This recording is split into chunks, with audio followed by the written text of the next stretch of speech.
this story I saw yesterday.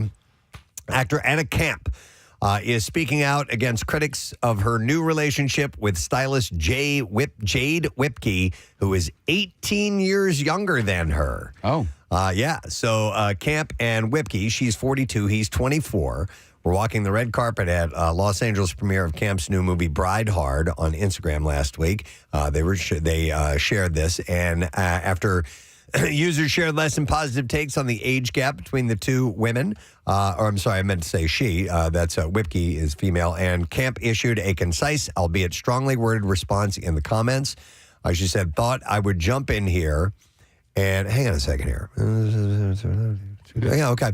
I thought I'd jump in here and say that I've dated men exactly my age, and Jade is far more mature than any of them.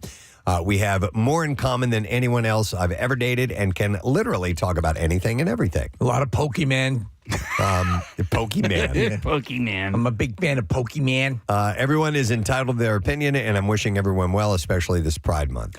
Camp split from her Pitch Perfect co-star Skylar Aston in 2019 after about 3 years of marriage. 18 is a decent spread. But if you're happy, you're happy. She was also previously married to Scrubs actor Michael Mosley, that from 2010 to 2013. No, I didn't know that either. She's the one that of that Pitch Perfect crew that I kind of crush on the most. Oh, really? I think she's super cute. Not Anna Kendrick. Okay, now I take that come back. on now. There we go. Yeah. Okay. Not Haley Steinfeld? I take that all. Rebel Wilson? I'm taking them all back. I'm taking him back. Bride Hard, which opened in theaters last week, marks an on-screen reunion between Camp and Rebel Wilson from Pitch Perfect as well. But it was destroyed by the critics. And oh, really? Oh, my God. Yeah. What they did also is they made the poster look like Bridesmaids. Okay. Because people thought it was a continuation of that. Oh, really? But they say what it really is basically a wedding. And one of the bridesmaids is Rebel Wilson, is a former agent or active agent. Okay. And the terrorists come in to take over the wedding because there's something stored in the safe in the house, and it's actually some serious action with a little bit of comedy. Yeah, and the title is a riff on Die Hard. Yeah. So you would expect some action, but okay. Yeah, I didn't know it got beat up. So it's not being screened at Cannes right now? No Oscar talk for Bride Hard. All right, Brad Pitt is getting candid about hitting rock bottom and finding a way forward. He was on with Dax Shepard talking about the whole Angelina Jolie and where he was during the end of that relationship. And this is him talking about AA helping him get through it. I was I was pretty much on my back. Yeah. On my knees. And I was really I was trying anything and anything anyone threw at me. It was a particular difficult time. I needed rebooting. He said he needed to wake the F up. He described his experience with Alcoholics Anonymous as really special and said seeing men sharing their experiences with a lot of humor helped him grow. So he also reveals that Anna Camp was his Pitch Perfect crush, Preston. No way. So, it's kind of, just out of the blue. Did anybody say, hey, what about Anna Kendrick? Yeah, and he said, no, I'm sticking by his guns. Wow. Yeah. So he once called it a really he felt that it was really freeing to open up, and he also revealed that AA scolded him, saying it's anonymous. I don't know what he did to cross that boundary. I'm Brad Pitt. But listen, it is anonymous, and they have, they have 12 steps and they have 12 traditions as well. And part of the traditions is to sort of keep this stuff anonymous at the level of press, radio, and films and stuff like that. But I don't know where that gray line is, because here I am talking about it. Yeah. That was my question: is if it's been a success for you. You're technically not supposed to even talk about that. I think at the level encourage people, you promulgate it to let people know that it's out there and what's going on. I think that only stands to reason that you'd have to do that. Yeah. You might not want to provide a list of the attendees at your last meeting. Exactly. Yeah. Despite the backlash, Pitt said the experience helped him take responsibility and be better.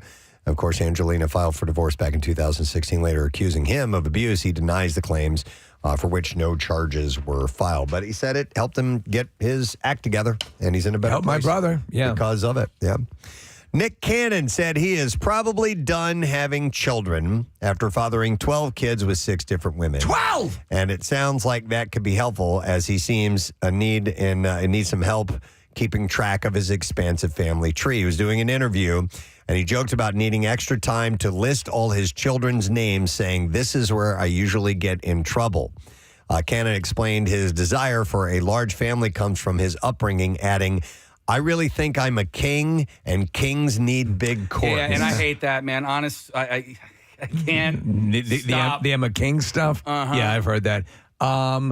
How big is Nick Cannon's own family from where he came? Very good question. I'd be curious. And I do Was not that know. 12 kids as well? I do not know the answer to that. Nick, if you wouldn't mind looking that up, just to see if we can get some perspective on his background. If he had 2 brothers, then his thing is not going to hold much weight here to have 12 kids.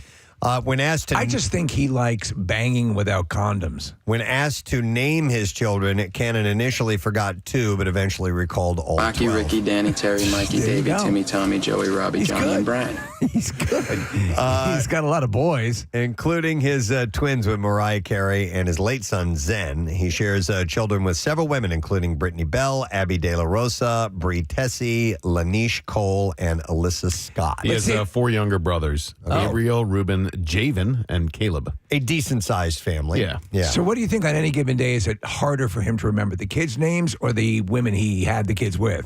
Probably the women. Ooh, Yeah. that's a good question. It's a competitive competition. There are some people that believe that they need to spread their seed. Yeah. And I'm here there's to tell you, you don't. Next. I can tell you categorically, you do not need to do it that much. Right. No, Yeah, there's there was a documentary, and you've seen these about where like one was a fertility doctor, and he was using his own, Carrying on his legacy, making sperm. him immortal. Yeah, it was it's very strange concept. It's something that happens to a guy. All right, here's a weird one for you. Martin Kove, most well known as Sensei John Kreese in Karate Kid and Cobra Kai, was asked to leave a fan convention over the weekend after allegedly biting series co-star Alicia Hannah Kim during a VIP meet and greet. The alleged incident occurred Sunday at SummerCon in Puyallup, Washington, and according to the police report, Hannah Kim told officers that after tapping Cove on the shoulder to say hello, he suddenly grabbed her arm and bit her so hard he nearly drew blood. There was like bruising and stuff. When she cried out in pain, Cove allegedly started kissing her arm where he had bitten her. Okay.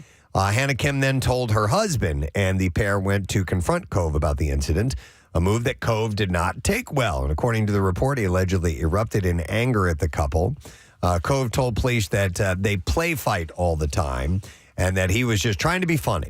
Hannah Kim reportedly told the officer that she would not file charges, but she wished to have a report filed in case this continues. No comment from Cove's reps. Did he bite any of us when he was here at the time he was in I the don't studio? remember him biting me. I don't remember. Personally, I but know he hit on one of our interns. That he did do. yeah, he may have been playing around. Yeah. But he apparently took it a little too far and bit too damn hard. And I'd stay away from biting when I'm playing with people. yeah, exactly. I had 2 friends who went through a biting phase and are mid to early 20s, and man, was it annoying. And they thought it was hilarious. And it was just nonstop. And it was every party. And every time we'd go out, and I'm going to bite you. Isn't this funny? No, it freaking hurts. No, Knock it off. It's not funny. Yeah. So what? Give me an example. Like they would bite you on the shoulder, You on and the I'd be sitting arm, at a bar, or- Preston, Okay. and be having a drink, and all of a sudden I'd look down, and one of them would be chomping on my forearm, and it like, or shoulder. Yeah, I mean, I guess meaty sections of my body where they felt like that would be a funny thing to do it, but Dude. yeah, it was obnoxious. Would you smack them? No, I mean, I I would. It was 2 women, so yeah. women. Okay. But I mean, I wanted to hit both of them if they did it today, probably. But biting can hurt.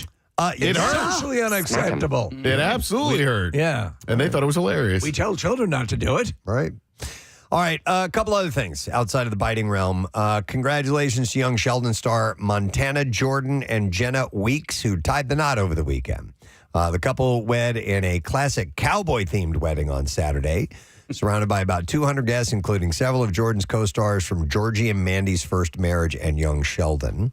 The couple. Like, are they actual cowboys, or is it? Just I don't basically- know. costume I'm party? wondering if Yeah. they're going to regret this in 20 years. If there's anyone here who knows why these 2 fillies shouldn't get hitched, best speak now. I'm wondering if they're going through this phase and they thought Jesus it would be Christ, fun. what were we doing? Totally. We look.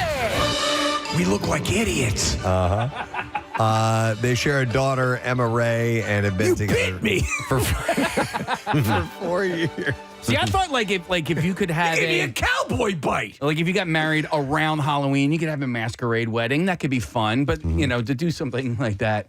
I guess I'm a bit of a In hypocrite June. because I could see going all in on a Halloween wedding, but the But not- cowboy wedding, if you're not even remotely attached to cowboy living, seems kind of weird. I see them 20 years, 25 years from now. Somebody's in their house going, "Oh, what's this a picture of?" Yeah. Oh, we What is this from thought it would be a good idea to do a cowboy wedding. Is this from Silverado? No, that's our wedding picture. It's not awful from the one shot that I can see. He's just got a cowboy hat on. It's a white hat, and he has got a tux, and she has like what looks like it to be a traditional wedding dress. It doesn't even look like the hat fits him though. No, you're right. It's like he's wearing his dad's hat. It's a 20-gallon. Daddy, you're rootin' tootin'. A 20-gallon hat on a 5-gallon head. Yep, that's kind of what it looks like. Yeah. Wow. All right. Moving on. It looks like Lidsville, Preston. Amanda Bynes may be largely out of the public eye these days, but she's certainly aware that photographers are interested in taking pictures of her, and she wants to be ready. In Instagram stories on Sunday, she said, "I'm going on Ozempic. So excited. I'm 173 pounds now, so I hope to get down to 130, which would be awesome." She admitted that she is trying the weight loss drug. Per her comment, she said, "So I look better in paparazzi pictures, and you don't see my double chin from strange angles," and promised to share more updates on her Ozempic journey. So I don't know how she's doing mentally these days. Who knows?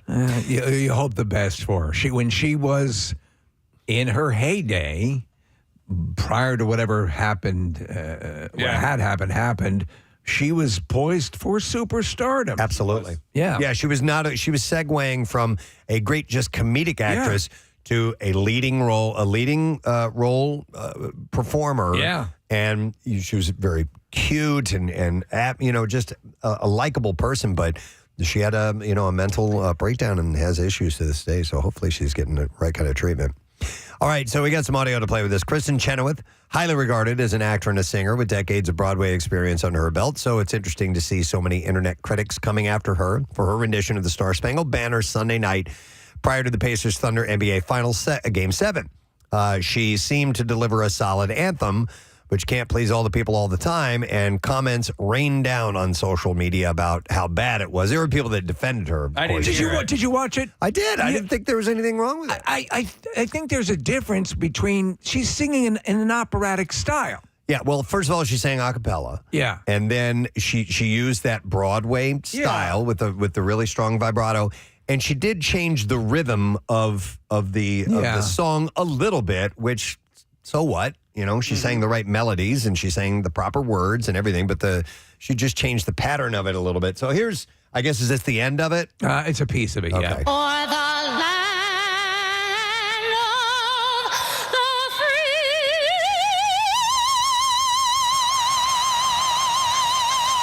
Cool. And she held that note. I mean, people love that part of the song. So, but I thought she was beat up for no reason. There's Play it one more time. okay. Hang on a second here. And For the land of the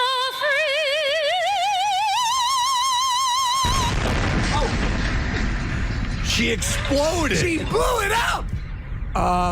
So I think it was just an approach. Remember years ago, Jose Feliciano got into trouble for doing a different riff on it. But There's a guy who sings the national anthem here in Philadelphia. I believe he does. Enrico Palazzo? No. Mostly he does Sixers games. I think he does Eagles games. But it bugs me because he messes up the words every single time. And I'm like, those aren't the words to this thing. And then and now it's his version of variety. But I'm like, that's not the words. Why are you singing Flapjacks? That's not in it. Do you recall what the... Yeah, if you can just do me a words favor, are? Sam, somebody pull up the lyrics for Star Spangled Banner because it's at the end. Because he says, basically when she's saying... Or the land of the free? He sings the Lamb of the Free? No. I think he says something like, in the land and of the free, or something like that. I'm like, those aren't the words! And the land and the free. I would be upset if I heard it mangled that way. Or the land, say does that Star-Spangled Banner yet wave, or the land of the free and the home of the brave? Yeah. So how does he screw it up? Can you remember? You'd have to hear it. I'd have to hear it. I have to, and we don't have the lyrics up right now because is it at every Sixers game? It's not, but not every Sixers game. All right, here we go. It's at the top, Casey. By the way, the Star-Spangled Banner is a lot longer than just what we sing, or at least the poem is. So, all right. Oh, the land. I can't remember. I'm so sorry, but I'm telling you every single time. I'm like, those aren't the words, guy. Okay. I'm like, here comes a guy. Maybe he's pulling in some of California Girls by Katy Perry. That might be it. I am surprised that no one has ever called him on it. Yes. If anybody knows who and what I'm talking about, call in right now. Heart-wrenching plea from local broadcaster Casey Foster today, who actually asked his audience to tell him what he's talking about. I think he says, I think he says, "Oh, the land and of the." I don't even know. Or that's not good. No, that's bad. Is he in a wheelchair? He might be in a wheelchair. Okay. I see. Yeah, I know. Ableist. Now I'm the a-hole. Wait, why'd you ask about the wheelchair? Because Sapio texted in and said, "Is it the guy in the wheelchair?" Oh, okay. Yeah, I think it's got in the wheelchair. Okay, all right. Well, anyhow, we will someday unravel that mystery. I'm going to move on and talk about Sarah Michelle Gellar for a moment. Love her. She is returning. Yeah, she's great. Listeners were teary-eyed listening to this beloved broadcaster admit he did not know what he was talking about. She is returning to the Buffy the Vampire Slayer universe as recurring guest star. She's also an executive producer for a Hulu reboot, and she seems to have a little bit of a say in how the story develops. One idea is bringing back all the characters that died. She shared with Vanity Fair that the reboot will be lighter than the last few seasons of the original and will aim to balance new and old characters. And she shared her dream is to bring back everyone who has died, hinting that fan favorite characters like Angel, Spike, Jenny, Calendar, Tara, and Cordelia could potentially return. I love that show for its entire run. It did get darker at the end. I mean, there was like, the end of the world sort of stuff going on. And if she's producing and it's anywhere near good, I'll be on board. She does note, however, that the space will have to be made for new stories as well, and she emphasized the show's updated themes, focusing on what it means to feel like an outsider in a world dominated by social media. Cool. Ryan Kira Armstrong will lead the new series as the new Slayer, and the other casting has not been announced. They're also moving into Love Island, Preston. Oh, they are? Yeah. Well, that'll change things up. All right, Nick, did you find out Ron Brooks? That's his name. He's been doing a whole bunch of national anthems at the Sixers over the years, and I don't know exactly what Casey's talking about, but that's the guy that Casey's talking about. Okay. He hits an extra syllable that to me, every time I hear him, like, I don't think those are the words to the...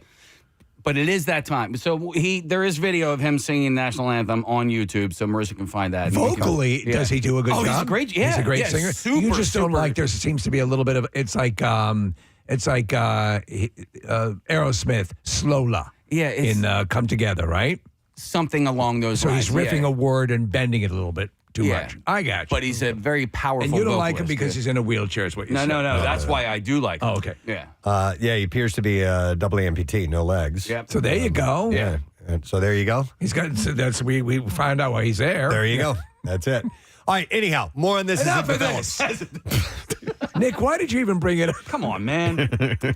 Mark Maron's new comedy special, Mark Maron Panicked, is set to premiere on HBO on August 1st at 8 p.m.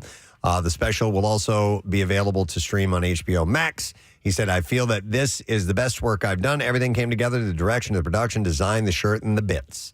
HBO gets me, and I'm thrilled to be presented by them. This is his 6th stand-up special, following specials like Too Real and From Bleak to Dark.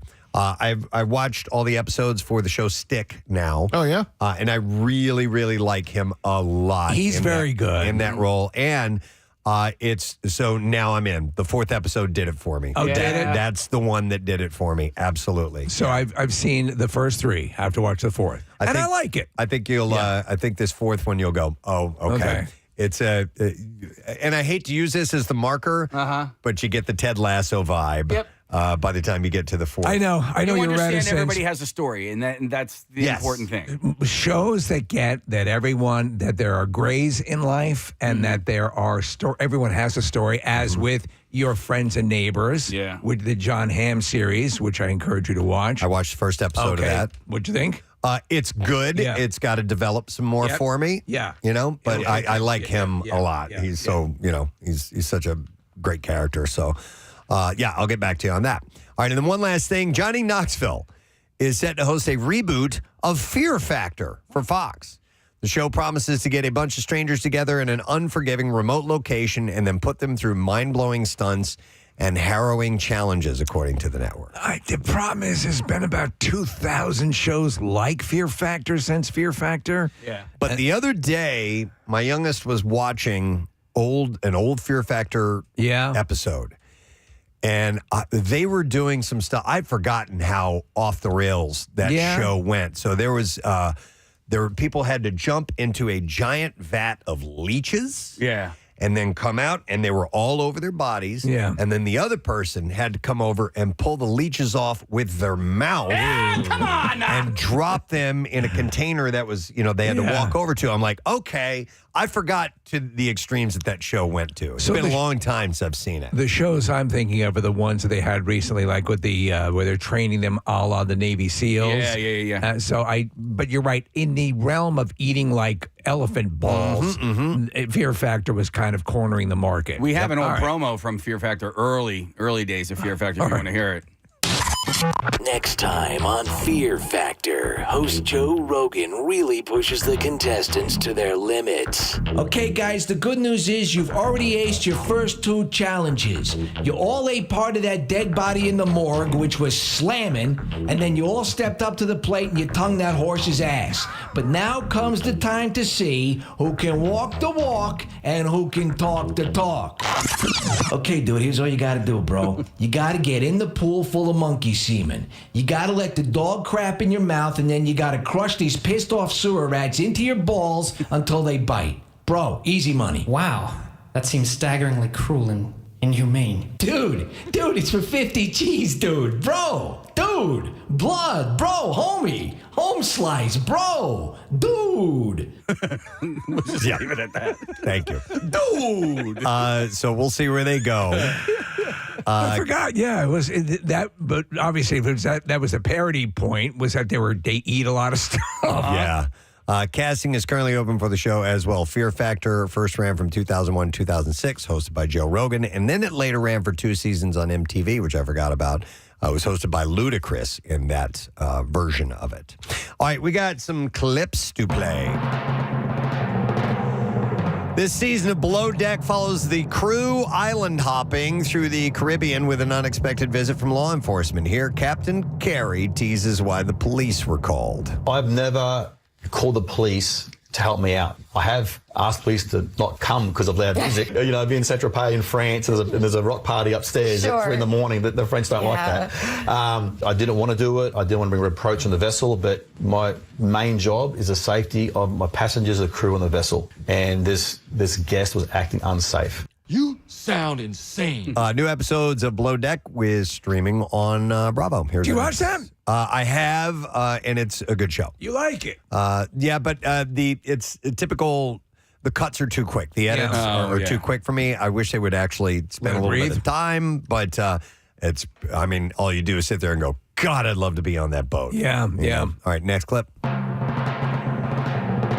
The show Duff Takes the Cake proves Duff Goldman's theory. Cake decorators are weird, but in a great way. And here, the Ace of Cakes explains. I tell people to stay weird all the time, man. Especially like kids. Like I do Cameo. It took me so long because I was like, this is like the douchiest thing. Like they pay you money and then you like send them a video. Like I just do that anyways. So I don't charge a lot of money. And a lot of the ones that I get are like from parents, and they're like, hey, like my kid really likes your show, and like they're pretty creative, and they sometimes like they get made fun of at school, and like I will talk for like 15, 20 minutes. Listen, kid, stay as weird as you can. I don't give a f***. New episodes of Duff Takes the Cake air on the Food Network. So I watched back-to-back episodes of a show last night, Preston. It was called something like the Super Mega Cake Bake-Off. Okay. And they clearly it was a tie-in with James Gunn's Superman movie. But they used the show that pre-existed, and so they were building like flying Superman cakes. So they build these things like the kaiju. But when you see these things and they're making the cake, so to speak, they build these huge structures and then you go around and Superman's taint is actually the cake, where they cut a little piece out of, and the rest is like fondant. It's like, I get it. I appreciate the artwork. But for me, if the entire thing was cake instead of pieces of lumber and a car or whatever, it'd be more impressive. Yep. And so that's my little pet peeve with that show. All good, my man. All right, well, that is the entertainment report for now. And here's what I would like to do. I would like to invite you to join us at Hershey Park on Thursday, day after tomorrow, for our live broadcast. So I got a family 4-pack of tickets for caller number 16, 610-660-9333. It's for Thursday only, so don't call unless you can go. You get early admission to watch the show. You get access to some of the rides and attractions before the general public. Yeah. And this summer you can go all in on Epic Thrills. Their 15 coasters make up the largest collection in the Northeast, and you can get ready for the all-new ride, which we're excited to sample, Twisted Gravity, the world's tallest screaming swings. Caller number 16, the 4-pack is yours. We'll be back in just a moment. Stay with us.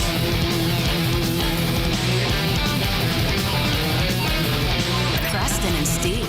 And you can walk on my team. You can participate and be a part of this if you donate and sign up for Team Preston WMMR. You get a team T-shirt. We will actually get to walk on Lincoln Financial Field. If you've always wanted to be down there on the field. Pretty cool. Chance to do that. Swoop will be there, Eagles cheerleaders, and not to brag or anything, but I'm this year's media honored hero. Wow. So I'm getting an award. So thank you, everyone. Please quiet down. No, and you can hear my call late in the night. Whatever it is, I can't make that noise again. And that's me. So anyhow, it's coming up on the 12th of June, and it's for Crohn's and Colitis Foundation research, education, and patient support services for those suffering from inflammatory bowel diseases, which are insanely painful, gang. So if you could help out, that would be great. And sign up for the team. And just go to WMMR.com and click on events, and you will find the info there, and would love to have you on the team. Preston, I got a text yesterday from Giovanna Pisano. Giovanna won our Isolation Idol contest. Remember that from 2020, right at the beginning of the pandemic? Her band, Dinah, is going to be playing at your event. So she's and she saw the information on the website, and she's like, oh my God, I get to see Preston. She was on our show via Zoom, but never got to meet us. So Giovanna and her band are going to be there at that event on June 12th, which is really cool. They always have several bands in different parts of the concourse playing as you're walking along, and there's usually, like superheroes and things. It's really cool. But it's cool. So you've had to do it in a more mitigated way over the past couple of years, and this is sort of a return to what everyone loved about the event. All these upcoming events are finally going to be what they once were, which is great. So participate. You am them. If you can. We am them.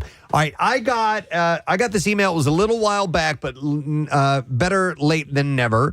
I thought this was an interesting question to pose to people. So I got this email from Brian, who lives in, is it Lewis, Delaware? Is that how you say that? Yeah. Lewis, Delaware, yeah. L-A-W-E-S, Lewis, Delaware. He said, hey, he said, I had an idea that I thought might be interesting. Recently, I learned that my in-laws have a garbage disposal, and they refuse to use it because they don't want to break it. They keep a trash bag in the sink for food scraps instead of allowing them to go into the garbage disposal. So they have a device that they never use for fear of breaking it. Yes. And he said, this is pure insanity to me. And it got me to thinking, if there are other things of convenience that some people refuse to use for fear of breaking them. So, and he also said, additionally, it's become clear to me that people love to do greetings when they go live on the air. I thought maybe a segment maybe called the Salutation Station would be cool. And it would allow people to get in and get their greeting fix. Now, we'll worry about that another time. But anyhow, that's an interesting question. So you have this device that is made specifically for this one thing to do, yet you don't want to use it because you might break it. But what's the point of having it if you're not going to use it? I know this phenomenon exists with a lot of people. I'm a gadget guy, so I will use it. I immediately adopt something and I'll use whenever I get it. But I am aware of people who will buy things and never use them. I do it all the time. Oh, I do it are you guilty of all this? Yeah. the time. By the way, if you are in the situation, call us. I want to hear it. 215-263-WMMR. All right, what is it? So it's not that I won't use things; it's that I use them sparingly. Yes, when absolutely necessary. Like super sparingly. Yes. Will you actually do extra work even though you have something that could get something? Okay. So Casey and I we usually walk into work together, and he noticed it, I guess, a couple of times, and then finally said something to me. So this is just one example. Here at the station, when you walk into the building, there's the door that you can hit for, it's like a handicap, and it'll for somebody walking through, and it'll open the door for them. Yes. Right. Okay. So that's the only door you can get in the morning when we scan our key card, because the doors are locked. It's the only one that unlocks. That unlocks, right? Once we get into the vestibule, all of the doors are open. There's several there's doors. 6 doors you can go through. Yeah. I won't go through the other handicap door. I won't open that handicap door because it's automatic. It's and the door I'm straight using, through. Yeah. So I'm using that door opener. It doesn't need to be. So I'll just go over to the one that I pull with my own hand and open. Because you're afraid if you open it too often, it's eventually going to cause this to malfunction. Correct. Okay. I do it with my garage door opener at home. You don't use your automatic garage So door I will opener? go out my front door if more often than not, because if I use the garage door opener so much, eventually it's going to break, right, guys? Oh, wow. Meanwhile, wait, hold on. I had to have it replaced because it did break after 13 years. So 13 years. It's going to happen anyway. 13. Yeah. 13 years. Yeah. I got 13 years out of it, but did I get 13 years out of it because I used the front door? Is this why you're asking about a garage door? Yes. Oh, all right. Yeah. Okay. Yeah. So, the garbage disposal, though, that I will use. Like, I'm not worried about that one. Okay. I know. So my on my wife's side of the family, one of the people, one of the not in-laws, forget who it is. Anyway, yeah, I'm trying to figure out how you classify this person, but dishwasher doesn't use it. Dishwasher sitting right there in the kitchen does not use it because of fear of it breaking. That, a perception of overuse of water, a perception of other things, and fear of breaking. All of that sort of. No, I don't want to screw with that. I had a friend who I worked with, dishwasher, but for a different reason, not for fear of breaking. She would not use a dishwasher because she hated unloading the dishwasher. Oh, yeah, I hate that. So therefore would hand wash everything, which you still have to put all that stuff away when you're done hand washing it. But there was something about putting it in, running it, and then opening it up and taking it back out that she did not want to. She didn't like picking up the work on the other side. Right. So in other words, when you're washing it right then and there, you're putting it away. So it seems like it's all in one. Yeah, like smaller amounts. Right. Yeah. But it's still doing the same thing. Yeah. In the almost 20 years that I've been a dishwasher owner, I don't think I've actually turned a dishwasher on maybe more than 5 or 6 times. Oh my God. I'll run it like twice a day. It's without weird. even dishes in it. It's weird though, because I just don't feel like the dishwasher gets the dishes clean enough. And it doesn't, and I think it's just because the way my kids load it, it just gets overloaded, or they won't rinse things out. They'll listen, the commercials lie. You can't put a full-on spaghetti dinner into the dishwasher, and the dishwasher's going to clean it up. It just doesn't work that way. So, as far as I'm concerned, the dishwashers, I can do a better job and in less time. So here's the deal. If you're basically halfway there, cleaning off the dishes, may as well go ahead and finish it. Just finish it. Yeah. Right? By the way, here's a text that says, my friend's mom got a brand new $10,000 lawnmower. No. What? It better be a riding lawnmower. I'll buy it from you. For Christmas, and refuses to use it. Uses the old one still because the new one looks too pretty and doesn't want to mess it up. Listen, I get that. I'll do that. I'll use the older item until so here's one, a hair dryer, right? I bought a new hair dryer and they're fairly expensive, but I still have I still have a little bit of use out of my old hair dryer. So I'm trying to get until that completely dies, and then I'll start with the new rid of it. Yeah.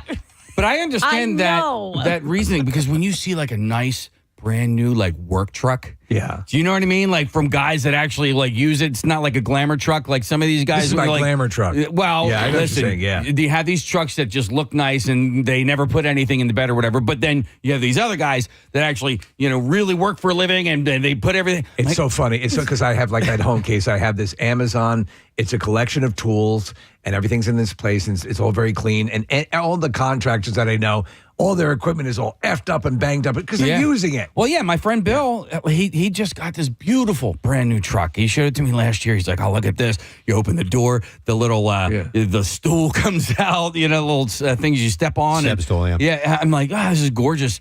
But how long until it's just all dented and scratched? Yeah. Here's a text says, my father refused to use the AC in the car when I was a kid and still to this day because he doesn't want to fix it if something goes wrong with it. Yeah. No matter how hot and humid it is outside. But But you're not using it. It may as well not work now if you're never going. I'm at work. Stop calling me. Sorry to bother you, Joanna. What's up? So my mother, they've been going on 15 years maybe, refuses to use our fireplace in the house. Refuses. Is it a gas-operated fireplace? It is not. It's regular, but she's afraid that it's not going to work. That It's somehow, not going to. even Fireworks. though they've had it cleaned, they've had it cleaned when they bought the house. They've had it cleaned since. There's nothing wrong. It's a regular fireplace. Refuses. She's afraid that a catastrophe is going to happen. Wow. It's going to break. I'm Joanna. like, a fireplace. How do you break a fireplace? Yeah, exactly. Yeah, exactly. But let me ask you: Does she? If you get her, away from the fireplace and she can talk freely, will she admit to liking a fireplace? Oh yeah, she loves it. It doesn't make any sense. We never used a fireplace in our old home. Yeah. Thanks, Joanna. It's peaceful. Yep. Have a good one. You too. Well, we lived there for 10 years and it was the first fireplace that I ever owned in my entire life. Did you not use it because you thought it was going to break? I didn't use it because my wife said we can't use it. Did you ever ask her why? What's that in your mouth? Spit it out. Spit it out. Spit it out. What did I tell you about baby birds? Stop it. I think she was worried about burning the house down. And a lot of people are. Yeah. A lot of people are of fireplaces and just in general. It's what it's made for. Yeah. It's made to put a fire House can set on fire for a multitude of other reasons. But we own fireplaces now that we've put fires in. Okay. Yeah. All right. So they're just outside. Let me. I know. You brought those fires home and then you put them in the fire. Yeah. Hi, Terry. You're on the air. Good Fire morning. to go, please. Hey. Hey, what's up, Terry? Well, so my husband inherited a really nice and big snowblower from his dad about 7 years ago and refuses to use it. He always has an excuse. There's not enough snow, or the snow might be too heavy, or I can't get it out of the garage. And I just don't understand why he won't use the damn snowblower. And he'll just go out and shovel it instead. Yeah. He'll just go out and shovel it, and I don't understand. Terry, give him the data on how many people have heart attacks shoveling, and try to convince him that way. Because right, I'm trying. Yeah, but I know people who will do that with the snow blowers as well. Not enough snow to snow blow. Yeah, but it's what it's made for. All right, thank you, Terry. Here's one that says my grandmother would turn off her blinker stuck at traffic lights to save the bulb. The blinker bulb.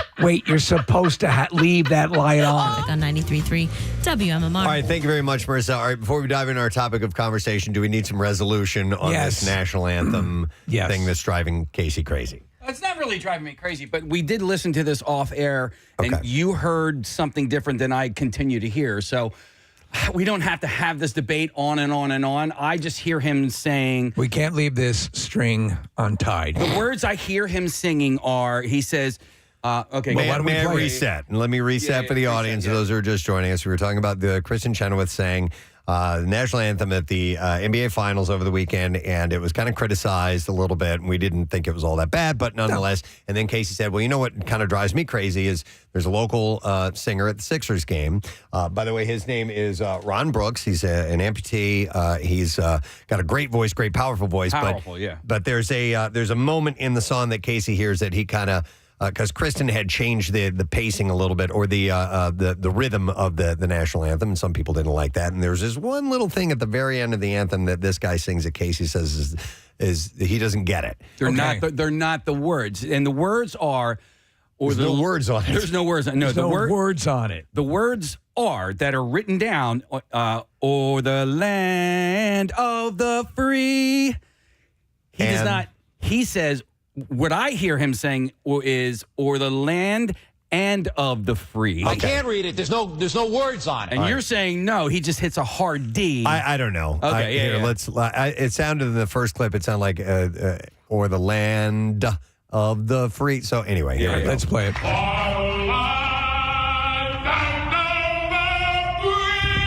Or the land and of the free is what you're thinking. That's what I'm hearing. One more time. All right. Okay. Here we go.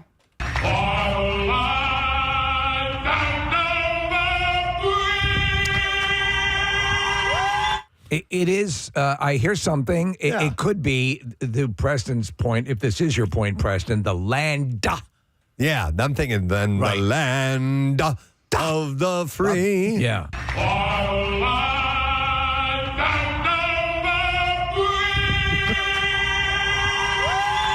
He's got a hell of a voice on him. He's got an amazing voice. And that's why I feel bad even mentioning this, because do you boo when he sings like that? No. You stink. You stink. Stand up. Stink. Sing whatever words you want. You're a hero, is what I say. Yes. Yeah. He's got a powerful, rich voice. Yeah, you're a hero. Yes. Say whatever you want. There you go. Yes. All right. Well, anyway, we have dissected that. I don't know if we've come to an official conclusion or not, but I think we can put that to bed for now. Why do those people get all the best parking spots? It's a weird thing. I got it. The guys, I think it's an amazing voice that he has, and it caught your ear. You wondered what he was saying. It's not a criticism on. Well, and I've seen him so many times. I've been to many Sixers games, and he's kind of a regular there. Right. Okay. So it seems intentional. Would you let him have it? I would not. I would let him have. No, I mean let him have the ability to continue as is. Yeah. All right. Yeah. Maybe we'll talk to him sometime. Clear all this up. Yeah. You know, a lot of people are texting in saying they hear it as well, Casey. Okay. So. All right. There you go. I don't know. All right. All I do know is that it is insanely hot. It's going up to 101 degrees today. That's what they're calling for. And we have this heat dome that's over part of the country right now.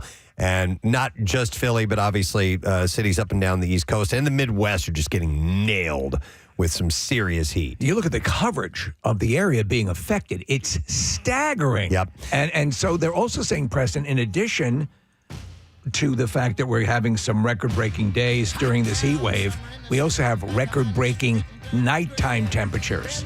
Like the hottest it's been at night. They usually get a bit of relief, but I think last night it was 84, 85 degrees. Okay, I believe it. Obviously, we're super lucky to be able to work where we work and be indoors. And, you know, at this time of year when these types of things happen, I go from home indoors with air conditioning on to into the car with air conditioning on to work with air conditioning on. So I freely admit that I'm spoiled. However, I do go through the same routine every time a heat wave like this happens. And that routine is I check the weather app all the time and I start mentally counting down the hours until it's breaking. And I read a headline yesterday that said something to the effect of it might not last as long as we had originally forecasted for, you know, to last until midday Thursday or whatever. So I'm like, okay, how many hours left until it gets back below 90? It just becomes this mental exercise for me. Do you is it something you are, would you say you're fearful of? Or does it cause undue mental stress? Obsessed with. And Steve, I think you and I share this, and probably most people do, but like it really saps my energy. It does. Even when I'm sitting in air conditioning or whatever, it just like I have very little energy to do much of anything. So last night I'm there, my pants are down. Oh, that's weird. Forget it. Yeah. I'm like, I had my hand ready to go, but I'm like, I can't.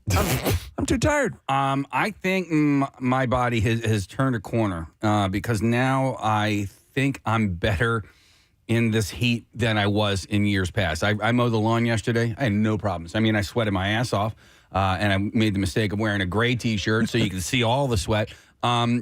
But never once did I feel like, oh my God, this is like too stifling. I can't do this anymore. Now I used to be better in the cold, and now I'm kind of a little. Well, you would imagine you would have more. You would have more insulation with more fat on you, more body weight that way, perhaps. Yeah, maybe. But I'd say this: you're processing things a little better. You're in better shape. Yeah. But still, That's probably part of it. Yeah, It might be. I mean, it's Yeah. a standard. Yeah. So, but I would say that this, I'm very. If I'm outside, I think we all believe the same way. If I'm outside and I'm doing something and it's super hot and I'm going to sweat, I got it. It's no problem. When I'm inside, I've got to have the fan. I've got to have AC. I want to be comfortable in my house. moving air. No, that's a good point. That's it.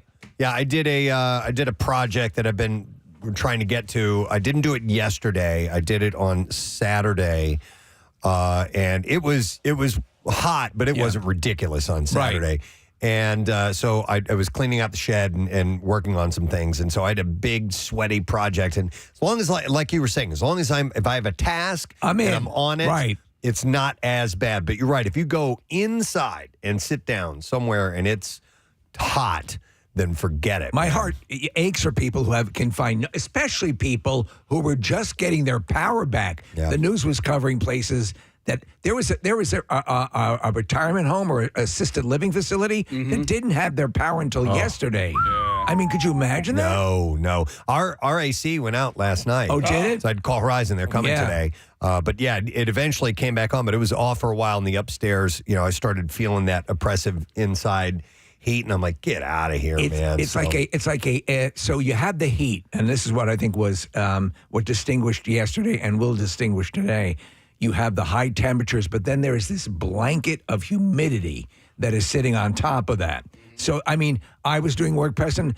Here's the difference.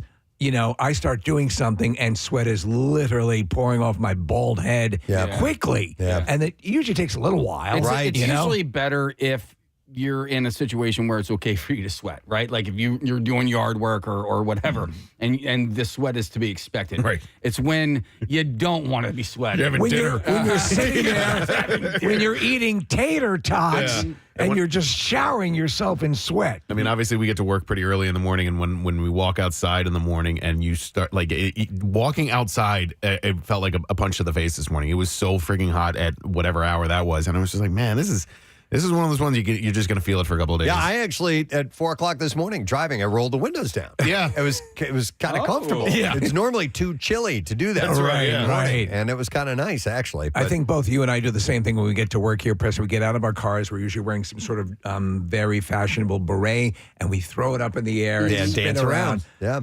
Hang on a second. Oh, this sounds interesting. I'm going to go to Lindsay, who's joining us. Hi, Lindsay. You're on the air. Good morning. Good morning to see you guys. Good morning, Lindsay. What's going on? So I am a crafter.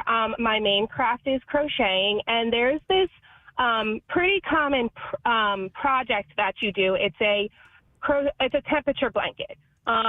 You could do it however you want, but it's basically you take every day and you crochet a temperature. I'm doing the high temperatures of every day for 365 days of the year, and it's like a different color matches with, like, it's like a gauge and stuff like that. So I'm trying to figure out if I need to add 100, because I stopped at 90 in January, because I do it by 10, so I do 80, 90 to 99 and stuff like that. So a color represented by those high temperatures. Okay, and so you go through. So you have 10 of them. Well, I don't know how many, but I do it by 10. Okay, I'm trying to figure out if I should do how to represent 100. I will tell you this: there were besides the real feel or however you calculate the temperature that is what we're experiencing, there were absolute base 100s being reported around the area yesterday. So you're looking for? I mean, is there would a fire engine red do that?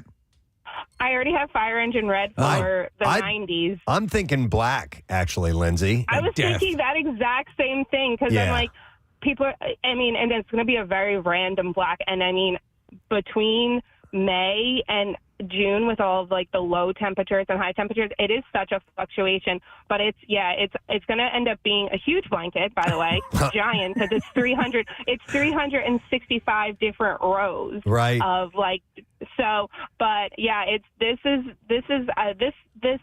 the temperature changes and everything like that. I track them. I have a little notebook, because I'm not good in doing it every day, but I catch up. So send a picture. Send a picture of what you have so far. I'll send a picture. I want to see this have thing. it all together in December, if I remember. Right. but it's huge. It's like I put like the first 3 months out of it because I'm going to do it by like quarters, and it's like halfway down my like upstairs like hallway. So I want to see. don't know what I'm gonna I do. can't even comprehend. Send a picture and give us something for perspective. All right. All right, Lindsay. Thank you. Send I it will, over. All I right, will. take care. That's an interesting idea. Wow. So when you lost, what time did you lose, AC? It wasn't till it was after 6 o'clock. So but it was like 85 degrees upstairs. In a normal house, the heat rises. The upper floors are going to be nightmarish. Yep, and we were all like, okay, sleeping in the basement tonight. Yeah, we're trying to figure that out, but it ended up kicking on at some point. So we're going to have, here's a little plug for Horizon. We're going to have them come over and check the system anyway. They're the best. Because I don't want that to conk out all You don't want to cook. Oh, yeah. You definitely don't want that conking out, man. No. Conk. No conk. No conk. Not having We it. have a con alert. So here's something that we haven't done in a number of years, is we haven't hit 100 degrees in a number of years, is who has got the most pathetically hot job, and I don't mean sexy. Temperature-wise. I'm an OnlyFans model. Hot job, and what you have to deal with on days like today. 610-660-9333 is the number. So one I had years ago, I think we've talked about a case, and everybody, when I was worked near a fryolator at the Dunkin' Donuts. I mean, this big bubbling cauldron of oil, lard that they would melt.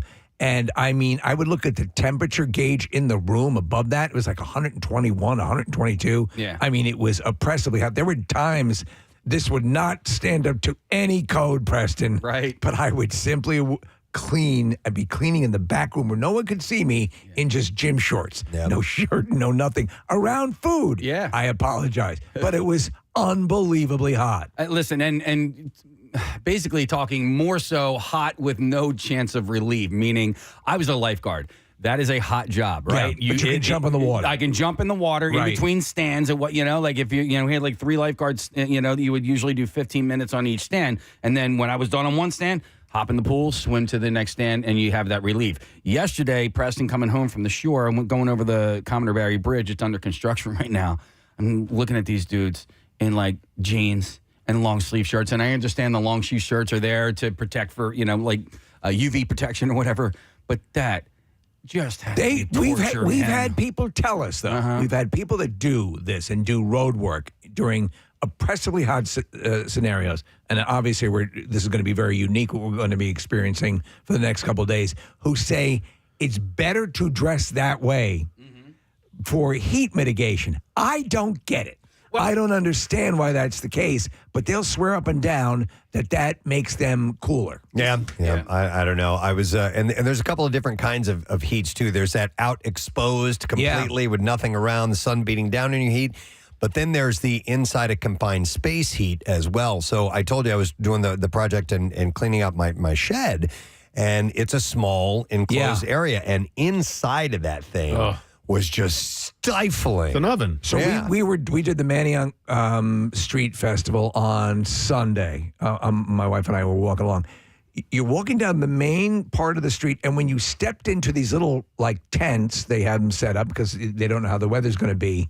It'd be like, it's that confined, no flow of air, no anything. That's the scenario you're talking about, where like you literally have to get serious about whether you're going to pass out or not. Here's a text come in, says, welding shop. It was 112 degrees yesterday.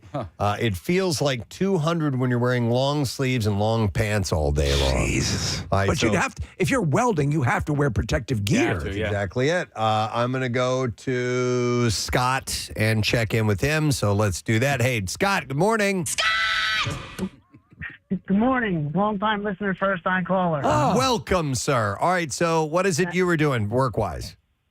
I'm a maintenance technician at a 55 and older, apartment complex. It's part hospitalization, part, it's assisted living and then independent living, all the same thing. But the crazy thing is when I go to work, it's, we have air, but when you walk through the building, it's set to 75 degrees, all the time. But then the crazy thing is we'll get calls where people's air conditioning, like yesterday I got a call where a lady told me to come up because she was freezing. So when I get up there to look at her thermostat, the thermostat's already reading 75. and she wanted it bumped up to. She said she likes it around 80. Oh, wow. Okay. So imagine walking into some of these places, and it is just like their thermostats by themselves are reading 80. Yeah, so degrees. the grandpa thing of having the thermos being chilly at 80 or 85, right. I guess that's a common thing. It is.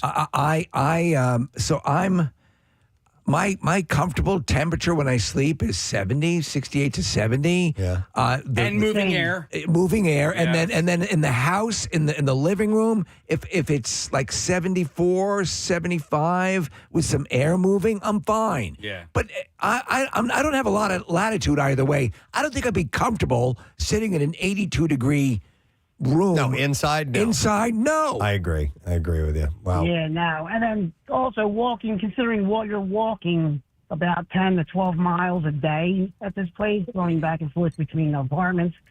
And on top of that, with it already being like, granted, I am inside, and I appreciate that fact, but, just moving around to these apartments that are still just between 55 and 80 Scott, is the one benefit that you can pilfer all their medication? Did you say pharmacist? That's all right. Thanks, Scott. Appreciate it, man. All right, let's, we got a few other calls here. I'm going to go to, hang on a second here, because we got some people that work in really hot environments.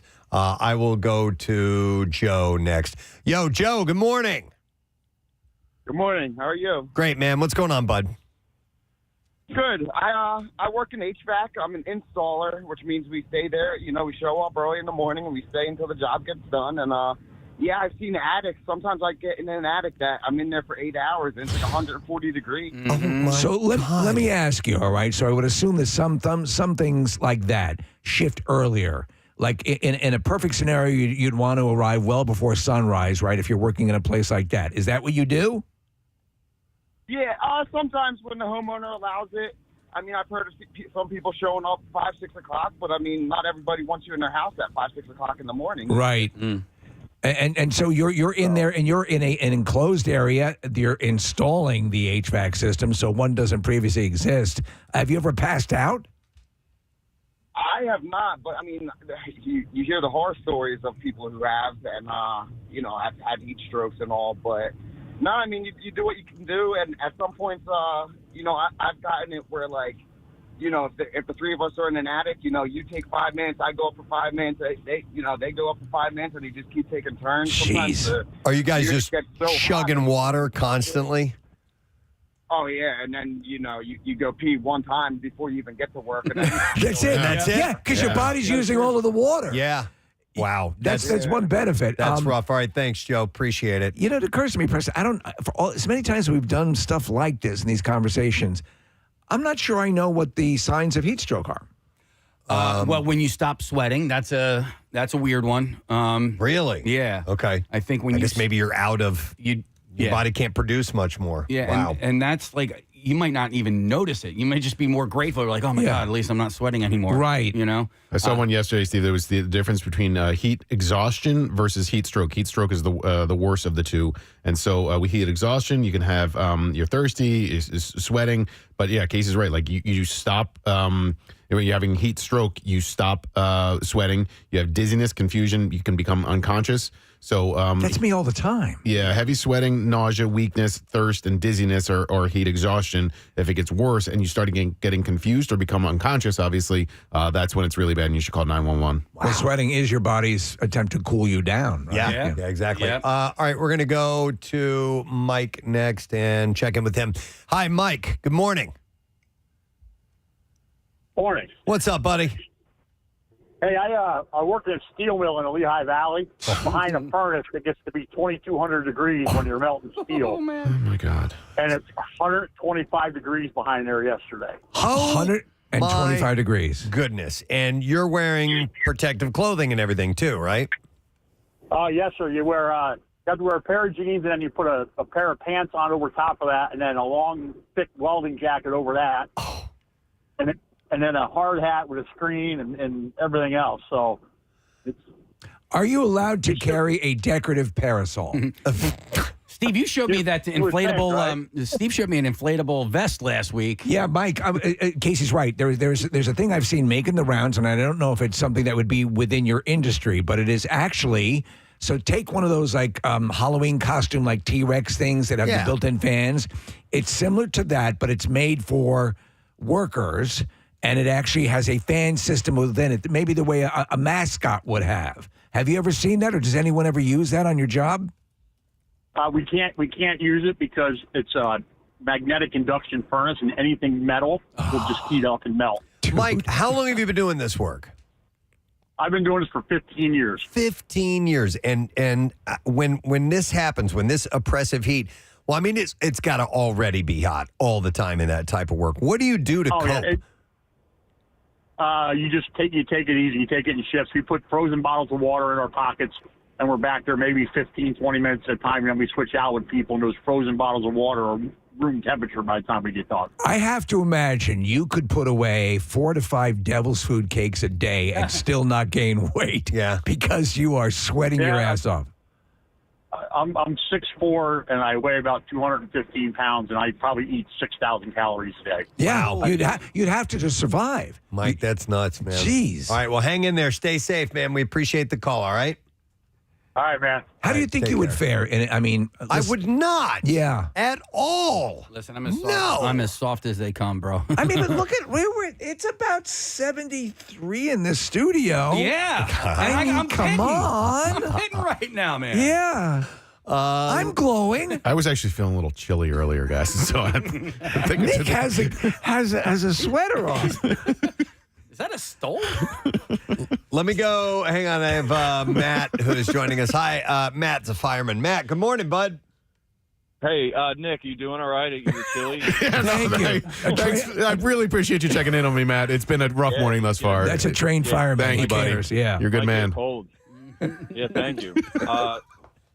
So last night there was a fire in South Philadelphia in a 25-story high-rise, and it was mostly people that were in wheelchairs and had walkers and everything.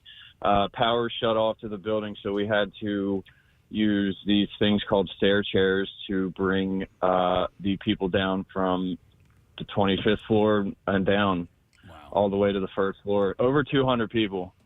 Wow. That has to be a little slice of hell. You mentioned the stair chair. I've seen this thing now. It seems like is this a recent invention where it actually is motorized, almost like a hand truck that goes laterally and can actually ride up any set of stairs? No, these are basically like a fold-up wheelchair. It has tracks on the back. It's not motorized at all. I see.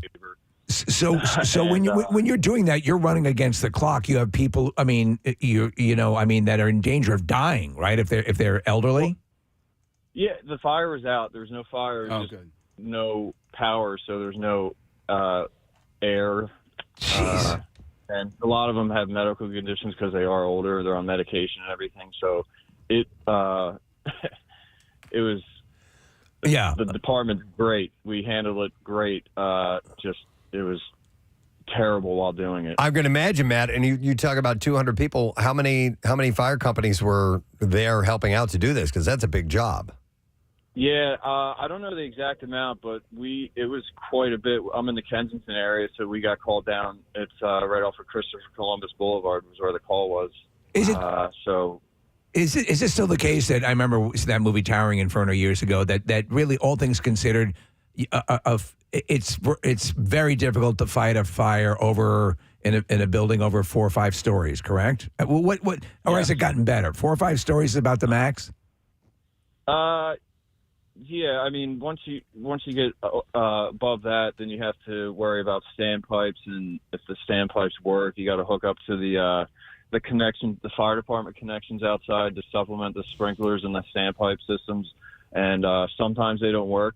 But it's gotten better, and well, you're doing good work. You're saving lives, and thank you for what you do. But man, that has got to be torturous. Yeah. All right, thanks, Mike. Appreciate it, man. Hang on, I got a couple people who've been on hold for a little while. Let me go to Kyle, who's been hanging in there. Kyle, good morning, man. Good morning to see you guys. What's Good going on? morning, bud. What do you do? I drive a tow truck. Ah, okay. And so you're out, in the heat, of course, when you're on the side of the road and you're all exposed and everything. Does it get pretty gnarly? It does. The yesterday was pretty rough, and I wear glasses like you do, so that my glasses were sliding off my face constantly, getting sweat in my eyes. Yep. My glasses fogged up yesterday. I went outside and I threw my sunglasses on. When you come out of the air conditioning into that, they're gonna steam up. Yeah. So mine did the same thing walking out. So what do you do? Obviously, you're. By the way, if you get stuck on the side of a road, let's say 76 or any place where you're kind of walled in a little bit, where it is hot as balls, that pavement is just baking. I mean, how do you help fight the heat? What do you do besides go blind from the mist on your glasses? Right. So, I mean, a lot of the times you really just have to suck it up because you have to be wearing long sleeves, long pants to protect yourselves. But a lot of the times, like you said, the asphalt is really hot, especially if the car was just running. People don't think about that. So, it's already 105, 110 out. You're crawling under a car. It could reach 130, 140. So you really just want to be as fast and as safe as you can. Let me ask you, we talked a while ago about tow trucks and the war that can exist between tow truck companies. Is that still going on, or have things gotten a little bit? I think so. Yeah. It doesn't apply to me too much. We do like a lot of auction runs, so like ownerless cars. I don't have to deal with too many people, and it's not very territorial where we are. But it definitely does get like that. Where are you out of? What area? We're in New Jersey. We're in Forked River down by the beach. Okay. All right, cool. Thanks, Kyle. Appreciate it. Stay cool, my man. Sure, Wow. It's it's going to be even worse today. Nick got this text from somebody who does HVAC repair, and it says, AC repair sucks. You show up because it's hot, and then you leave as soon as it starts cooling off. Well, with a job with jobs we've talked about it, anybody who's doing anything roof repair, I assume companies will.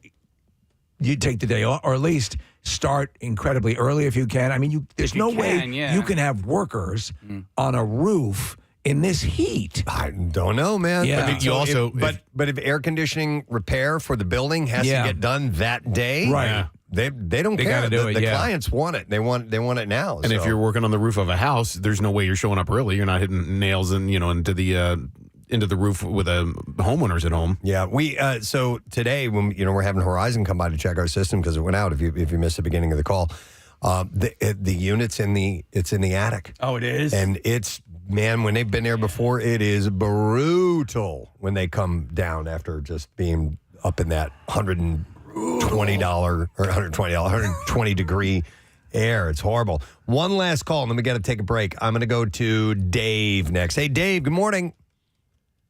Good morning, Preston. What's up, Dave? Day, huh? Yeah. Yeah, let me turn off my radio. That'll help. How do I do? There's a power button on it. Did you get it, Dave? Did you get it done, Dave? Did you turn the radio off? I think he actually hung up the phone by accident. Set the phone down. How do I work this? Oh, there we go. Hey. All right, Dave. All right, what's up? I spent a summer when I was 16 years old steaming crabs. And let me tell you, when you're in a steam room, when it's 100 degrees out, it's hot. And it's a wet heat. And it smells all crabby. And so was this a resort for crabs? Yes, exactly. We really pampered those things before we cooked them. I'm going to take a quick steam with some other crabs. Yeah. So what? Covered in Old Bay. That Old Bay would be up my arms, all over my neck. Yeah, it was horrible. Dude, you were my neck. You were a large Chickies French fry. Absolutely, yes. Yeah, crab fried. Dude, that is your new nickname from here on out, Dave. What's up, crab fries? Yeah, exactly. My feet would be soaking wet from being in that water. So I'd be sloshing around in these big, heavy boots full of water, my arms covered in Old Bay, steam just blowing in my face. Dude, that's a packing nightmare. these crabs into these big pots. It was the worst job I ever had. I worked 40 hours in 3 days at 16 years old. I'd work 16 hours the first day, 16 hours the next day, and 8 hours the following day. The owner would send me home before I got to overtime after 40, and it would take me the other 4 days of the week just to recover. Wow. I'll tell you what, you brought up a point, though. I've been in jobs or doing things outside where I was sweating so much that when I took my shoes off, I could wring out my socks. Yeah, that's when you know. That's when you know. You've really crossed into really hot territories. When your socks get soaked. Yeah. That's it. All right. Hey, Crab Fry, thanks for the call, man. You got it, Appreciate it, brother. See you later. Head all over my neck. Old Bay all over my neck. I hope he calls in again sometime and he's like, yo, it's Crab Fries. Yeah. Fries. Yeah, totally. What's up? Wow. All right. Well, anyhow, you guys stay safe, stay hydrated. You know the rules. Oh, by the way, I mean, like this city has a history with that. Do you remember this old heat warning? Oh, yeah. Heat warning. Listen to this. This will tell you how we're used to it in Philly. And now, a heat advisory from the office of the mayor of Philadelphia. Holy shit. It is so goddamn hot out there. Remember to drink plenty of liquids because you can't drink solids, you dumb fuck. Wow. Yikes. Yeah, there was another one that ran as well. It was this one. And now, a heat advisory from the office of the mayor of Philadelphia. Listen, during a heat wave like this, you can't leave a pet in your car. Not only is it dangerous and illegal, but if I find out you did it, I'm going to put my foot up your ass and snap it off at the goddamn knee. Yeah, so they don't tolerate that. No. Or didn't back in the day. In the Rich mayor's history. office. Wow. Well, listen, here's what I'd like to do. By the time we get to Thursday, things are going to be cooling off a bit. So we are going to have a break, and we're going to be broadcasting live at Hershey Park. I got a 4-pack of tickets to give away right now. We'll take caller number 12 at 610-660-9333. You'll be able to join us. We're broadcasting live from Chocolate Town. Chocolate Town! And we would like for you to be there. And in fact, you'll be able to get in early. Some of the rides will be open early, and we'll take care of you, and we're going to have a good time. So you can click contest WMMR.com. It says for another chance to win. I wasn't sure if we were done with that or not, but I think that's finished. So call now, and we'll set you up. And, of course, the new Twizzlers Twisted Gravity World's Tallest Stream and Swing is debuting. We're excited about it. We'll be back in a moment. Bizarre File up next. Preston and Steve. Yeah, and same with windshield wipers. I love it. Said it was more of a cheap thing. Oh, my God. So you didn't want the wipers to wear out. Yeah. That's funny. God. Here's one of the things I noticed way too late in life was that if you have with products, let's say like a vacuum cleaner or something along those lines, and after you go through a couple of them and they fall apart, if you realize that you do the recommended regular maintenance, cleaning things, taking it apart, some of those things will last freaking ever, man. You just have to do these cleaning steps every now and then, and it'll last. That's another thing you bring up, the vacuum cleaner that I do with its charging, the handheld vacs, computers, phones, all of that. Like, I don't like to leave it plugged in and charging constantly. You can actually, in some cases, you can damage the battery. Well, I don't know if that's still true or not. But for the most part, no, you should be fine. So I use the vacuum until it dies, and then I plug it in, and then when I check it throughout the day. If the charge is done, I unplug it. I wonder how the battery is. Yeah, seriously, because I don't want to ruin the battery. Dennis, check the battery on the shark. We have these. I'm sorry, Nick. No, we have these tools, power tools, that use batteries, and the batteries can be used for various tools. A drill for this one, it's stuff like that. Lithium batteries. Yeah, so you move them from one product to another. So I mounted these chargers on the wall, stick them up there, leave them charged all the time because you never know when you're going to need to do a project, and you have it ready to go. Well, I don't know who was doing it, but every now and then someone would unplug the charger, and I would go and need to use the battery. It was me. I was coming over and unplugging your... You turn it on and go, and I'm like, what? I mounted this thing to the wall and plugged it in. So I have a whole bank of, I use the iWorks, the gardening equipment, from the leaf blower to the lawnmower. They're all electric. And I go in, I have them, Preston, just like you, the bank all along. They're ready to go, boom, boom, boom. And I go in and I go, what is that? And I'm because there's a button you can check to see how charged the batteries are. And they're all powered down. I'm like, what? They're all connected into a power strip. Somebody turned it the off. power strip on. Real quick, Steve, do you keep those in the garage or in the house? In the garage. Now, I've heard that when it gets brutally cold. Somebody told me this too. I brought all that stuff inside for that very reason. And yet hot or cold. you're told to blow up if I know. I keep What all do those. you do? Yeah, I keep them in the kitchen for whatever. Like there's one cabinet in the kitchen that's not used. So if my mom's come over, she's like, "Where do you keep the glasses?" Like that's actually where the batteries are.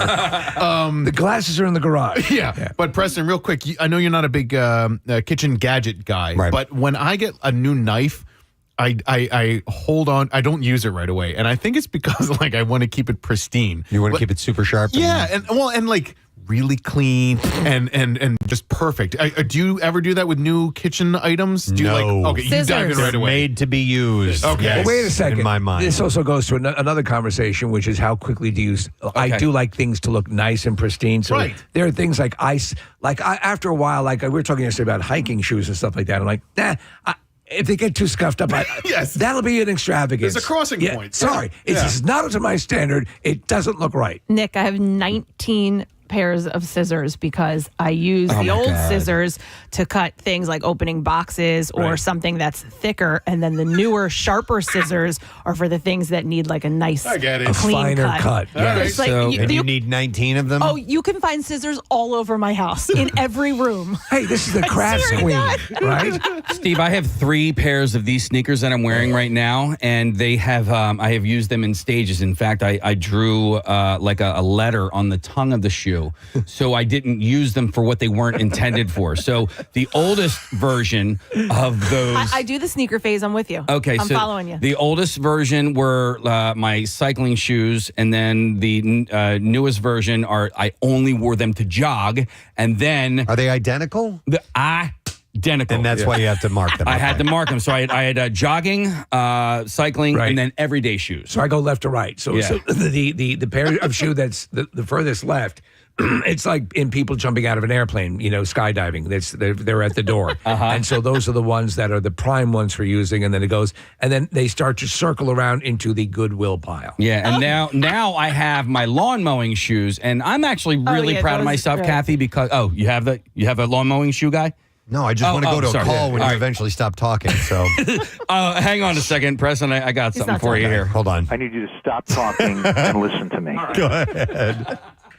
No, I'm proud of myself because my lawn mowing shoes I've been using for like 3 whole years now. I'm going to go back to people not using things because they're afraid they will break. Yeah. And I will go to Barbara, who's been on hold for a while. Hey, Barbara. Good morning.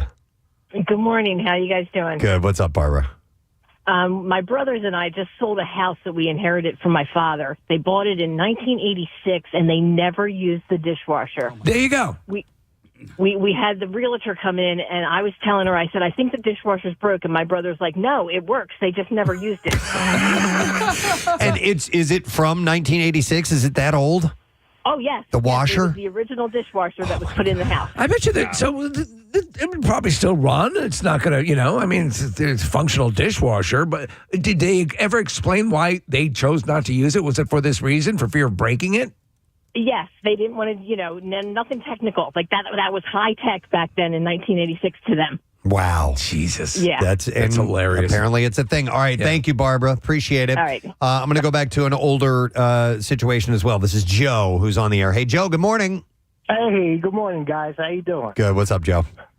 You guys remember back in like the 70s when you get in a car, the seatbelts were kind of tucked up and folded above the window? Yes. And little brackets? Yeah. Oh, yeah. Well, I'd get in the car, and my dad, he was kind of a perfectionist, and he wouldn't let me take the seatbelt out of the little thing above the window because he thought it'll never go back neatly. So he never let us use the seatbelt. He would rather have you not use the seatbelt to maintain the aesthetic. Oh, yeah. I used to try to get it out. And he'd be like, don't touch that. You'll never get that. Get away from that. Stop playing with that. And I'm like, Dad, it's a seatbelt. He's like, you feel that dashboard? Push on it. Now, and, would he make you ride on the hood of the car so that you wouldn't screw up the seats? Oh. That's funny. crazy. Yeah. All right. So Thanks. to this day, Yeah. it's All still right. a joke. Thanks, Joe. I appreciate it. All right. How about this? Let's go to Stuart. Hey, Stuart, good morning. Good morning, guys. What's up, Stuart? I got one for you. All right. My mother-in-law, God rest her soul, She had an in-ground swimming pool in the backyard. Mm-hmm. She never went in it. She paid for the pool guy to open it and maintain it. And I asked her, how come you never use it? She just told me that she liked looking at it and she wanted waterfront property. Oh, my gosh. But she never used the pool. True story. Never used the pool. Wow. Yeah, All but right. if she's paying for the maintenance, it doesn't make any sense. Yeah. All right, a little bit different than what we're talking about, but that's interesting. Yeah. Well, and this is slightly different as well, but can you go to Steve on line 2, Preston? Line 2? Yeah. All right. Hi, Steve. Good morning. Hey, good morning, Press. Hey, what's up, bud? My best friend to this day, his father back in the 70s, 80s, and part of the 90s, whenever he would get a new car, would pop the hubcaps off and put them in the trunk because he was afraid they were going to get stolen. May as well give them to somebody. Right. You know? Take the hubcaps off. Oh, that's funny. So he would immediately take a beautiful brand new car and make it look like a piece of crap. Yeah. Yeah. Oh, my God. For fear of them being stolen. Hey, these doors, someone might take them. Let's go to Jennifer. Hi there, Jennifer. Good morning. Good morning to you. What's up, Jennifer? Okay, so I'm a lifelong camper, and, with the internet, there are things like social media groups, etc. So I started following a bunch of camping groups on Facebook, and I discovered that there's a whole crew of campers that do not poop in their camper. They don't poop in their camper. They don't poop in the camper. Isn't that what it's for? Yeah, exactly. It's made for that specifically. Did they give their reasons why they don't want to do it? I don't know. I think they're afraid of the black tank. I don't know if they don't want to dump their poop or what, but there's literally a hashtag no poop in the camper. Yeah, I kind of get that. Yeah, I mean, well, you guys know, like when you're at Camp Out for Hunger and you have the RV, and like it's not that you, if you have to, it's fine. That's what it's there for. But if like there is the alternative to go elsewhere, like for example, Ulta, when we used to be at Plymouth meeting, like you would prefer Ulta to the RV pooper. And so I understand that mentality. It's there for a reason. If you got to go, you got to go. But like if you can find an alternative, find the alternative. I might see that. I don't see refusing to do it, though. Correct. You know what I mean? Listen, push comes to shove, no pun intended. We'll use that camper pooper. Yeah. Here's some text. Says, my dad refused to buy trash bags because you were buying them to throw them away. So what did you do with trash? He would make special trips to the grocery store for small bags and Walmart for even larger bags for the larger trash cans. Even if he couldn't buy something to fill the bag, he would ask the cashier for a wad of those big bags. Oh, my God. So in essence, a lot of what you buy from the grocery, you're buying it knowing you're going to throw it away. That's funny. He wouldn't buy them because you're purchasing something that you're just going to throw away. Just going to throw it away. That's funny. But it has a purpose. Yeah. Right. You know? Why get a toilet? You're just going to flush that stuff. All right, here we go. What is this, Nick? It Well, says, I'm confused by the details at the end. all right, shall I read the last part first? Just or- what the grandparents do. My grandparents lived. It says, my grandparents lived until they were in their late 90s, and they used their dishwasher all the time. They even had a little magnet that would say clean or unclean with a little piggy on it that they would rotate to say what condition the dishes were. We had that when I was a You kid. did? Yeah, clean or dirty. And it was a little piggy? Not a piggy, Oh, but all right. we had this thing, and you would. It had it was a magnet. It had it said dishes are, and then it had a little chain to another piece underneath it that you could flip over that would say clean or dirty. That's cool. And that way you wouldn't have to guess when you're standing at the I sink. could have used that yesterday because I loaded dirty dishes into a clean dishwasher. Yeah, that sucks. Hey, how often do you change your bath towel? Like, do you use the same bath towel over and over again? Yeah, I do. Yeah. Like a week. Yeah. Maybe. Oh, dear God. Something January like that. 1st is what Yeah, I do. I do the same thing only because it's clean. I'm drying myself with clean water on a clean body, and so I don't feel like it's as dirty. 93.3 WMMR. All right, thanks, Maris. Don't forget a little bit more to spread, a little bit more love to spread around from Hershey Park. We will do more 4-packs of giveaways. But right now, we got the Bizarre File to 10-2. WMMR presents Preston and Steve's Bizarre File. Brought to you this morning by Pro Team Collision. If you find yourself in an accident, trust the pros. Pro Team Collision, your trusted auto body repair shop located in King of Prussia. Go to proteamcollision.com. I have a little bit of, sometimes themes present themselves in the Bizarre File. I don't go looking for these types of things. They just kind of come in clusters. So I'm titling this particular theme, Don't Go Out into the Great Outdoors. Don't go out into the great outdoors. Okay, I'm intrigued. Listen to some of the, and I hate to put a bunch of doom and gloom ones together, but like I said, sometimes these things just happen. So there's scary stuff out there. Rescue operations are underway to save a hiker who has been trapped inside an active volcano in Indonesia for the last 3 days. At around 6:30 a.m. on Saturday, so it's longer than 3 days, Brazilian tourist Juliana Marins fell off a cliff around Samara Nungal en route to the peak of Mount Rinjani. So that's bad enough. The park stated on Facebook that a search and rescue team was conducting an evacuation operation to try and recover Marins. She was successfully monitored using a drone in a position stuck on a rock cliff at a depth of 500 meters and visually motionless. 2 rescue personnel were deployed to reach the victim's location and check the second anchor point at about 350 meters. However, after observation, 2 large overhangs were found before reaching the victim, making it impossible to install the anchor. The rescue team had to climb to reach the victim. Helicopters have been used to try and accelerate the evacuation process. The rescue operation, however, has proved difficult due to extreme terrain and weather, with thick fog conditions reducing visibility. And the volcano. In drone footage, Marins is seen conscious and fidgeting while sitting on gray soil in the volcano. The rescue team has been able to reach Marins and supply her with food and water. However, they haven't been able to remove her. Rescuers reportedly said they heard Marins screaming for help on Saturday after descending 300 meters later that day. Rescuers no longer were able to locate her, and she didn't reply to their calls. I asked to have the crust cut off.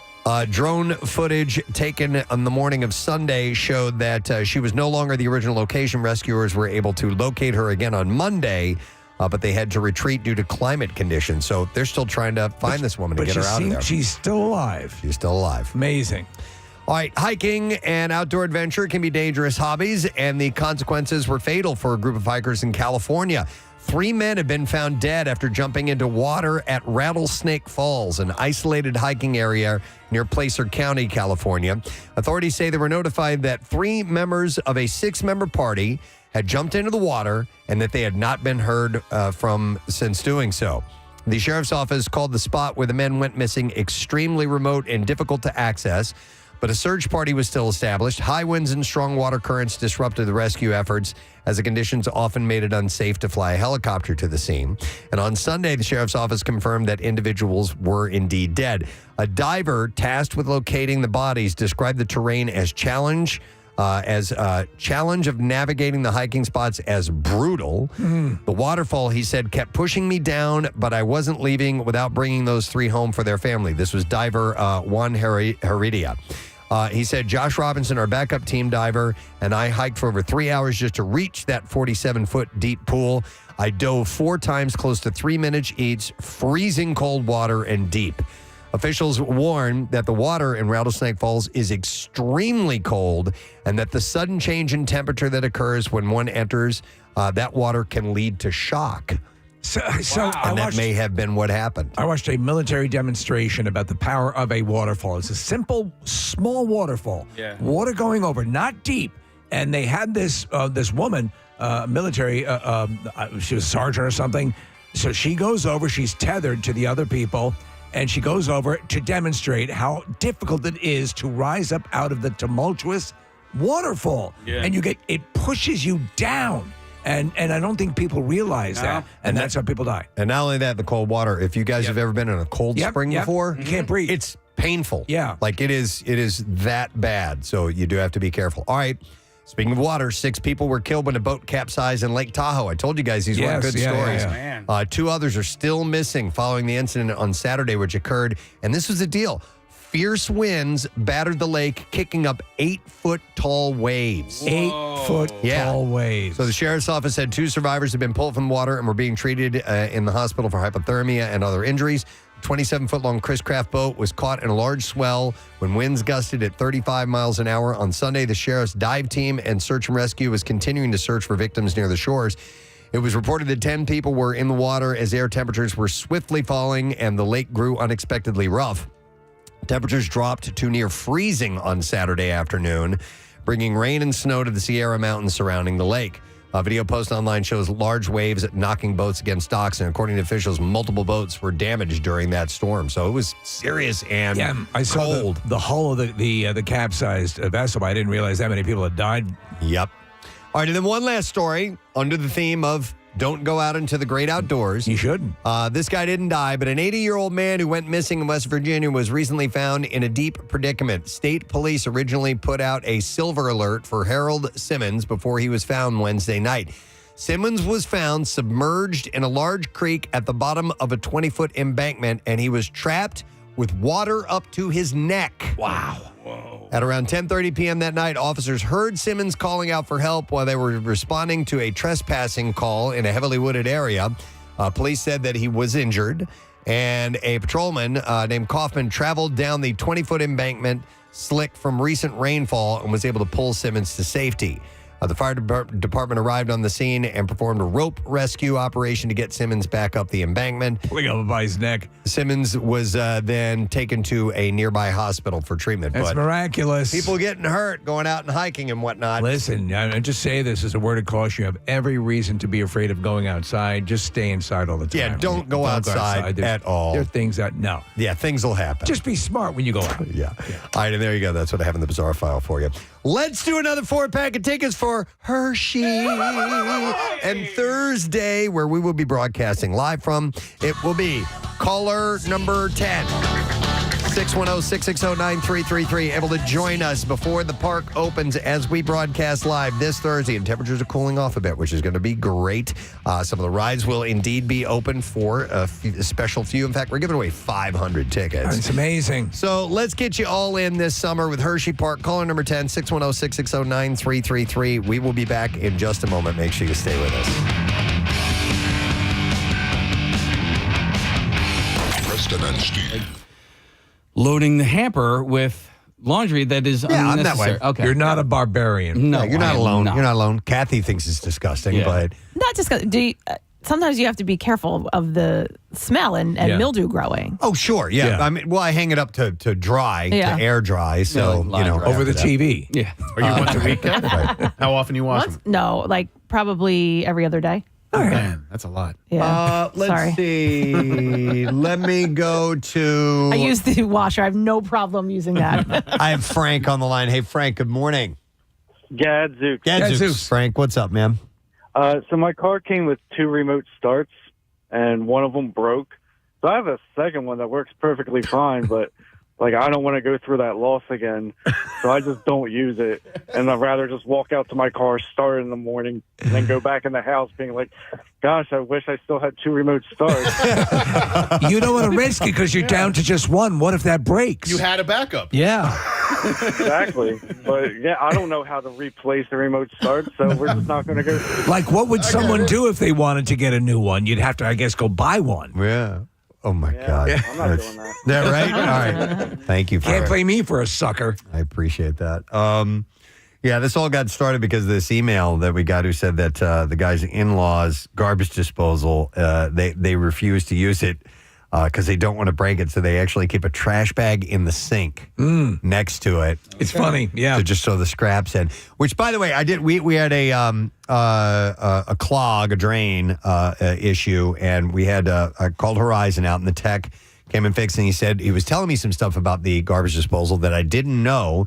As far as using, he's like, yeah, I mean, it's there for the purpose of breaking that stuff up and it going down the tube, but not everything breaks up that well and can eventually cause a clog. And he was telling me some of the things I didn't realize. He said what you shouldn't put in the garbage disposal, eggshells. Yeah. He said they eventually, he described them as a net. There's a membrane on the inside of the shell, and it goes down in there, and it won't fully dissolve, and it will. I have thrown thousands of eggs down into the disposal over years, and he's like, yeah, that's one you need to avoid. I was like, I had no idea. I think potatoes can turn into like a glue. Okay, so like there are a whole bunch of foods that you can't put down there because what's the purpose then? I know, but you got to be selective in what you can and can't put down there. Nick pulled up this list real quick. I know we have to take a break, Case, but let's see. Oh, clam and oyster shells, really? Yeah, don't do that. I didn't rocks, know that. Don't put rocks. What about wrenches? No, grease, oil, a large amount of vegetable peels, Large number of eggshells, it says here. Artichokes in particular, and corn husks are things you should stay away from. Wow. Okay. Anyway, listen, thank you guys for your calls. We appreciate it. And thank you to Brian from Lewis, Delaware, for sending in that suggestion. We have to take a break because we're going to go live on Fox Good Day when we return.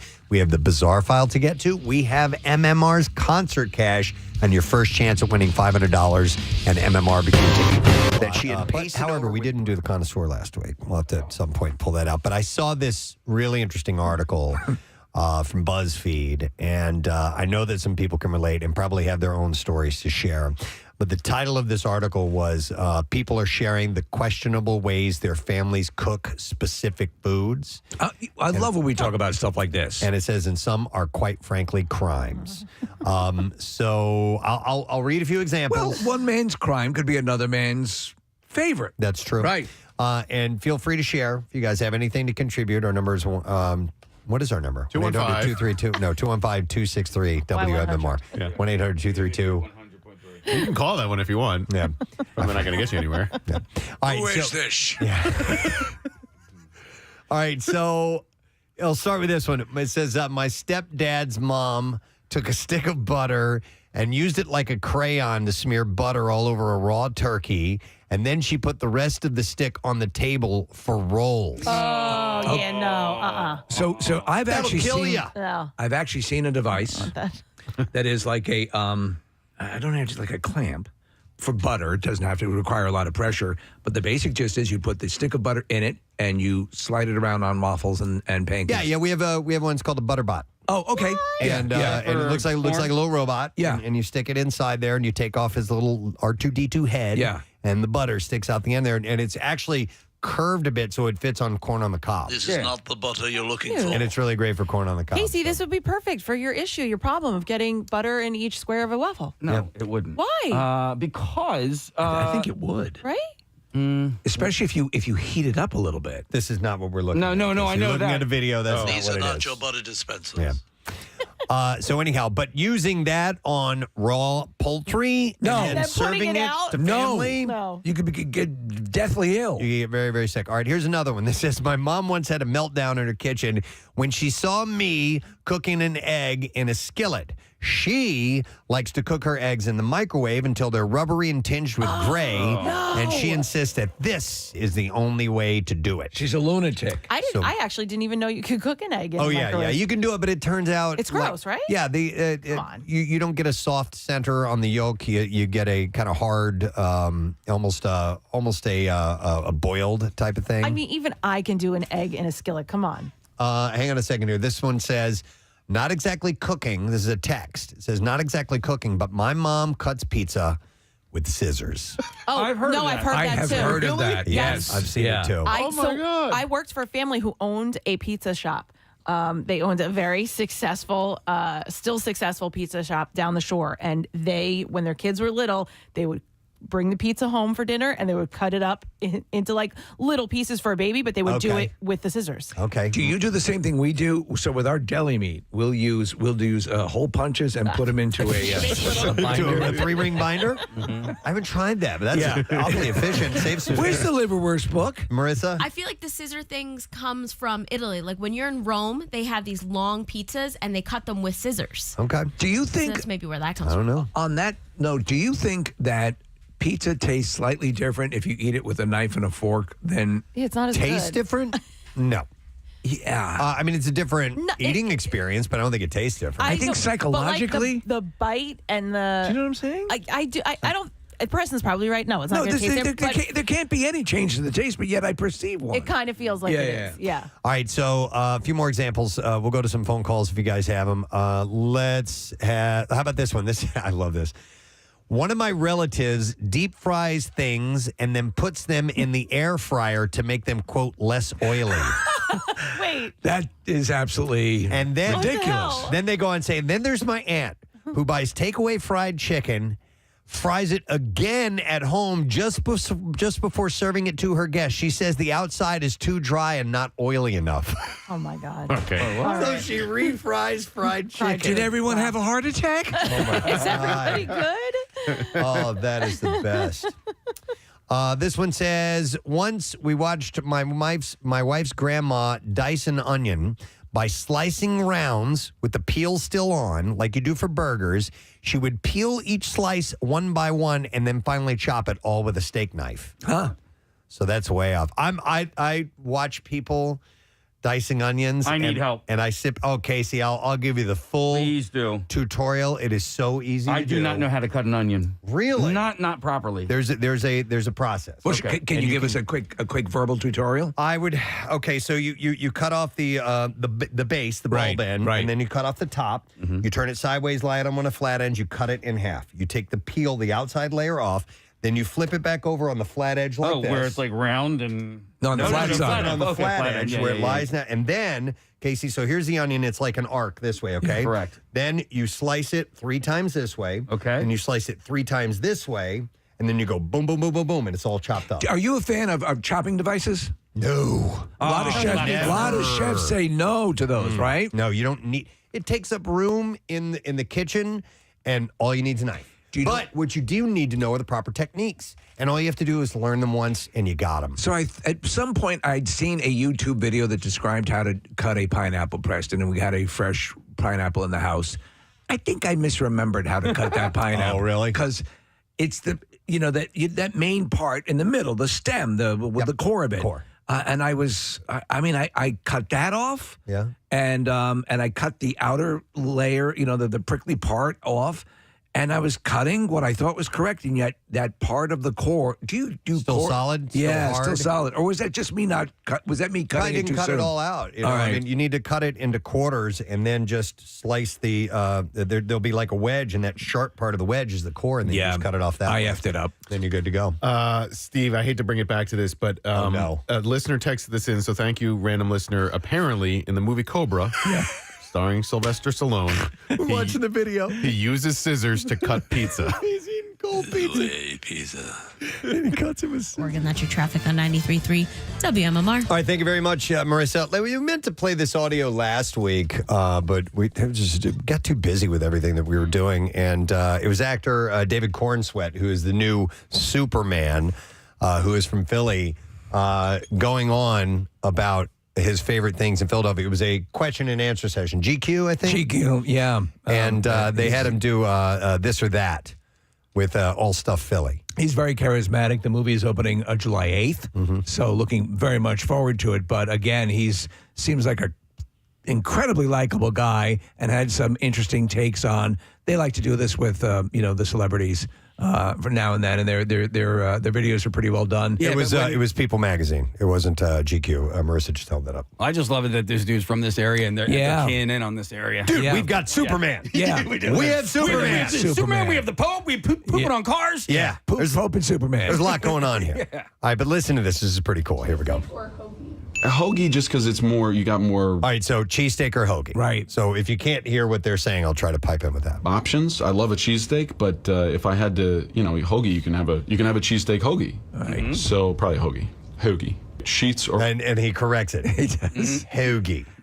Do we want to break these down or just listen to the whole thing and then Let's go listen to the whole thing and then we can go through them. Sheets or Wawa. I don't know what Sheets is. So Eagles or Phillies? Eagles, just because I don't unfortunately have time to watch more than one game a week. So I will watch the Eagles when they're playing. Although I also end up, every time I watch, they lose. It's a terrible blight to be the one fan that every time they watch, they lose, because it just means that I struggle watching. But Eagles, especially because of their recent success. But I love the Phillies and I love watching them. Abbott Elementary or It's Always Sunny in Philadelphia. Gosh, you couldn't pick two more different shows. Probably It's Always Sunny in Philadelphia. Rocky or Rocky 2. I have never seen Rocky 2, so I'll go with Rocky. Gritty or Philly Fanatic. Philly Fanatic. That's just what I grew up with. Jason Kelsey or Allen Iverson. That's a tough one. I think this is really. How do you choose between? They're both people. Pass. They're both great. Down the Shore or To the Poconos, Down the Shore. Jeet or John? John. It's just two. You just can use it so much more. I love it. He's hitting all the right notes. I think so. I think he picked all the good ones. Well, I liked how, because listen, when they said Iverson or Kelsey, I know who I'm picking.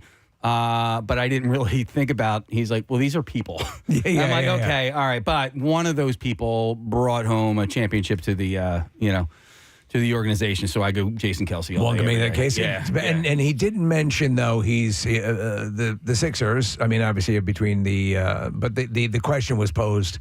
The Phils or Eagles. Yeah. So that was the only parameter of that question. Yeah, it's got to be this or that. This or that. There's only two that they get to choose from. So, what did you think about the take on cheesesteaks or hoagies? Because you can have a cheesesteak hoagie. I had not considered the fact that you have way more variety to go with if you are talking hoagie than you are talking cheesesteak. But you can do whatever you want. You can do whatever the hell you want. And he's Superman, for Christ's sake. I would, I'd probably...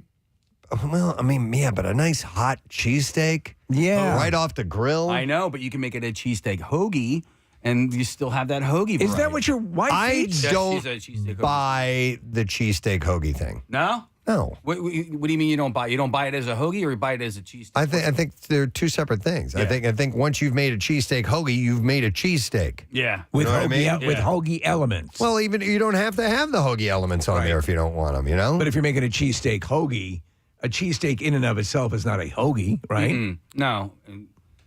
What, and then what makes it a I don't hoagie? know. Just by throwing some lettuce on there? Well, I just threw a wrench into the whole thing. Hoagies can be hot. Well, I guess I mean, So technically, a cheesesteak is it's meat on a roll with but cheese. like when you but if you make a hoagie, a hot hoagie, it's no longer a hoagie because it's hot. Yeah, it like if you heat it, oh god, it's a grinder. Grinder. That's if you bake it, right? Yeah. But what would you call a cheesesteak hoagie, Preston? If you had to assign a different name to it, a cheesesteak. Yeah, I think it's different. So explain to me how, ingredient wise. Well, you got lettuce and tomato, but you don't have to have those things on there. Yeah, you do if you're going to make it a cheesesteak hoagie. Okay, so a cheesesteak becomes a cheesesteak hoagie once you put lettuce and tomato on it. Correct.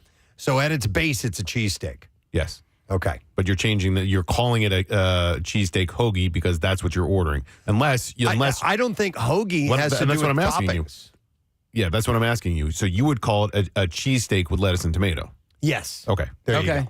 Yeah. I got you. And then when you want to be a little bit more flamboyant? No, not flamboyant. I was just going to say economical with your words. You just say cheesesteak hoagie. Right. Cheesesteak hoagie. And then people making that know that it lettuce, tomatoes, and then they ask you, well, you want onions or no onions? So if we go through the different classifications, there's the grinder, the sub, the hoagie. You have a Zepp as well, which is basically that's out of the Bridgeport area. Yeah, the Zepp became popular, and a Zepp is basically just a hoagie. I think without it's a pud without cheese. No, it's without lettuce. I think. I don't remember. I had a Zepp once, and I was like, okay, this is what a sandwich, whatever, man. And call it whatever you want. Yeah.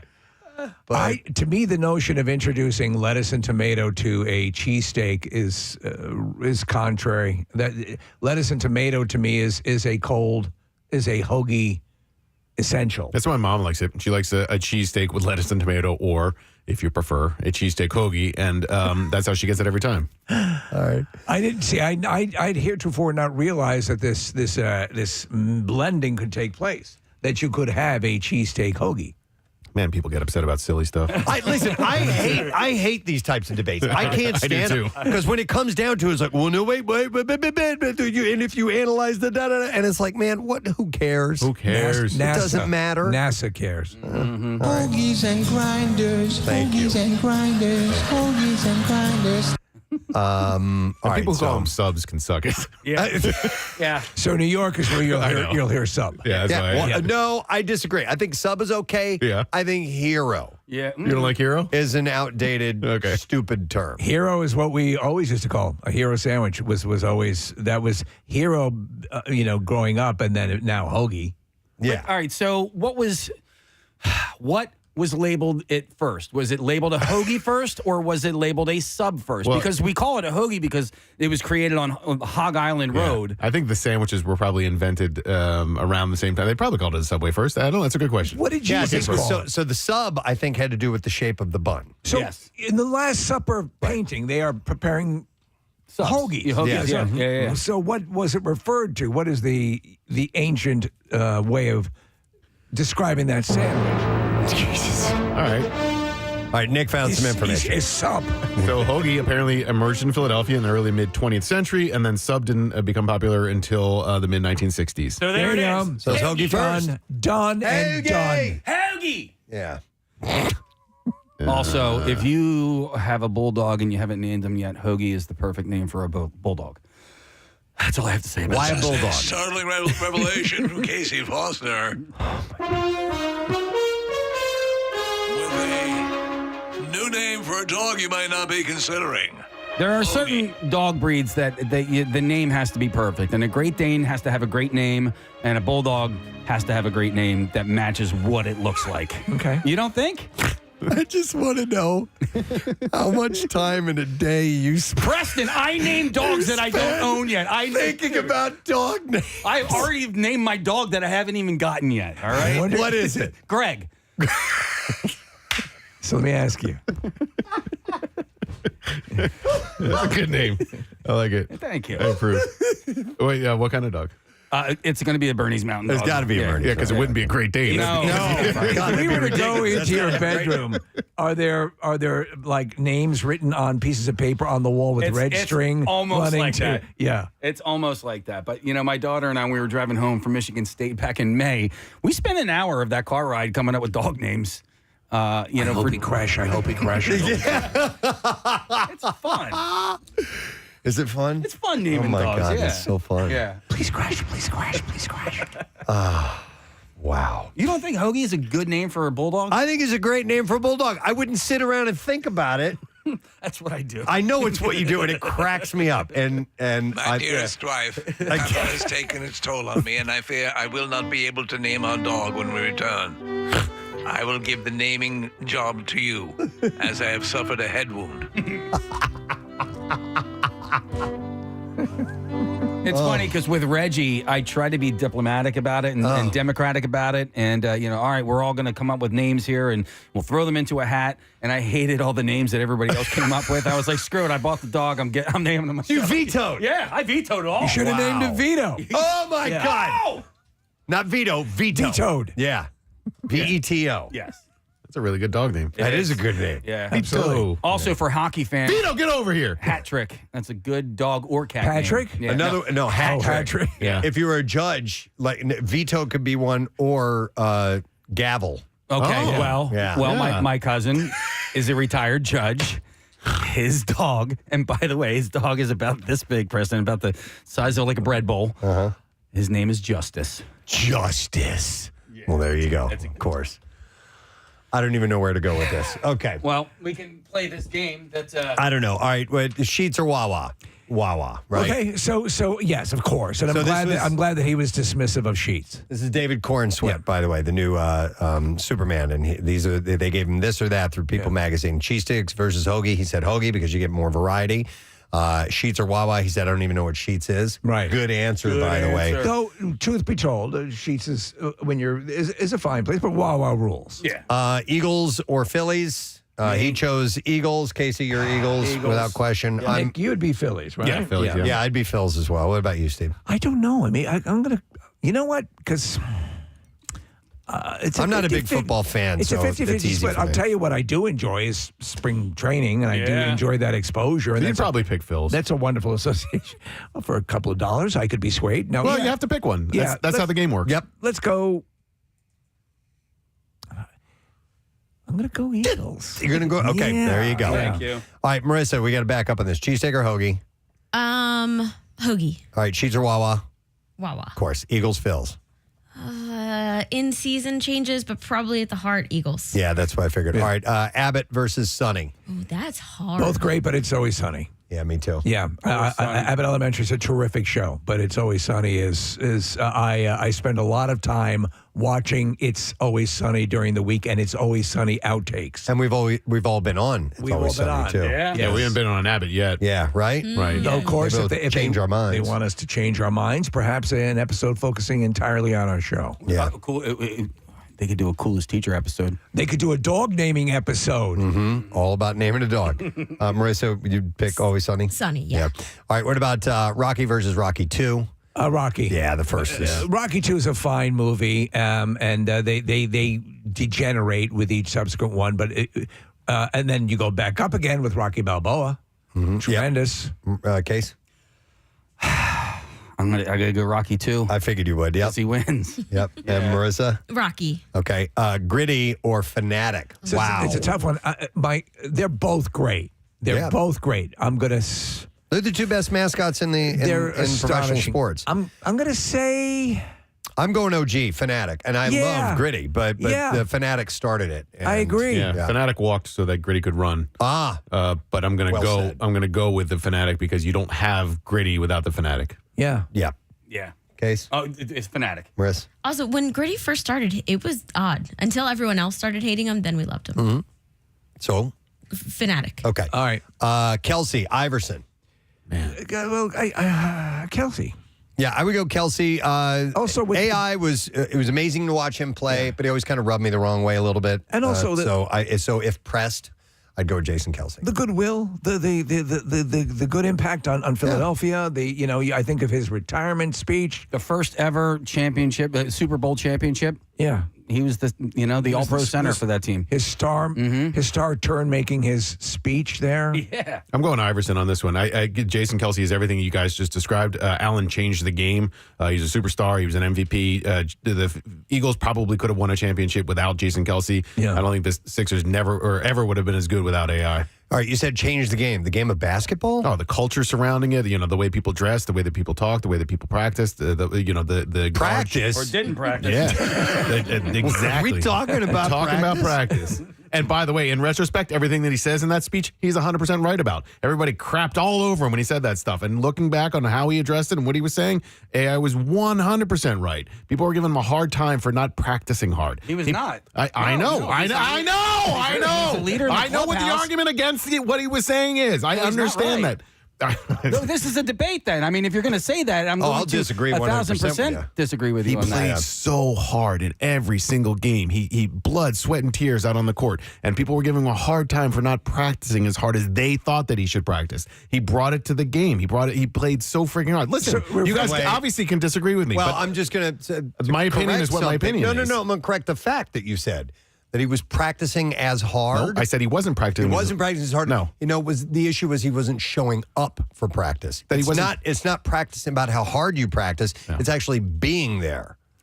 Disagreeing with you as guys a leadership is so difficult because it's just my opinion on the matter. Yeah, I know, but why can't we also express our opinions as well? We're not saying you're an a-hole or anything like that, but here's why. Yeah. The tone that you're bringing is the exact same tone that people brought onto AI when they gave him a hard time for not showing up to practice. Well, let me ask you a question because I'm mildly agnostic on this.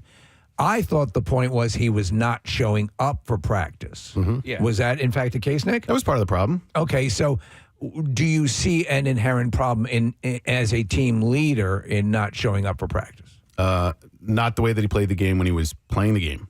Okay. Well, then that's your opinion. Yeah. Okay. Marissa, Iverson or Kelsey? I'm actually going to go Iverson here. Okay. Only because as an athlete, I agree that Iverson changed the game. Kelsey Iverson's more legendary. Kelsey is a newer legend. His post career is becoming bigger than his career on the field. And I love them both, but I'm going to go Iverson. Speaking of that, has that ESPN show been renewed that he was doing? That late night show? Yet. I don't know. I think maybe when they kind of hinted that it was at the end of last season. That it's only going to kind of run during football season? Is that it? I think so. All right. All right, and then a couple more of these, and then we're done with this. Shore versus Poconos. Anybody want to go? Yeah? Sure. Yeah, Shore. Yeah, me too.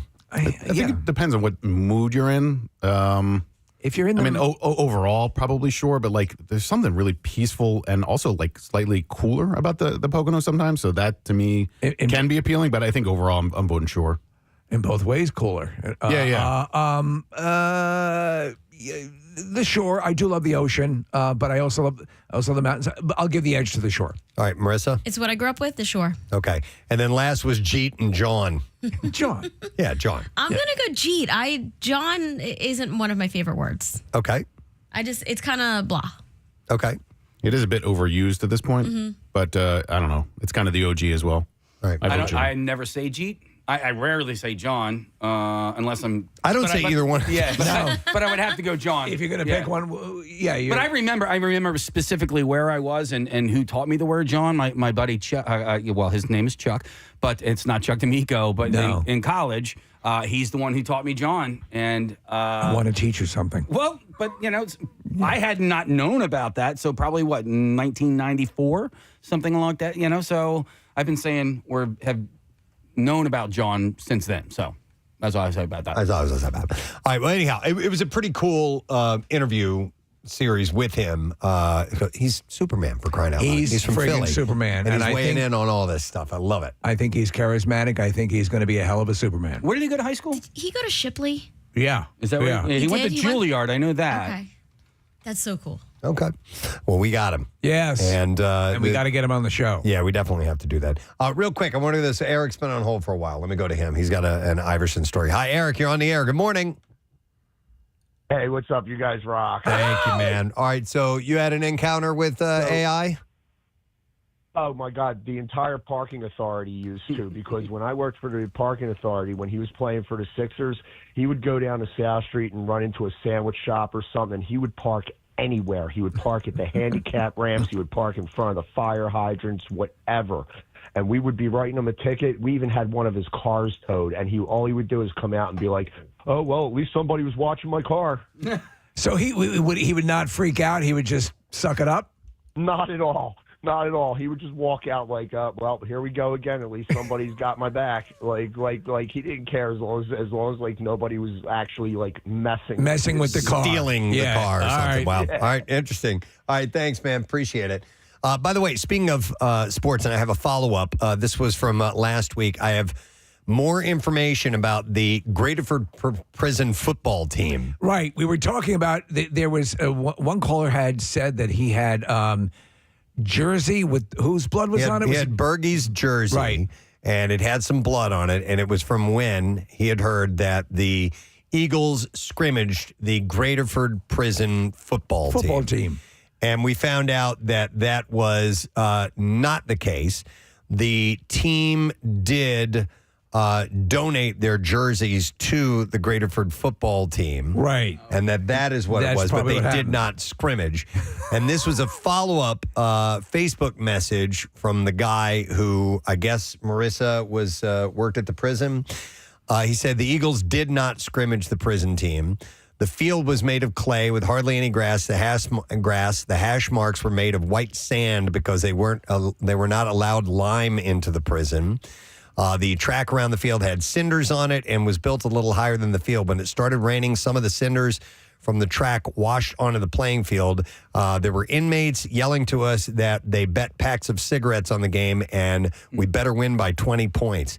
He said, "Don't know if it's true, but I heard that the vet donated the old AstroTurf to the prison, but they never came to pick it up. I was working in a county prison at the time when we played in Graterford and knew some of the inmates that were previously incarcerated at the jail I worked at. I knew for a fact that one huge guy they called Lurch was on Thorazine, and I told my teammates, I don't care how hard you hit that guy, it won't faze him." It's like Richard Keel in The Longest Yard. He said, "I'm pretty sure that the last time we played them, they started a big fight with us. Our coach kept yelling, 'Keep your helmets on.'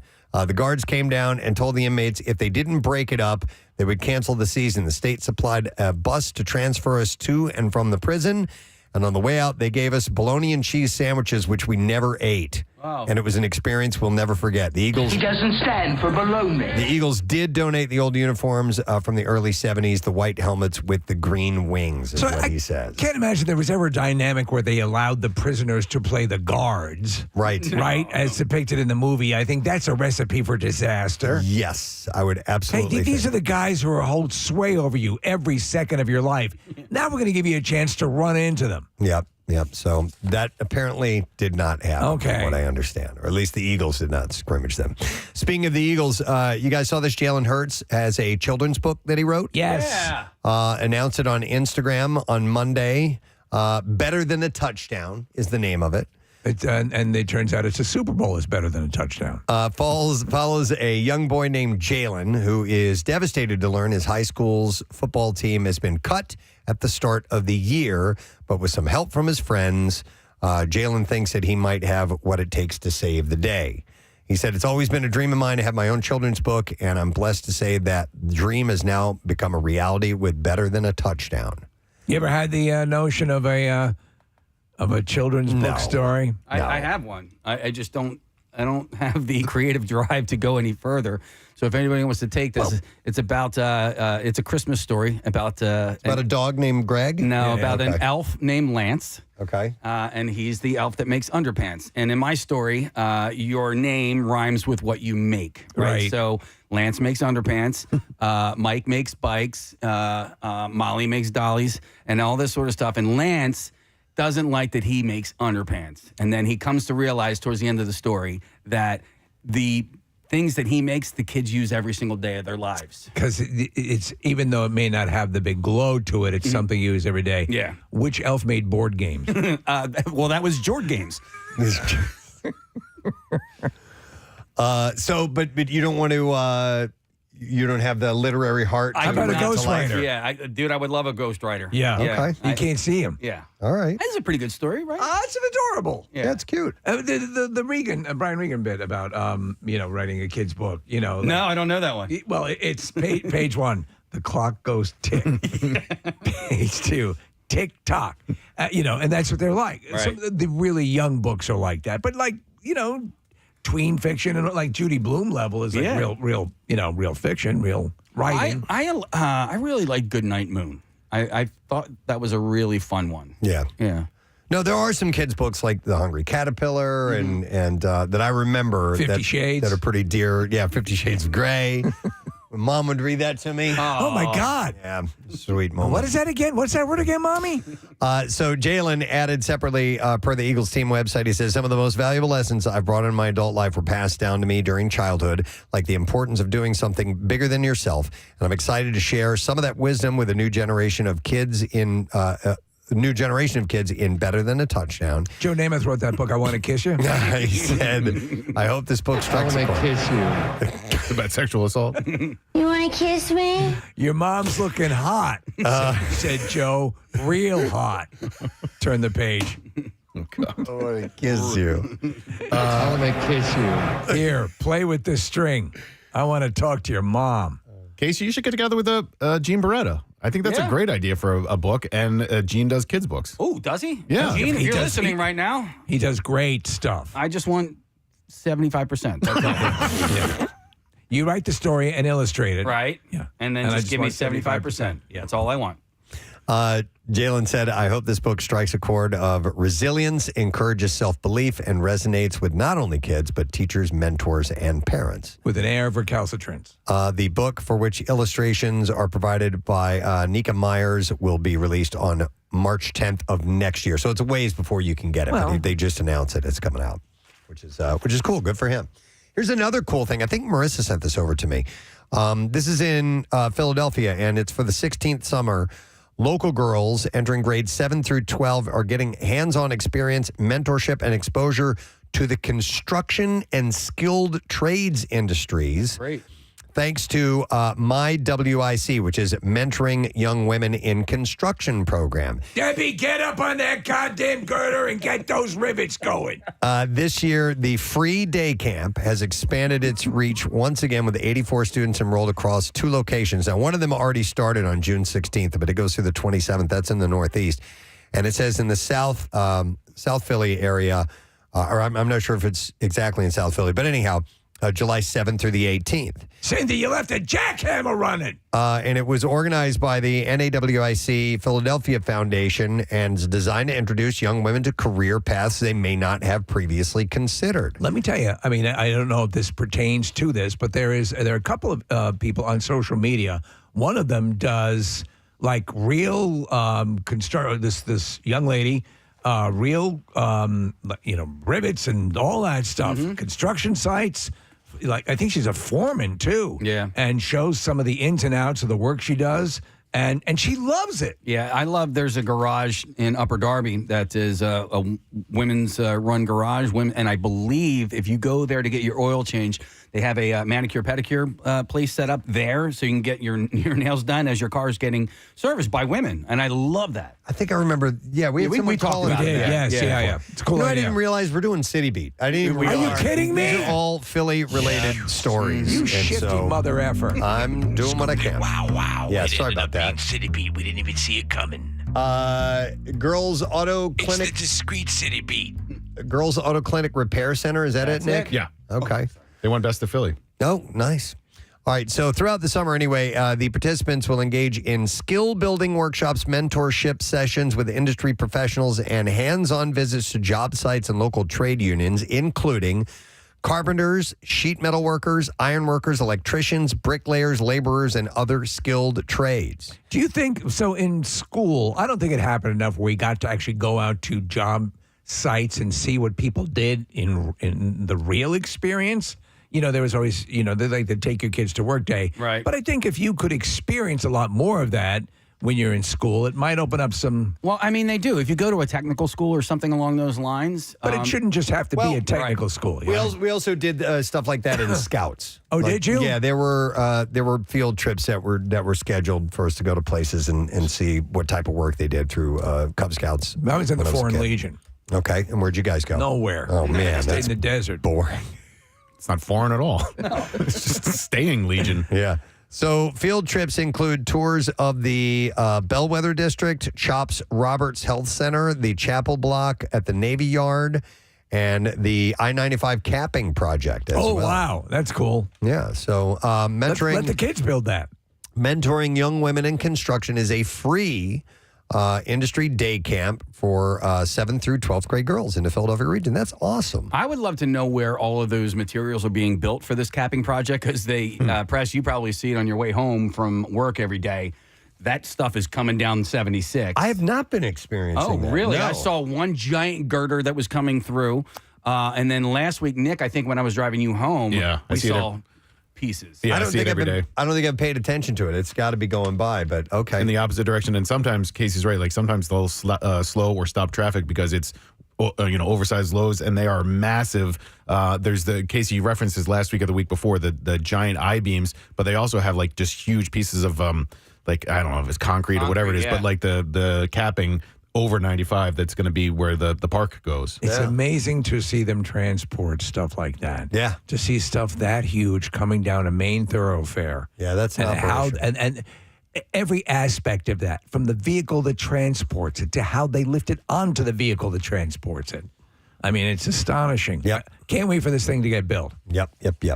All right, then there's another one out of our area, and I mentioned this in news earlier this morning, but it's worth bringing up again. So 2 NASA research aircraft are conducting low-altitude atmospheric research flights over our area until Thursday, and the Center City District put out an alert When there's yesterday for this. Anomalous air traffic over I always notice the helicopter or something. I go out and look.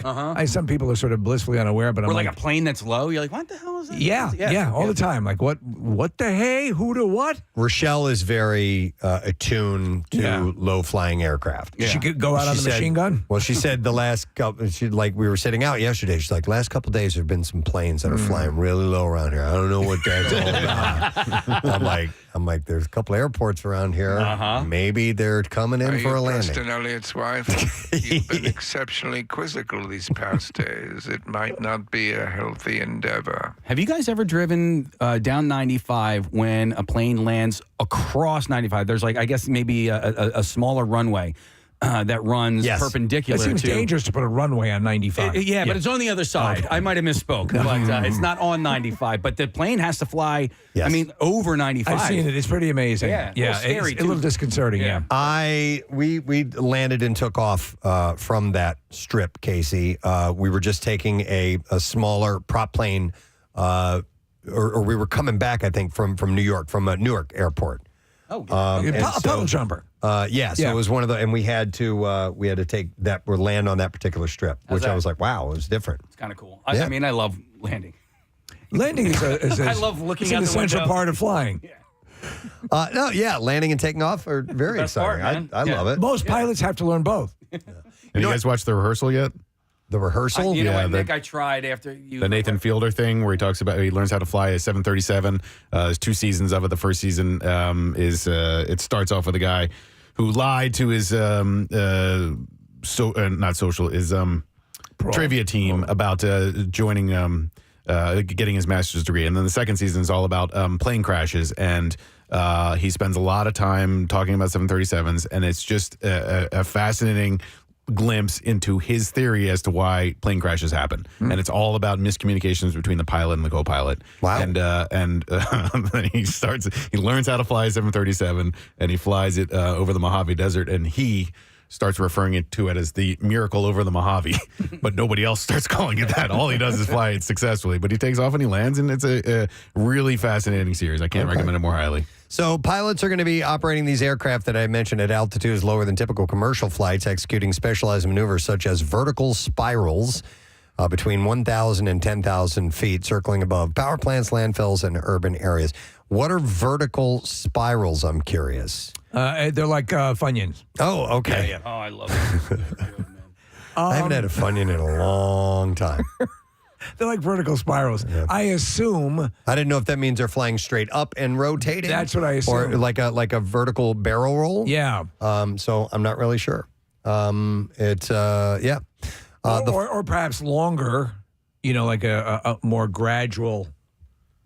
Oh, I see what you're saying. Yeah, that makes more sense. Steve was showing like a spring coil or a corkscrew shape flying upwards as they're that. I'll bet you that's what that is. The other one might be a little more different. Yeah, they're not there doing. They're doing some stunt flying. Why are you doing this? It's part of the experiment. Stunt flying up there. What did he say? He didn't say nothing. He just giving you that look. He's got that look. The flights will also include occasional missed approaches at local airports and low-altitude flybys along runways to collect air samples near the surface. Go ahead. And the flights began Sunday and then will continue until July 2nd over areas that include the Baltimore region and some cities in Virginia as well. Years and years and years ago, I was probably 10 or 11 years old, East Northport, Long Island. We were out in the back, my dad. We were raking leaves, and, it was a suburban area, Preston, not very developed. And I swear to God this happened. My dad saw it as well. We're out there, and a plane, we heard the noise, a plane like a Piper Cub came down, and to us, it looked like, it looked to me like it was pulling out of a dive, like something was wrong. Came down low enough to kick up all the leaves. What? That we had been, and this happened, and no one else saw it. But I saw it, and my dad saw it. But it's still one of those things like, did we see that? Did you look at each other and say, did you see that?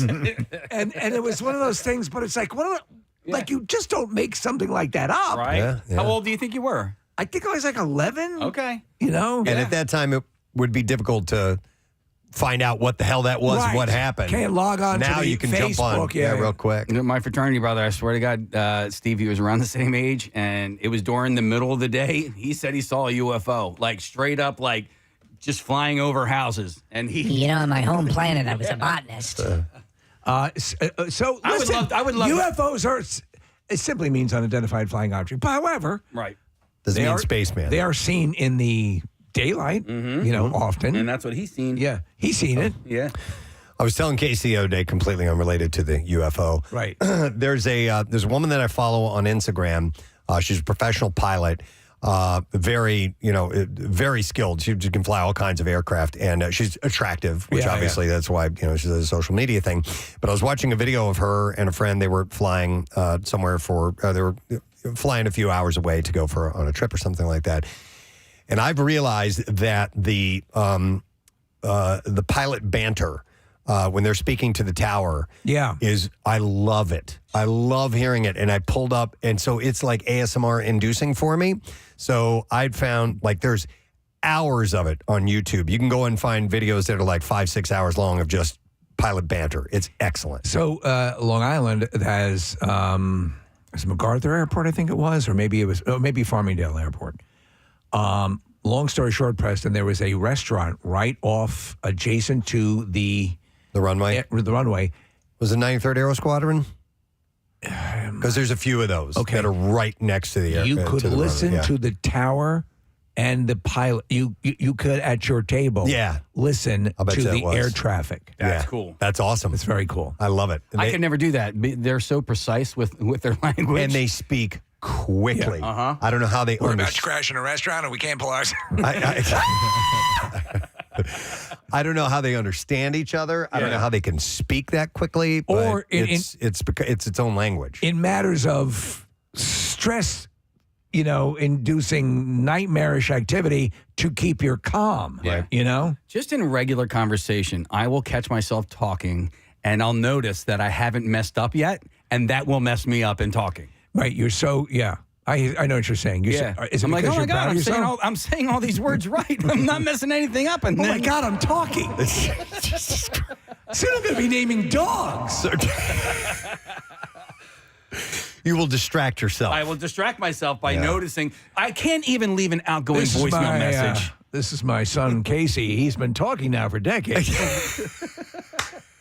You guys, That's right. Show him, son. You listen to the show. You guys know I'm not good at talking. Here, watch. Describe that door, Casey. That is a wooden door painted red. How about that? Hey. The kid's a natural. Anyway, NASA is conducting these low altitude flights this week. And so. When they were talking about these different things, I was wondering, could you float them a few bucks and do a mini vomit comment? Oh, that'd be cool. Would that be cool? Yes. I would love to do the vomit. You can do it. There's like. Yeah, you can pay for it. You It's can not pay cheap. for it. There are a couple of tours that do it and use the similar aircraft, that parabolic flight path that gives the weightlessness. Yep. But it's a chunk of change. It's a chunk of change, and you will get sick. Yeah. And that's the only other thing about it. Like, I'm not fond of puking. Well, the diarrhea comment hardly sells. That's less popular than the vomit comment. Oh my God! I didn't think it was this expensive. Neither did I, Nick. It's Steve. It's almost $9,000 per person per seat. Yeah, Whoa. There's one in Vegas, and How much is the diarrhea comment? a lot more. But We get you're paying for cleanup, so. They get. What do you want, kids? The menu's got the vomit comment or the diarrhea comment? It's called zero G flights out of Las Vegas, and $9,000 per person. So I would still want to do it, even with I was thinking like $2,000. Yeah, me at the too. You're most, almost $10,000. and that's too much. Yeah, if you throw in the decorative pin. You know what? It's 5 hours.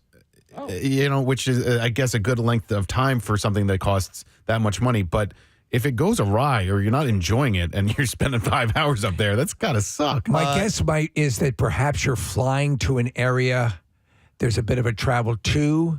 I would think so. The area where you execute it, and then the area back, because you probably can't be doing that kind of flying over any remotely residential area. How many dives do they do? A lot, 15. Okay. And you get to keep the flight suit. But they can't. Yes, that's probably a good portion of the night. And I'm not kidding. There's a pre-flight meal.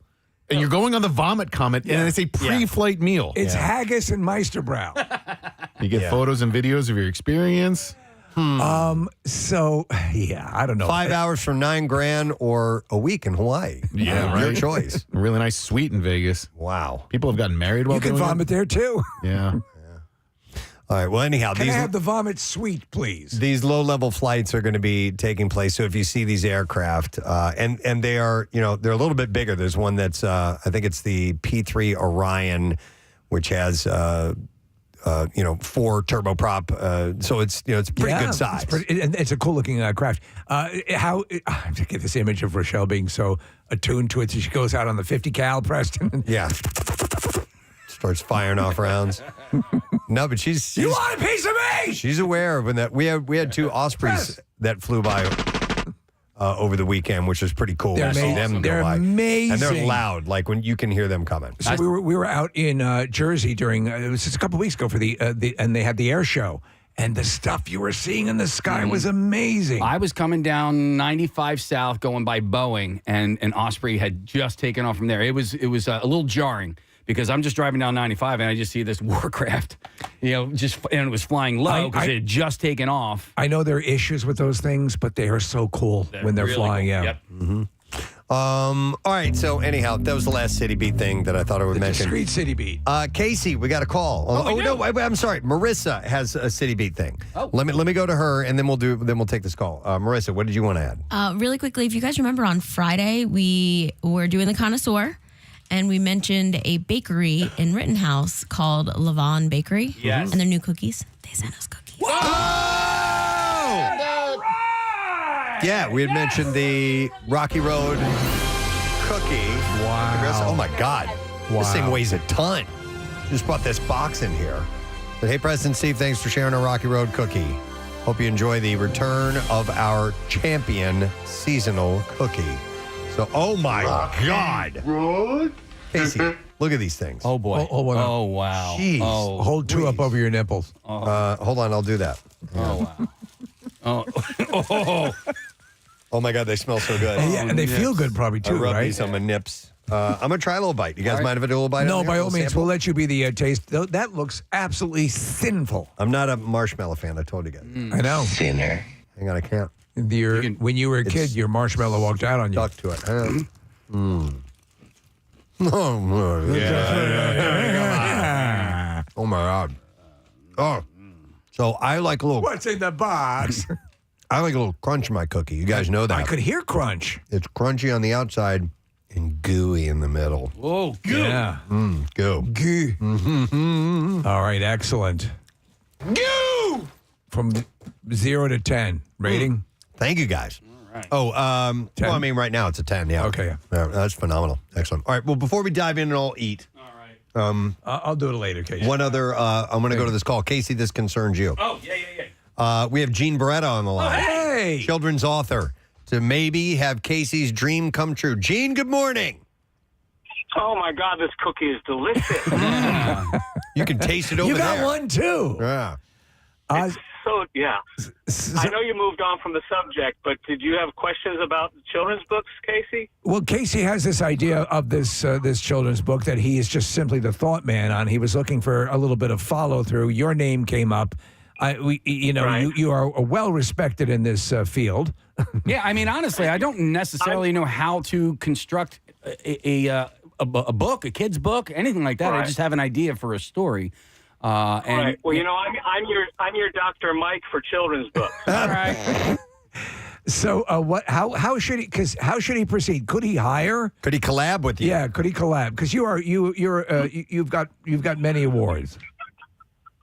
Well, you can collaborate, but and we can follow this up with a phone call or something, Casey, if you want. But basically, you have to get your manuscript. I assume you're writing it, not illustrating it. No, he doesn't want to do it. He doesn't even want to write it, He just Gene. wants to give you the idea, and he would like to have 75% of the profit. Yeah, I just have I basically have a basic storyboard.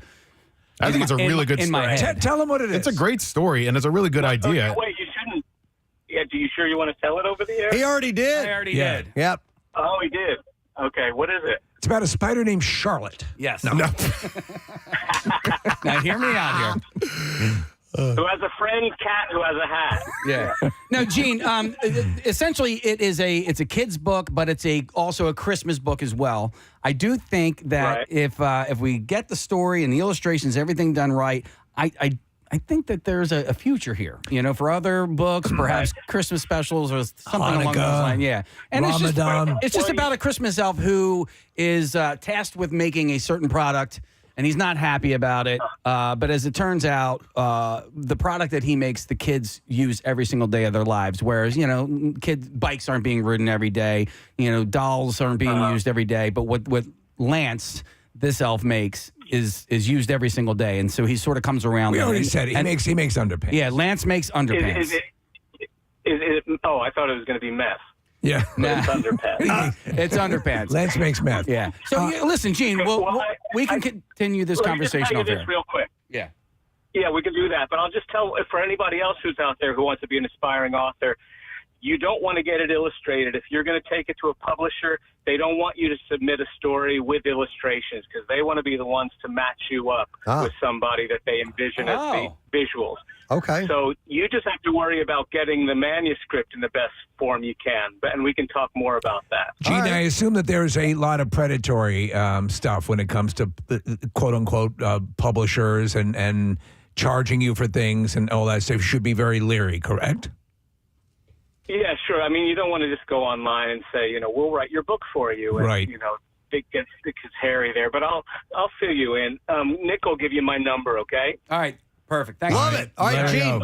Thanks for checking in. All right, bud. We'll talk to you soon. All right. Good man, that Gene. Gene Barretta. The Beretta brothers. All right. We do need to take a break. So we're going to do that very thing right now. We will come back in a moment. Before the show is up, we will have another 4-pack of tickets for Hershey Park in the live broadcast on Thursday. So take close.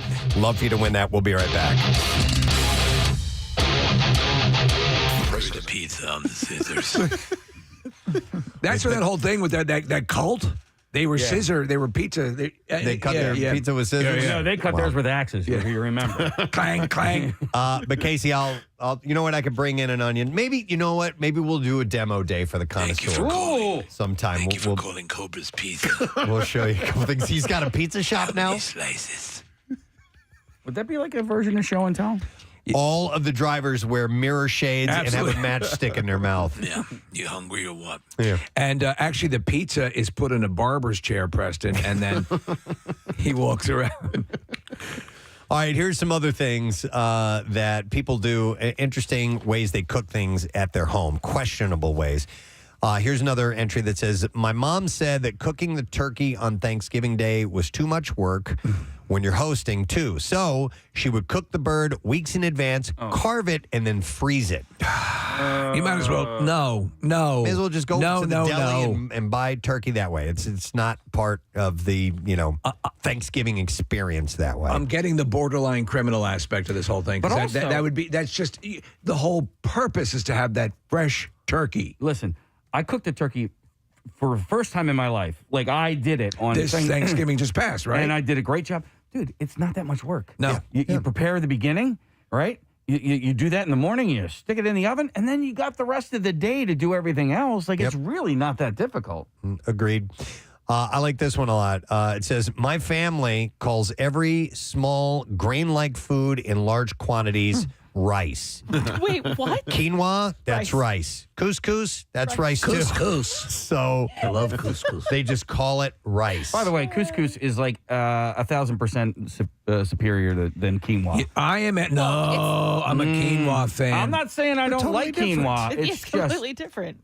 It's better. I mean, if you're going it's like pudding is the best version of steak. But that's like saying you like pasta better than rice. Yeah. No. Yeah. I think it's more like saying you like risotto better than rice. And milk duds. No, so, couscous is a pasta, right? Yeah. That's right. Quinoa is a grain, I believe. I believe you're correct. So they're two different things. So, Okay. so rice and risotto are both grains. Your quinoa's in my couscous. Your couscous is in my quinoa. I kind of liken them to be almost the same thing, even though they're not. Right. Yes. Okay, so you're like these guys. Yeah. All right, so here's another one that says, my mother-in-law proudly makes this one very specific chunky salsa, and it has raw diced carrots in it. I have no idea where she got that recipe from, but it's bland, it's watery, and way too crunchy. I had carrots in a salsa one time. And Were they raw? Yeah, chopped. Okay. Raw carrots, and when I saw it, I was like, "No, this is going to be terrible." It wasn't bad, and I don't know why it was done. Like maybe for nutrition reasons or whatever. I was not completely turned off by it. Do you know what? I pretty much hate carrots. I don't hate, but I find them bland. And the only thing, but however, I love carrot cake. Yeah, well, that's not really carrots. Now, are you talking about there are carrots diced up in it? Just are you talking about like raw carrots, Yeah, or do you like carrots. them Nah, baby carrot. I'm not a big roasted? fan. Yeah. Okay. Maybe we need to roast some for you in some good olive oil. I love carrots. I yeah. do too. Any I could form. eat them with every meal. Mhm. Yep. So let's go to some phone calls. I want to go to Frank. We're talking about questionable way things that people prepare things in their kitchen at home. Hi, Frank. Good morning. Good morning, it bitches. Good morning. What's up, buddy? All right, this infuriates me, and I'm about to ruin everybody's morning. My fiance's aunt, she prepares soup separately. As in, if she made chicken noodle soup, there's chicken in one pot, broth in one pot, noodles in one pot, and then vegetables in another pot. That's not how you make soup. That's not how you make soup. So she makes them all separately? The reason for it is so that you get individual flavors of everything. No. Frank, I feel your passion. Absolutely, because the big thing about soup is all those ingredients together blend, and they spend time together. Yeah. The longer you let soup sit like that, the better it tastes. That's insane. That's crazy, Frank. Have you ever confronted her on this? Yes. And then she's big and mean and Italian. I don't know. Frank, that's insane. Does she do, like, when she makes a cake, does she prepare the separate ingredients separately? Right, it's like taco night, but with soup. So you just walk up and then you just put everything into your bowl. And that's kind of funny. Yum, yum. I'm really happy to be married into this family. I can't take it. All right, Frank, good luck to you, sir. Thank you for the call. We appreciate it. Oh, my God. That's crazy, man. That's too funny. So here's another one that says, once we watched my wife's grandma dice an onion by... Oh, wait, I already said that one. Never mind. There was another onion one coming up a little bit later on. This one says, I... brought my mom and a niece to a nice restaurant in Boston and interpreted the menu for them. It was in Spanish, and I could make out most of it, and we played it safe considering their plates, but also ordered a few things for them to try. Adventure in food and culture is important for my kids. My mom screamed, "Ooh, gross," like a child in the middle of the crowded dining room, all because I said that there were anchovies in the Caesar salad as they brought it out to the table. Isn't that a standard part of Caesar salad? Yeah, anchovies. The dressing is made right. with anchovies, but she probably didn't know that. She got a little freaked out by that whole thing. Ooh, there's carrots in this carrot cake. Right. All right, let me go to Adam. Hey, Adam, good morning. Morning, guys. What's up, Adam? My fiance's mother will put whole chicken breast into the oven with like an inch worth of olive oil and no seasoning and just let it cook in there for like an hour. Wow. My fiance suggested that I learn this recipe. What's to learn? Wait, let me take notes. Yeah. So, Preston, would there be any reason to prepare chicken that way? If you maybe were going to add it to something else, but they just eat it like that, Adam? It's the weirdest thing that I've ever seen. They pull it out of the oven, they cut it up, and they're like, "Oh yeah, it looks great." I'm looking at them like, did she forget to put like salt, pepper, like any kind of seasoning on this thing? I came home from work one night and it was just sitting there on the counter. I'm like, yes. Are they treating it like Preston, like focaccia bread, where you're dipping it in the... Everybody just takes a piece and then they dips it in the olive oil? Oh, man. That's super duper bland. Thanks, Adam. I appreciate it. Yeah, you would do that if you're going to add it to something else, maybe. But even then, you at least want to give it a little bit of salt and pepper, you know? Something in there. Let's see here. This one says, my mother-in-law... These are all mother-in-laws. Questionable ways that they prepare things in their kitchen. My mother-in-law cuts every single vegetable up with a paring knife. Now, a paring knife is really small. Yes. She said it's horrible watching her struggle to cut large items like potatoes and onions. But she just sits there and insists that a small knife makes it go faster. Yes. But then again, he says she also boils chicken in water in the microwave and eats it too. Boy, that's about as bland as you can get too. So smaller tools will make the job go quicker. So like a really tiny lawnmower. Right. Yeah. Exactly. Try that. Yeah. It'll speed things up. I'm gonna quite cut a my bit. time in half. No. You need a nice big knife. No, I'm gonna dig out this pool with a spoon for some things.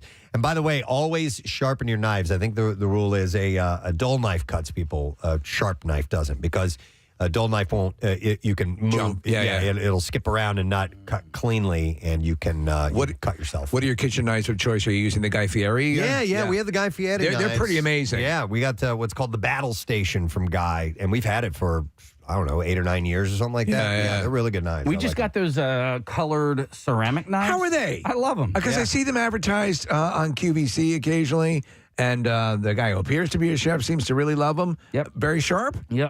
Okay. One last quick question. Do you have to sharpen those ever? I don't think so, right? I don't know. You're asking this guy over here. I don't. I've never dabbled in ceramic knives, so I'm not really sure if they need to be sharpened or not. Here's another one. Says, my stepfather's an absolute toddler about food. A literal 60-year-old man who still throws tantrums when my mom doesn't make him what he wants for dinner. One of his normal practices is to eat slices of white American cheese straight from the packages. Sometimes he just takes slices out of the package and stuffs them in his mouth. And I think these are the individually wrapped ones. Yes. Because he goes on to say he spent all of last summer insisting that every pack of cheese that my mom got was bad, but they were all totally fine. Our conclusion, we think that for the first time in his life, he actually smelled the cheese before inhaling it. So if it wasn't wrapped tightly in that package, because those, like the Kraft ones, like they barely have any scent to them at all. And you get a real cheese, it's going to have a really strong scent to it. All right, Tony has a crazy way of making soup. We're going to go to Tony. Good morning, Tony. Good morning. How are you? Great. What's up? All right. So someone else was talking about separate, like making soup separately. Yes. I have a texture thing. So I don't like I like the taste of the soup greens, like celery and onions and things like that, but I can't stand the texture. So I boil them in the broth, and then I strain them out, and then I kind of pulverize them into their own soup, and then I add it back into the broth, and then I boil the noodles, and then I add the chicken. Okay. So you don't like texture of vegetables, so you just kind of puree them and make them into a liquid. Yeah. Yeah. Okay. Huh. You're still going to get the flavor. That's interesting. That's probably a Bill Weston way, right? Yeah. So you know what? In fact, here's this same one. It says, my dad hates the texture and taste of most vegetables. He passed this down to my brother and me. So my mom always made us this awesome salsa that was completely pureed. Yeah. I was very confused by chunky salsa when I was old enough to notice it at other people's homes. Huh. I didn't know people didn't like the texture. Well, I guess, yeah, we're like Rochelle. Texture's a big thing. The reason she doesn't like mushrooms is the texture of them. Me too. She can handle the flavor. She can get mushroom flavored stuff, but if she gets the pieces, it's like I've been on that roller coaster with avocados. So I like avocados. I initially liked, and then I did not like them. I did not the texture, and now I kind of like the taste. So I can handle. I think I'm coming back as the pendulum swings. But man, yeah, there was a period like I couldn't stand the feel of it in my mouth. What about, Kathy, mushrooms, no dice for you? No, I can't do mushrooms. But I'm okay with the avocado. Like, I don't. I know. That's kind of slimy, too. It's a little different. It's a little different. Yeah, the It's mushroom offensive. is so, I don't know. Avocado's It's so almost slimy. creamy in nature. Yes. And I'm okay with creamy I'm okay with stuff. Say it clearly and into the I'm microphone. okay with creaming. What about mushroom flavor in general? You don't like it either, or? I don't know that I would hate it. I don't. What would be mushroom flavored? Do you I like don't know. I don't think sauteed I've- mushrooms on like a hamburger? Oh yeah, I do. that's awesome. Absolutely. So like a cream of mushroom soup. You know, I mean, Nah. there are No, little but there pieces, are chunks in there. Yeah, no, I can't but they're do it. very, very. What about split pea soup? Something like that. I'm okay with that. Yeah, I'm fine with that. Casey's not good on. My wife despises it, and I love it. Yeah, the only one I've ever had is like a canned split pea soup. Oh, yeah, If I had it homemade, You got to I have think free maybe. range. Speaking of canned, hang on a second. Here was a one that said, my mother has entire cookbooks dedicated to cooking in the microwave, and she thinks that there are only two ways to cook vegetables. One, place frozen vegetables onto a dish, add water and margarine, microwave until mush. Two, dump canned vegetables and liquid from a can into a pot, add margarine, heat, microwave until slightly warm. I only realized that I actually liked vegetables for the first time I tasted fresh green beans that had been lightly sauteed with olive oil, garlic, and salt. So if you grow up on the canned or frozen stuff, you don't know the majesty, the wonderfulness That would have held of- true with a couple of like pineapples. Again, I only had canned pineapples when I had fresh. Like, well, a whole new world. Right. But Casey, we'll have to get you some split pea soup. I hated peas when I was a kid. Couldn't stand them. They were disgusting to me. I love them now. It's the way it goes. We were talking over the weekend about Brussels sprouts and how they're a revelation these days. But when I was growing up, Brussels sprouts were prepared boiled. And so that was like terrible It to would me. blow out your O-ring like nobody's I business. wouldn't even give it that chance. I hated them so much they never made it into my body. I love them baked. Like now, yeah. Yeah. All right. How about this one? When I eat at my in-laws, here's the in-laws. On 93.3 WMMR. Thank you very much, Marissa. Yes, sir. Just a quick question. What do you usually normally put a turkey in the oven at? Like 325. So if we have a string of 325-degree days, we could try this. Yeah, Okay. it only takes like 2.5, 3 hours, Okay, depending on the weight. So you should be good. Keep that in mind. Yeah.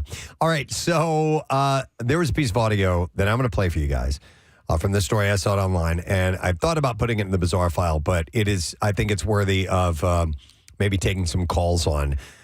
This is the Colorado Appellate Court. They were filming oral arguments, and there was a moment. It was while arguing whether or not, and I'm reading this from the story, while arguing whether or not a violent sexual assault counts as a single act or can be broken up into multiple acts to further ratchet up the sentence, the prosecution's appellate lawyer was addressing Judge Elizabeth Harris, and he says something which he clearly did not mean to say, and this will lead to the discussion of something that left your mouth. Yes. For whatever reason, you don't know why, but it just happened. And I want to hear from people who have had something like this happen. Listen, have you guys heard it yet? No. Yes. No. You did? After you said it last night, yes. Okay. Listen to what this is the discussion they're having, and then he says this. Here we go. This could have been 3 separate. Okay, but it wasn't 3 separate. I know, Let's go but- with what happened in the case. But honey, oh my God, I'm sorry. I'm sorry, Your Honor. That honey. Honey. He calls the judge honey. So his brain goes to a place where he's like having an argument with his wife or something along those lines? Maybe. So and it continues on. So I'm going to start from the top again, but listen to him. He just can't shake it because he doesn't know why it happened. Yeah. This could have been 3 separate. Okay, but it wasn't 3 separate. I know, Let's go but- with what happened in the case. But honey, oh my God, I'm sorry. I'm sorry, Your Honor. That I don't know what to say to that. I apologize. Okay, go ahead. The question here is what happened. I'm sorry, I've just been totally thrown by I my can mistake. imagine. I can imagine. I'm a little thrown by that also, if I'm being honest. Your Honor, I don't know what to say. It's just Okay, well, go ahead. You've only got 1 minute and 7 seconds left. the question here, dude, just cannot. At that point, and again, so I was listening. What are the legal ramifications of that? Is he now incapable of serving his client? I don't know. Would the thing to do would be to take a pause and return? Because everyone, at least most people I know, have been in a situation where something left your mouth, and it may just be a reflexive. I've said I love you to people. Sure, wrapping up. Right now, but I mean, just random people are called somebody sweetheart. I have had on a couple of occasions, and I can't remember the exact circumstances where I have said something. It was the wrong thing. I did not mean to say it. And at that moment, I get like lightheaded. You can literally feel blood rushing either in a gush to your brain or away from your brain, but something, or there's some kind of hormonal dump, like an adrenaline dump actually can happen. I don't know if you guys have ever experienced that before. And it's like you physically feel like you just like you ran into a brick wall or something and like that. I mean, you can chuckle at it when you hear other people do it. We've all had those. But in this case, he's saying it to, and you can tell. As you said, it may have been like he's hearing a feminine voice. He talks to his wife and he says, honey. Yeah. And it may not even have been, and probably wasn't, derogatory or diminishing, or who knows what it could be. He immediately heard himself, heard how it sounds, was apologetic, very, very much so. Couldn't even continue because he was like, "Oh my God, I cannot believe." Because there is a certain amount of decorum in a courtroom. He understands. You can't call the judge honey. I'm a little bit taken back by her even saying anything. Clearly, this guy. But yet I disagree because I've run through this in my mind as well. All right. I'm the judge. Yeah. Yes. I'm sitting there. I've worked my ass off to get in this position. Yes.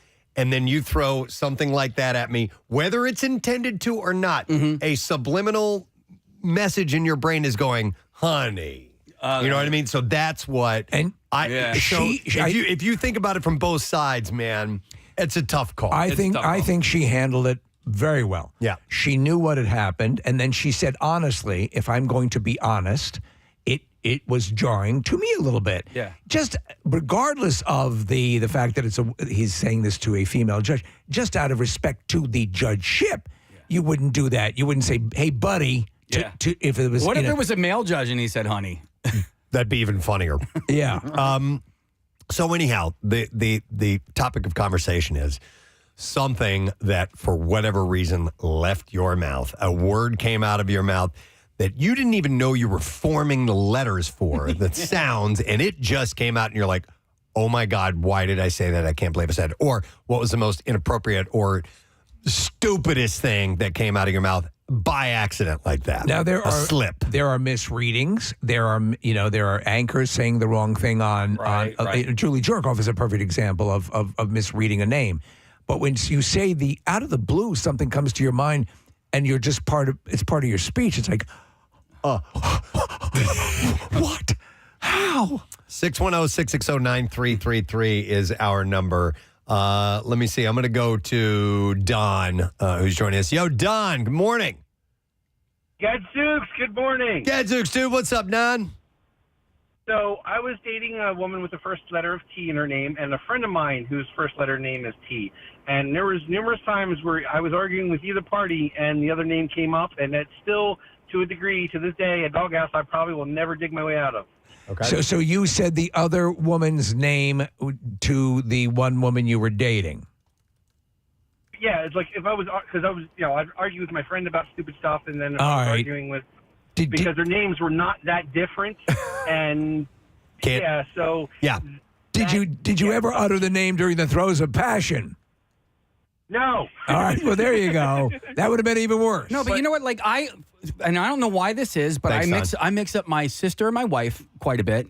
Sometimes I'll be talking about my sister and I'll say my wife, or the other way around, or I'll say their names. And I do the same thing with my son and my younger brother. Not my older brother, but my younger brother. Sometimes we'll call him Seamus, or the other way around. And I don't know why that is. Here's a couple texts coming in. This one says, I said calm down to my wife one time. Oh, boy. And he said, as soon as the words left my mouth, I knew that I was cooked. And there's another one that says, pro tip, fellas, telling your wife she's acting crazy will not calm her down. No. You're acting crazy. Yeah. You sound insane. You sound nuts. Yeah. Yeah.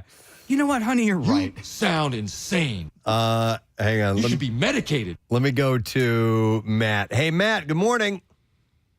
Good morning. First time, long time. Welcome, brother. What's going on? So when I was about 15 or 16, my mom, my stepdad, me, and my sister, who was probably still in a car seat at the time, were traveling down the road. Mom started giving me the talk about sex and, making sure you wear protection and everything. Well, my filter didn't work, and it just came out, well, spitters are quitters. Wow. You said that to your mom. Yep. And what was the reaction? She said word. Her jaw dropped, everybody was speechless, and it was a silent 30-minute ride home. Spitters or quitters? Wow. Word. Yeah. Oh, my God. Straight up. All right, thanks, Matt. Oh, dude. What case? Go to Kevin on line 4. Hey, Kevin, you're on the air. Good morning, bud. Hey, good morning, guys. How's it going? Great, man. All right, so this left your mouth. You didn't mean to say it. What was it? Oh, it was terrible. So I was out getting a slice of pie with my ex-wife, who was my girlfriend at the time, and her mother. So we're eating this mile-high pie.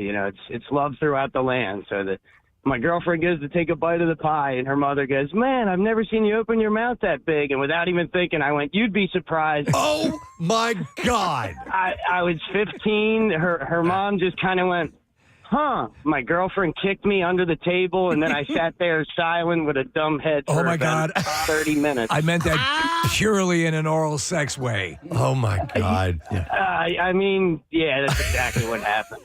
I am so sorry. I meant that in an oral sex way. Kevin, how long did you guys stay together after that?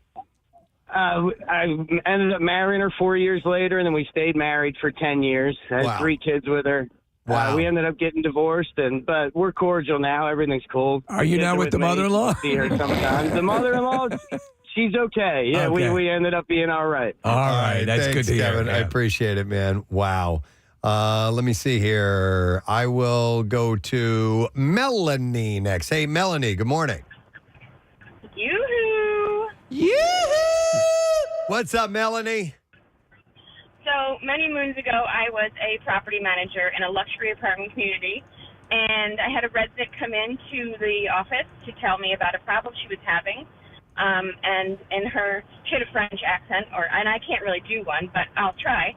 And so she goes, there is poop everywhere in my apartment. I have the mouse, and there's poop on the counters, and poop on the couch, and there's poop here and poop there. And finally, after about 60 seconds of her telling me all the places where there was mouse poop, I finally went, shush! I got it! Shush! And- Wow. How was that All the received? blood left my body. You couldn't believe you did Her it. eyes got real big. Yeah, I couldn't take it anymore. Her eyes got real big. All the blood left my body. My heart fell into my butt, and I was like, I'm so sorry. We will fix this. I will figure it out. She's like, you better fix it. You better. You shush it, bitch. Oh my God. Oh, wow. That's great. Yes. Thanks, Melanie. See, what happens is there's sort of a muscle memory to you're Yes. conversing with people in your life, and so sometimes in a conversation you sort of veer away or hover above it, and then you say something. Oh my God, no, that not in this situation, and before you know it, you are sunk. All right, hang on. I'm trying to find who we want to go to next. Let me get to Sean next. Hey, Sean, morning. Rod Stewart really melts my butter. Butter. What's going on, buddy? So I don't know if you remember a month ago, you read the really nice chart out that I sent you. I'm the Sean from that wedding with the fire and the but before we got married, I thought that my fiance, now wife at the time, was being silly about something. And it was getting annoying, and I just said, honey, you're acting crazy. And before I even finished the sentence, I knew I messed up. And I thought, I just told my, by the way, Greek wife, because, they're known for keeping their emotions in check when they're upset, that she's acting crazy. And where it was like, this was like a tier 1 annoyance, acting crazy. Well, it went to tier 5, guys. Yeah. And I did it for you. Wow. Yeah. The night was not good for me, guys. No. Yeah. No. And I'm sure it's like, oh, you think I'm crazy? You want to see crazy? And that's where it leads to after that. You need to avoid just think about how you would feel were you to hear you're acting crazy. Yep. And just turn it around, and you'll judge. You want to see crazy? Yeah. Thanks, Sean. Yep. Now this has happened. We've talked about this before, but I'm going to go to Raymond next. Yo, Ray, you're on the air. Good morning, buddy. Gadzooks, guys. Gadzooks, man. What's going on? Hey, so I work for bath fitters, and I was going to a customer's house to change one of their shower heads. And I finished up the job. The woman was very polite. And as I'm going to leave her house, I was like, okay, I love you. And she proceeds to turn around and say, okay, love you too. Oh, that worked out So we nicely. both turn around and look at each other and just start laughing. And I was like, I'm really happy you followed through with that. My face must have been as red as a fire engine. I love that. It happens occasionally in a long conversation, and you leave it. Love you or yes. I mean, I like you. I want to ask you on a date. Yeah. I just fitted your I'm bath. already in your shower. Right, exactly. All right, thanks, Ray. If you thought that fit well. All right, we're going to go to, let me see here. I have Jeremy. Hi, Jeremy, you're on the air. Good morning. What's going on? Yo, brother, what's up? So, I do have a reputation for opening my mouth. Going to my wife's high school reunion. On the drive, she proceeds to tell me, don't make a fool out of me, please. I said, no, I'll be okay. We walk into the bar where the reunion is, and the person walking out as we walk in is Jeff, which is my wife's high school boyfriend. All right. And I've heard of Jeff. I know all about him. Her grandmother used to call me Jeff by accident. And my wife said, well, here we go. Let's get this out of the way. Jeremy, this is Jeff. Jeff, this is Jeremy. I said, wow, Jeff, it's good to finally meet you. I said, it's kind of ironic, isn't it? And he said, what is that? I said, here's Lauren with the first guy she slept with and the last guy she slept with. Wow. You got that entire sentence out? Wow. That's not a word slipping out. Yeah, that's a whole thought. Hey, we've both been inside her. Pretty embarrassed. But I'll be honest with you, by the end of the night, Jeff and I were doing shots together. I knew it. I knew you and Jeff hit it off. Oh, my God. That's awesome. Yeah. All right. Thanks, man. Appreciate it. I think a lot of this can also come from the need to, you feel you need to be pithy in a certain situation. Yeah. And you're not good at it. Yep. Let me go to Steve here. I can't wait to hear this. Hi, it's Steve. Good morning. What's up, bitch? Yo, bitch. What you got? So my job is I'm EMS. So what we do is we empty the hospitals. We go in, and most of our patients are dementia patients. We're taking them to home on hospice or nursing homes, rehabilitation centers, that kind of thing. So I'm in the hallway, standing up against the wall. My partner's in the bathroom. So I'm just standing there waiting for my partner. And there's a female nurse walking by, and she's saying hi to me. And in my head, I'm like, I'm okay, or I'm good. And it came out I'm gay. How you doing? I'm gay. I'm gay. That's exactly it. That's exactly how it came out. And in my head, I'm like, oh, I'm not gay. I'm not gay. I'm not gay. Oh, I felt like saying that in the hallway. She just kept walking. She didn't do anything. She didn't even look at me. She just kept walking. It's okay. Yeah. You're with friends. Oh, my God. It's all right. That's Casey. awesome. I'm married, so it doesn't really matter what she thought, Yeah, no, it doesn't. It really doesn't. Steve, Casey did It really doesn't at all. I mean, if my wife was there, she probably would have laughed her ass off, but it was so great. I love it. Casey Thanks, did the same thing. Yeah. What was yours? At Subaru, I wanted to say, hey, guys. And instead of that, I said, hi, gays. Hi, gays. I hear that phrase in my head all the time, Casey. And I had all to the time. stop dead in my tracks. I'm like, oh, my God. What did I do? I meant to say something else. Hi, gays. Hi, gays. Oh, I'm hetero. Okay. Wow. Wow. I'm going to go to these are branching off a little bit from what we're talking about, but I'll go to some calls. I'm going to go to Dan. Hey, Dan. Good morning. Hey, Gadzooks, guys. Gadzooks, man. What's up? How you doing? All right, so started my career as a pilot at the shore towing banners, and we had these small communication radios on board, just like most small and large aircraft. So we had our own frequency that we thought was super secret, and you listen to these guys all summer talking about being vulgar and talking about hooking up with people at the bar and all this stuff. So it's super secret. Everyone's got call signs. Oh yeah, 22, 23-year-old kids. Well, we're all on the beach one day and we hear this voice come over on a strong radio. Banner traffic at the shore. This is the U.S. Coast Guard. We need help finding a so-and-so male with orange swim trunks. Can you guys keep an eye out? So the entire summer, these guys in the shack have been listening to us be idiots on the radio. Oh, my God. So you had no idea that they were able to monitor everything you were saying. The entire... Yeah. It was. Hey, it Dan. got pretty cleaned up after that. Dan, I have a completely unrelated question because when we're down at the beach and we're watching you guys fly by, the people that do that for a living, because they're going by all day long, I think that would be a great retirement gig. Would just be to get up there and fly up and down the coast. You're doing what you love. You love to fly. It's not dynamic or exciting flying, but you get to be in the air. Is that a great gig? I mean, back when I was doing it, the pay was, I don't know. There's not many people that would do it for fun. There's a lot of guys, people building flight time and stuff doing it. But, right. It's hot days. You're down low and over the water, no place to go if you have an issue. And it's, well, you blew a hole in my theory, so thank you. What was your call sign? Yeah. Stallion? You know what? Mine was just my name, yelled like I was in trouble.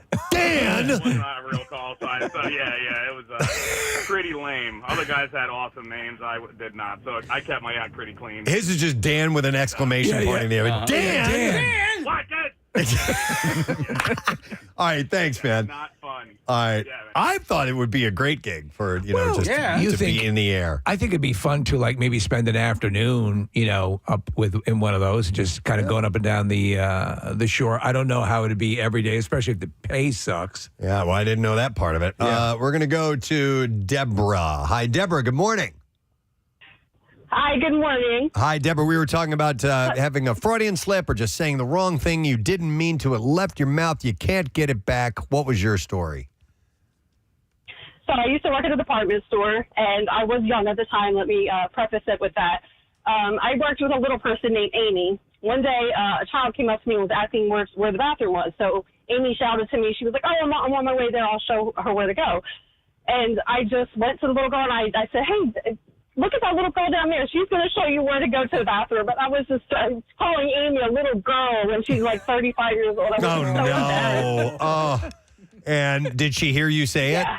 She definitely heard me. She put her hand on her hip, and she was, like, "Deborah, why would you say that?" And I was like, "Oh, I'm just messing with you, Amy." But it was just me saying something ridiculously stupid. Right. When you try to recover and try to act like you're, it's just being funny. We're going to take some more calls, but I want to play this audio again because it's so cringeworthy. This is in a courtroom scenario. The prosecutor is talking to the judge. He's trying to explain something about this case, and he calls her honey and clearly didn't mean to, but it just stops him in his tracks. This could have been 3 separate. Okay, but it wasn't 3 separate. I know, Let's go but- with what happened in the case. But honey, oh my God, I'm sorry. I'm sorry. That Sugar teas. I'm so sorry. I call my wife sugar teas because she has these perky. Well, that's another thing. But I mean, you can at least. I'm judging sincerely by the way he was just immediately flabbergasted that there was no. It was a Freudian slip. He thought maybe he was thinking of how he and his wife talked to each other or something along those lines. That's my guess anyway. But it doesn't matter. Yeah. You said it. There's maybe a Freudian thing that you associated with. That's at least what the judge would think. And listen, maybe let's go out for some drinks after this. Yeah. Oh my God. But she, I think she handled it, well, until he said he couldn't collect it. Yeah. And then she said, well, to be honest, it was a little weird for me. Honey. Yeah. Sweetheart, baby, please. Toots. Toots. Yeah. Toots. I mean, you're a dame. Yeah. You understand. You're broad. Why don't you take them walking sticks back into your judge's chambers and check the law? All right, I'm going to go to Chad the Rad, who's on the phone. Hey, Chad, what's up, man? Hey, what's going on, guys? Hey, bitches. Hey, what? What's up, dude? What's up? All right, so my oldest son, 21, his ex-girlfriend and him dated for about, 3 years. And he was with his new girlfriend, and we're on the phone, and we're talking, and I'm like, all right, so what are you doing tonight? And he's like, I got to go grab so-and-so's sister from work. And immediately I knew he said the wrong name, and I felt his new girlfriend's eyes looking through the phone. Like, I was like, oh, my God. I didn't know what to say as his father, so I just ended it with this. I said, all right, buddy, I'll talk to you later. You have a good night. And I hung up the phone. Dude, oh, my God. He told me the next day, he's like, Dad, her eyes were looking through me. He's like, I felt like crap. Yeah. Oh, but it was hilarious. That's a good one. Thanks, Chad. No, that can happen. I had it happen in reverse. I had a girl that I had been dating, and she called me by her ex's name while we were in bed together. Wow. Yeah. Oh, Gary. And that was like, Gary. Oh, Gary. Gary. I'm like, who's Chris? Oh, man. And she's like, I said press. my old boyfriend. And I was like, oh, okay. And then I just kept going. Yeah. I got. You had a job to do. Yeah. You smell like burning tires. Oh my God. No, it wasn't her. So I had my brother was living, my younger brother Tom was living with me for a while. And so people would call for him, and a girl he was seeing called, and we sound very much alike, especially on the phone. And so she starts to go into this conversation. I'm like, I think you want my brother Tom. And you could hear, wow. All right, I'm going to one last call. It's actually a text, but Ro's been on hold for like 15, 20 minutes. Hi, Ro, you are on the air. Good morning. Hey, guys. Good morning. Hey, what's up, bro? So this was a horrible story as I'm laughing. This was when my daughter was born, and she came out looking like my husband's twin. And still does. So my husband and I were, weeks later, we were texting back and forth.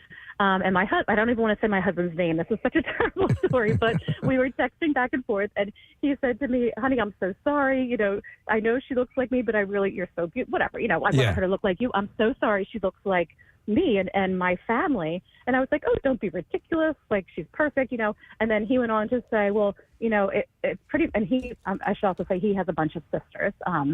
And so he went on to say to me in the text, well, it's not like the women in my family are the most attractive, like they hit every branch on the way down. And then the conversation just sort of ended. So he gets home from work later on in the day, and he says, well, is everything okay? How come you didn't respond to my text? And I said, babe, what are you talking about? Oh, man. And here it turns out he has sent that text to the group chat with all of his sisters. Oh, so he told his family that they were unattractive and looked as if they'd hit every branch on the way out of the ugly tree. Yep. Holy crap. So needless to say, he was, exited out of the group chat. And this was like 4 years ago. And it's still, it's kind of been radio silence since then. No kidding. So they haven't had contact with each other in that long because of that? No, there has been contact, but it's definitely, I think, it's minimal. Put a little wedge. Wow. And how do you recover from that? I mean, that's irrecoverable. I think what you could say, Ro, is to say, I was, my wife is not feeling good, so I just use that as an example. I pulled something out of thin air and try to help. But I mean, it is what it is. And just say, and he should say, if the truth be known, step in front of a mirror and tell me what you think. Yeah. All right. Thank you, Ro. Appreciate it. All right. Actually, I lied. One last call. I know we got to wrap it up, Case, but we're going to do a quick one here with Bradley. Hey, Bradley. Good morning. Hey, good morning, guys. Hey, You're going to love this one. All right. All right, so I'm drinking heavily with one of my service buddies the night before, and the cops got called because of disturbance. And after a long discussion, he's like, dude, I'm not going to write this up. Just let it go because, you flag a lot. And the next morning, my squadron commander walks up to me, pulls me away from the crowd, walks me down the hallway, and he's like, I was in a squadron meeting with all the commanders of the base, and they singled me out and said one of my boys was screwing up last night. And I just had that cold shiver down my spine. And as we walked away, he's got my arm around my shoulder, and we're talking really quiet. All I could say to him was, sorry, Dad. and then he just looked at me and just walked away. There was Really? nothing else to say. Sorry, Dad. In your defense, it would seem like a very paternal encounter, so... but wow, sorry, Dad. That's great. So let me Brad. ask you, what were you were flying quite often, and what were you flying? Okay, I was doing missions out of Dover Air Force Base, Dover, Delaware. I was an instructor flight engineer, and I had like 20 years in the military. All right. And I was doing stuff where we would be out 3 weeks, home for 1 day, out for 2 weeks. Okay. Home for 15 hours. So I was just wondering if it was like nuclear bombers and stuff. What kind of equipment were you on? C-5 Galaxy cargo. Okay, cargo Biggest plane, big one one. in the Air Force. Yeah, awesome. All right, Oh, yeah. Bradley. Thanks, Dad. Appreciate it. We'll see you around, bud. All right. Well, it happens. People will let something slip, either Freudian or it just formed in your mouth. I don't know how. But But this guy calling the judge, honey, oh my God, it's just cringeworthy immediately. I want to follow up with that and see how that ended up playing out because I would assume at some point you'd have to just say, we need to take a pause and recollect. Yeah. Somebody texted in and said it'd be hilarious if those two were having an affair. Oh my God. He said that in the first place was that he and the judge were actually together. It's like a fish called Wanda. Yeah. Totally. All right, we're going to take a quick break. We'll come back in just a second or two. We got some bizarre file stories. I think you'll like them. We'll have them next. It's always stressful. They're wild about portion control. My mother-in-law always cooks 1 potato per person, and they're baby potatoes, like the size of a golf ball. So, like, you can't have extras. She said during Thanksgiving, she'll hover around and snatch your plate away the second you're finished. Don't even think about seconds. Remember, 1 potato per person. What's that about? I guess they don't describe whether or not they're very thin. That's weird. How about I made Christmas dinner once, and my sister deemed the ham trash because I didn't take the bone out. Apparently, Gordon Ramsay wouldn't have done that.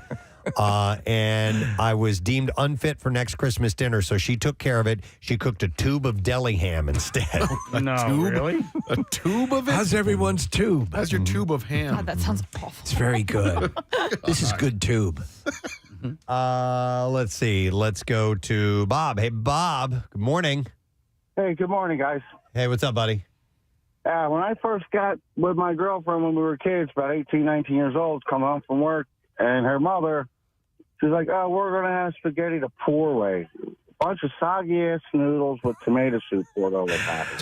Soggy-ass noodles with tomato soup poured over them? You should have used ketchup.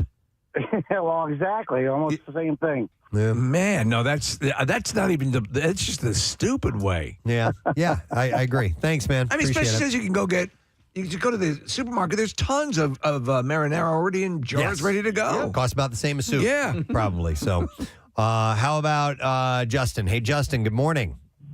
Good morning, Ed. Good morning, Ed. What's up, buddy? So, due to that TikTok app, I come downstairs this morning and my son I saw him pouring cereal, but he pours the milk in before the cereal. Oh, my God. Okay. Can you divorce your children? Yeah, he said all the kids in his class do it, and I questioned him. I said, that is un-American. We do not do that here. Well, it's just stupid, too, because you can't fill up the bowl with cereal. You're just getting a surface layer. Well, yeah, so apparently this video says that it helps so the cereal doesn't overflow over the bowl. What? I mean, yeah. Are you that... You can stop pouring milk at some point, and it will not overflow. Stop! I know, right? Ham! All right, thanks, Justin. My daughter likes to let her cereal sit in milk until it gets all mushy. Oh, okay. Wow. Not me. I think I might have been that way when I was a kid. Yeah. And now it's like if it sits there too long, I don't even want it. You know what? I've found my ability to buzzsaw through, especially cereal that I like Frosted Mini Wheats or the Kashi? Kashi. Oh, their stuff is. I can go through like half a box.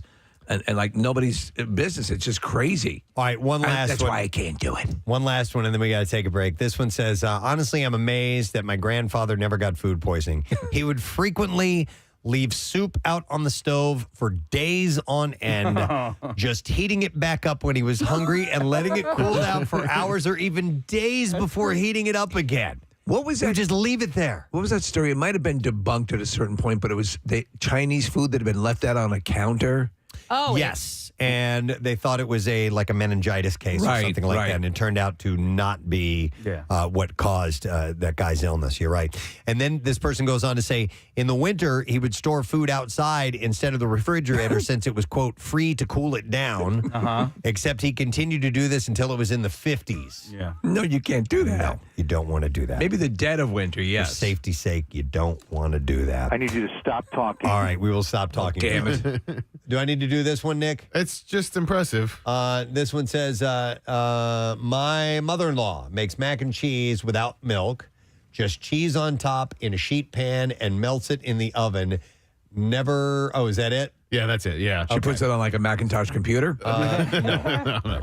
Anyhow, there you go. That's what I have for you in this little list. People with questionable ways that their families cook specific foods. Thank you for sharing. We appreciate that.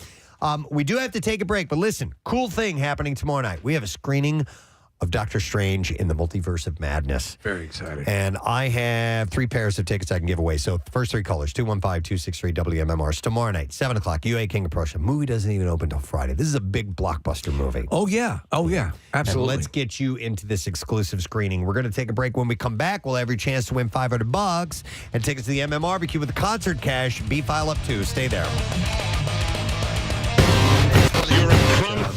In less than 2 weeks, we'll be broadcasting live at Keenan's. That's right. For the Coors Light opening of the Jersey Shore, Eggs with Peg, the 5 different names that it has. All we know is that it's a party we haven't had in a long time. We're looking forward to it. Over the next few days, we're going to start to maybe pitch some ideas out there to you and maybe get some participants in some contests and so on. Try to lay in as much ahead of the show work as we can. Yes. We've had a whole bunch of time off. We're trying a whole bunch of new things. It can only turn into a disaster, but the kind that we enjoy. Our kind of disaster, your kind of disaster. Right. So that's coming up. And that means MMRBQ is this weekend, this Saturday, as mentioned just a little while ago. So just a little reality check for you there.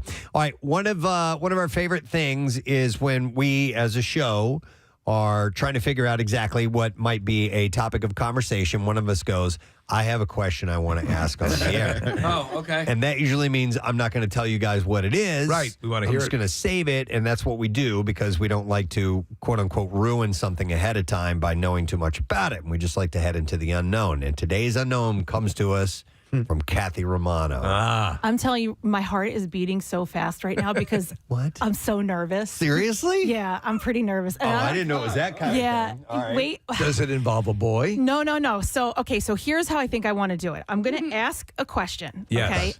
Okay. We're going to go around the room. Okay. I'll call your name out. Right. All right. I want Marissa to participate too. Do we need goggles? No, I'm just going to ask you a question. All I want you to say is yes or no. All right. Okay. With no follow-up, nothing. Commentary, no follow-up. Commentary. All right. Don't Yes or even no? indicate whether you're positive or not. Just give me your answer, and then after that, we'll break out into discussion. Never heard anything really like this. intrigued Now now. I'm nervous. Excited. Yeah. All right. Oh, Because and I'm also, gonna go in order because there's definitely someone in this room who knows the answer, and I'm hoping that person doesn't go hard on me when they realize I didn't know the answer. Okay. All right. All right. Okay. You ready? I'm gonna start with Marissa. All right. Okay. All right. All right. So we're going in the height order. Yes, we're going height order. Yeah. Marissa, can you drive to Alaska?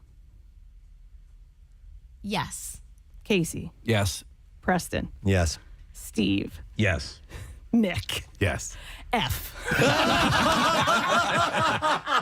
Stop it. Oh, my God, Kat. You poor thing. They're adorable, Who though. knew Alaska was attached to Canada? There's an amendment to this. Did you know that you cannot drive to the capital of Alaska? The capital of Alaska is Juneau, and it's separated. Steve, you've been there, right? Been there. Separated? Yeah. So there, like, if somebody would ask the question, "Can you drive to the capital of Alaska?" Yeah, no, I just thought the whole state. All right.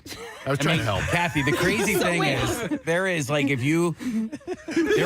is a line that connects Alaska to your driveway. I mean, that's It's a big line. it's a gigantic So line. here, I was in a conversation with somebody, and we were talking about film crew, and he goes, "Yeah, they're driving to Alaska, and they're going to document the whole way, and then start the filming there." And I was like, "You mean they're going to drive through Alaska?" They were like, "No, he's driving to Alaska," and I was like, "What do you? I don't understand. What do you mean?" You adorable. And then, but listen, so Adorable then thing. that same night, I was out to dinner with 8 people. And at the table, I said, okay, I did what I did with you guys. Yeah. I said, give me yes or no. There was only 2 people at the table who knew the answer, and it was my dad and my mom. And my mom said, I only said yes because I knew your father would know, and he said yes. The rest of the people, all adults, What said no. What was your perception of Alaska's attachment to the continent? Here is my issue with this. It is the map of the United States. Okay? The map of the United States doesn't include Canada. Right. Now, I know that it wasn't like Hawaii and, That you'd have to cross an ocean. but I didn't think you could drive there. Okay. All right. Yes. And It is not part of, they say, the contiguous United States, right? So it's not directly connected to the borders of the mainland, as they call it in Hawaii, the mainland. Yeah. Right. So I thought you had to get on a plane to get Wow. I mean, you would prefer to get on. Yeah, And I think that's how I did. right? I actually. It's a long ass way. Yeah, we flew into Seattle, then flew up to Alaska. Kathy, I want to make you feel better because you admitted to peeing in the pool last week. Yeah, okay. And I love that. It was more recently than not that I saw a map and I was like, oh, that's where Hawaii is. All right. Oh, really? For the same reason. You thought it was in the Atlantic? No, because maps that we've seen growing up, it was like the continental U.S. and then there was just little corners. No, you're right. I have heard and read stories of people who thought that. WMMR. All right, let's do these bizarre file stories. WMMR presents Preston and Steve's Bizarre File. Brought to you by A.D. Moyer, trusted expert since 1939. A.D. Moyer Lumber is your professional source for decks, windows, doors, kitchens, millwork, and more. And you can visit them on the web at admoyer.com. So an unusual incident took place last Friday in Spain. A local police patrol noticed that the driver of a van wasn't wearing a seatbelt and he was driving erratically, so they pulled him over. The 70-year-old man immediately set the tone of the interaction with the phrase, "I should have run you over." And things only got more heated from then on. So it began pleasantly. Suspecting that the man was under the influence of alcohol, the officers asked him to take a breathalyzer test, which yielded positive for alcohol. But that's broken. When they asked him to repeat the procedure to confirm the first reading, the driver became really upset and threatened to kill them. He said, "Now I'm going to kill you." The irritated beekeeper allegedly shouted at the traffic cops, and before they could even react, he went to the back of his van and unleashed a swarm of honeybees that immediately started attacking the policemen. So they were attack bees. The two policemen were stung several times and had to flee the scene to take refuge in a nearby restaurant, when the beekeeper casually got in his car and drove off. After calling for reinforcement, the policemen were able to leave the restaurant and track down the elderly beekeeper. Bees! Bees! Bees in the car! Bees everywhere! The unnamed man was arrested but released on bail just hours later after giving a statement. Meanwhile, the two policemen were taken to the emergency room and administered cortisol to mitigate the effects of the bee stings. Wow, so they got a lot of stings. Yeah, sources said that the offender was judicially acquitted of the crime of assault, by the way. How? I don't know. Were the bees taken into custody? They probably were witnesses. La-di-da-di-da-di-da. Ah, bees! All right. This story is out of Ireland. It is a horrible story. The remains of nearly 800 infants and children are expected to be found inside a hidden septic tank at a home for unwed mothers. Oh, my God. Long-awaited excavation work began Monday at the site of a former home for unmarried women and their babies in Tuam, Ireland, which was operated by Catholic nuns. Irish officials believe 798 children died at Bon Secours mother and baby home. The home, which closed its doors in 1961, was one of many church-run institutions in Ireland that housed tens of thousands of orphans and unmarried pregnant women who were forced to surrender their children throughout much of the 20th century. Historian Catherine Corliss in 2014 tracked down the death certificates of nearly 800 children who died at the home between the 20s and 1961. Corliss only found a burial record for a single child. That can't be. After an investigation was launched, officials located an underground sewage structure known as the Pit.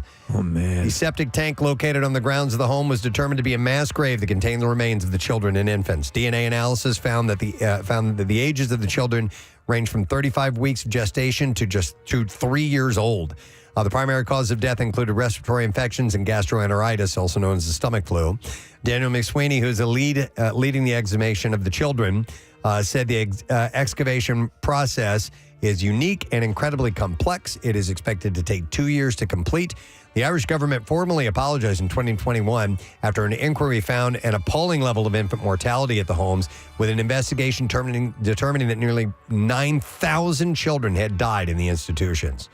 The Sisters of Bon Secours, which operated in the home of Tom, admitted the children were buried in a disrespectful and unacceptable way and offered their profound apologies along with financial compensation. Come on. Mothers at the facility who bore additional children out of wedlock were often sent to Magdalene laundries, which were infamous institutions for fallen women that were typically operated by the Catholic Church. Fallen women was a term mostly applied to sex workers, although the laundries would also take in victims of incest, rape, female orphans, and children that were abandoned or abused by their families. Wow. It's pretty messed up, right? Massively depressing. Yep. So we need something lighter than that. Yes. An aggressive catfish measuring 6 feet long and 50 pounds injured at least 5 swimmers at Lake Brumbach in the southern German state of Bavaria. Police said an officer eventually shot the huge fish with his service weapon. The incidents occurred late Friday afternoon near a floating island where the giant fish had been lingering and repeatedly attacking people in the water. Catfish can be pretty aggressive sometimes. Paramedics from the Red Cross treated the bite wounds on swimmers at the scene. As the fish showed no signs of moving away and continued to pose a threat, the local water rescue service called in the police. Officers cordoned off the swimming area to prevent further incidents. With the fish considered a danger to swimmers, emergency services decided to kill the animal.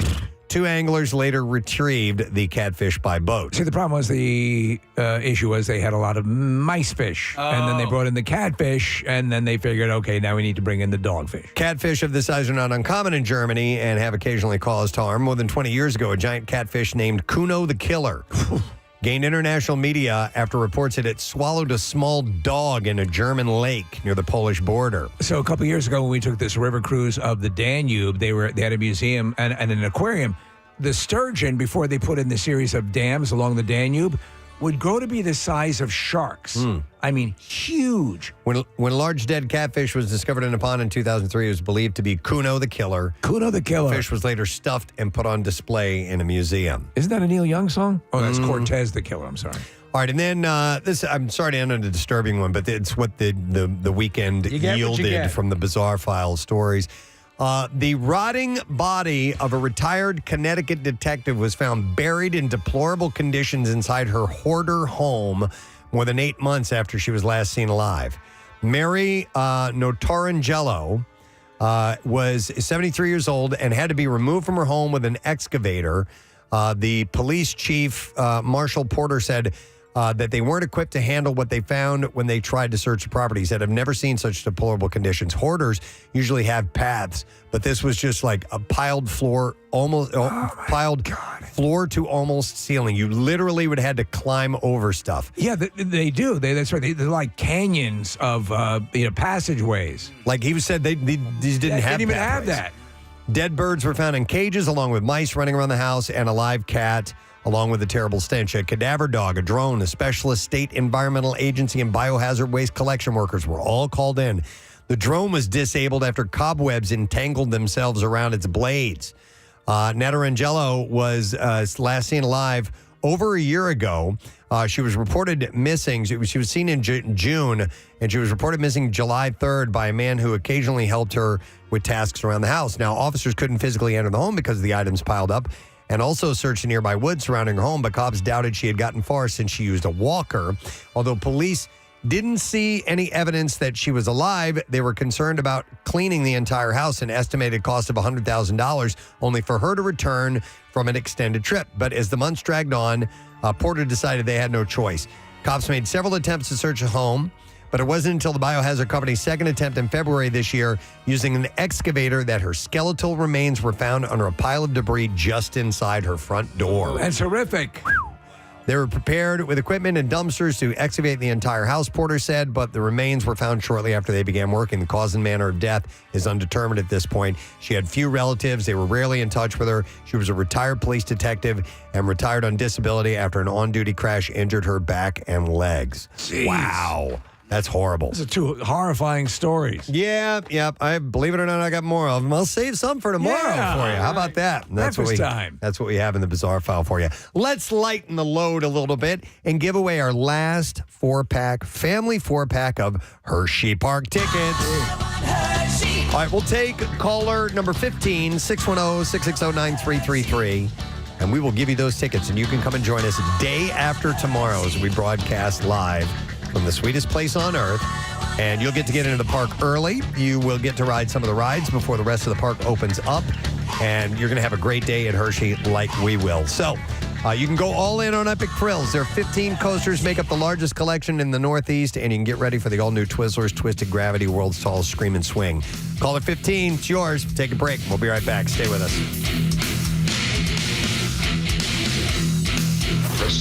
Alaska and Hawaii. We're actually down in this little corner Very right close next to each other. Very close to each other. How does one have such wonderful tropic weather and the other one so cold? Yeah. For the record, I didn't think it was like in the Atlantic Ocean or anything like that, but I just didn't actually know like how close it was to California. And I was like, oh, that's why you stop over in California if you're flying to Hawaii. Listen, there are these things in life that elude you as far as your thinking. I remember as a family member who was studying, law and thought that the Titanic sunk in the Pacific because that's where the icebergs are. Oh, right. I remember. Yeah. And let me just say, by the way, my 10-year-old was also at this dinner, and his answer was yes. Oh, wow. By the way, do you want to hear some of the texts, Kathy? Yeah. Well, my kids are never going to Westchester. That's lower, slower bucks for you. Somebody says, Jesus Christ, you guys drive me insane, Preston. You need to learn how to pronounce contiguous. Did I say that incorrectly? Contiguous with contiguous, a not a hard G. So we're all stupid here. Yeah, we're all idiots. And it's awesome because, most people have, thousands of people listening to everything that you say so that they can correct you on everything. That's all right. Yeah. This one said, it's okay, Kathy. I thought so too until about a few months ago. I'll bet you there are many people actually listening right now as well for one reason or another that weren't aware that, yes, you can indeed drive to Alaska if you need to. By the way, you may think you don't have something like this in your intellectual arsenal. I guarantee you do. You sure do. I told you guys, man, you. when we were playing this game one time with some friends of mine, it was just a driving game. It was in my fellow band members. We were driving for a few hours to play a gig and play this game where you say a state, whatever that state letter it ends with, you lead the next state with the start. And then we ran out of states, so we started doing countries. And I swore. Oh, no. That euthanasia was a country. Right, I remember that. It is part of Asia. It's the younger part. And I dug in, man. I did not give up. Yes, it is. I saw it on a National Geographic. It's special. where the teenagers live. It's where Asian teenagers where the youth live. in Asia live. Are you stupid? It's in the name. Where do you think they go? Youth in Asia. I need to apologize to my buddy Greg.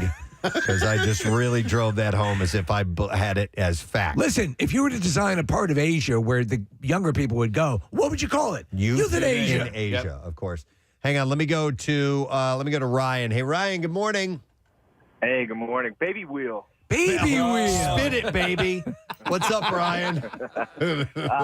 So, kind of going off of what Marissa said, my wife for the longest time didn't know where Hawaii was. She thought it was right next to Texas because of how it fits on the map. Yeah, sure. Yeah. Yep. So I totally understand. And I had to explain to her it's in the South Pacific and how far away it is. And that's where we went on our honeymoon. But okay. Oh, my God. So That's funny. That is pretty funny. Hey, by the way, I read something this morning and I tossed the story away because I didn't think it would be worth bringing up. I didn't know we were going to be talking about geography this morning.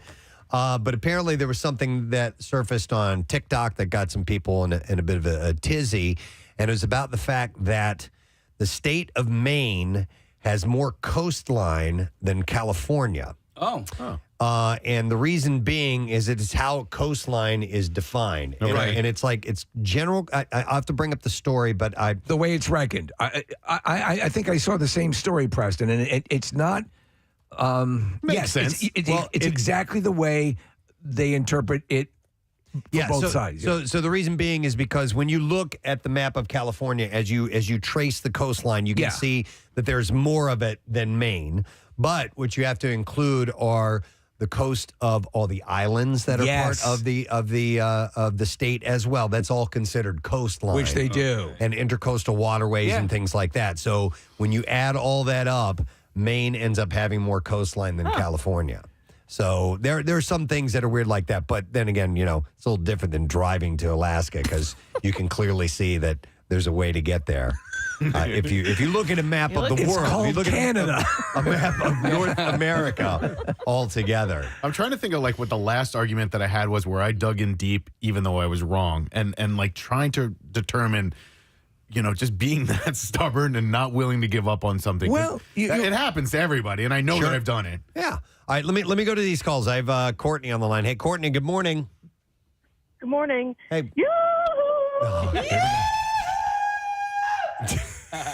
What's up, Courtney? So, a couple months ago, a friend and I were talking about a friend of ours that moved back home from Alaska, and I was like, wow, she had to pack all of her stuff in an airplane. That probably was, expensive. And she's like, you can drive from Alaska. And I was like, what? No, you can't. Well, it's out in the middle of Canada. Yeah, and was it because of the maps that we've seen Yes. that have the little cutout of Alaska and Hawaii? Yes. Okay. There you go. You know, And it's that's what funny, you though. thought. All right. Stop and think I'm with about you, Courtney. People Thank you, who were who believe that, Courtney, think, okay, well, we're going to Hawaii, but it's got to be about a 2-hour trip. Right. Yeah, right. Yeah. It's right there. It's right off Texas. Yeah. Hang on, completely different, but somebody who believed something for the longest time because of a name. I'm going to go to Mike. Hey, Mike, good morning. Hey, Mike. Hey, guys. How are you? I love What's up, buddy? So my cousin, she was doing a project on guerrilla warfare, and she was talking to my aunt about it. And then she asked my aunt, who gave the guerrillas the guns? Oh, my God. Who gave the gorillas the guns? And she's also Westchester grad. Oh, Westchester. Oh, my God. Wait, that's so seriously? Yeah. I love it, Mike. Thank you. When you're a kid, I could see you thinking, okay, the gorillas are fighting each other, but guerrilla warfare. I love it. It says my adult sister didn't know that New Mexico was a state. She thought there was Old Mexico and New Mexico, and therefore that it wasn't a state. So let me go to Kenny. Hey, Kenny, good morning. Gadzooks. Gadzooks, what's up, bud? So we were driving, and it was a group of us. It was like 6 of us in a car, so it was 3 against 3. And I was team wrong that New England was a state. I was like, of course New England's a state. There's the Patriots. They have their own chowder. Chowder. New England state, yes. Yeah, and it literally came down to, okay, we're going to name all the states. And we're like, and we're at 51. Okay. My bad. Oh, that's funny. That's hilarious. But you though. can see that, you make assumptions and it happens. Yeah. Hang on. Somebody who actually has driven to Alaska from Philadelphia. We're going to Sierra. Hi, Sierra. Good morning. Hey, how are you? Hey, good. What's up, Sierra? So back in 2010 or 11, I guess it was, my now husband and I, we actually drove to Alaska. We were going to move there for about a year. Wow. We drove there from Philly, and everyone that we talked to, we were in college at the time at Temple, and all of our friends were like, that's funny. Like, you can't do that. Temple too, Kathy, not just Westchester. You don't feel so bad. All college-educated people had no idea. No, I don't remember anybody that thought we could actually do it. Sierra, how long did that take? 7 days. We drove in the wintertime, and so we had to stop at night because everything would shut down, like gas stations and everything, because the roads we took were mostly used by 18-wheelers. Yeah. Because no one's driving up there. And so because the roads would ice over, it was really dangerous. So we kind of had to plan our stops every night. No, that's amazing. I mean, yeah, you're in areas that, and with it's, as you said, are only used by interstate and inter-country truckers. So, yeah, it's actually called the Alaskan Highway. Yeah, wow. That's and pretty it's wild. the only major road that runs What did you through drive? a lot of parts. Were you in a car or did you drive an RV or something? An F-150. Okay. There you go. All right. Blue truck. You had the right vehicle. Yeah. Man, oh, man. Yeah. And how come you guys ended up not moving there? Because of us. It was just, we just decided to take a year off of school from college and just go up there and snowboard and hang out. And then we came back to college again. You got your fill. All right. Cool. All right. All right. Yeah. Thank You're you. back. Appreciate Yeah. it, Sierra. So somebody who's actually done it, Kathy. And see, there were a lot of people that didn't know. A whole bunch of them at Temple, apparently. I'm going to go to Nick. Hi, Nick. You're on the air. Good morning. Yo, guys, put a bomb in a possum and feed it to a shark. Yep, right. That's the solution. Yeah. What's up, man? All right. So I went to O'Hara, Casey's alma mater. Thank you, Go Delco. And You too. Pride in the name of love, 93.3 WMMR. Everything that rocks, don't you know? 1021. Preston and Steve show. Let me check the latest on the temps here as we're moving up. Yeah, 91 degrees right now. Feels like 103. We're going to top out at 101, roughly. And obviously, with the humidity, it's going to feel even worse than that. Hydrate, friends. Hydrate. Stay in shade. You know what you need to do. Just be safe if you're out and about and if you're working in a warm environment today. We have a couple things we're going to do.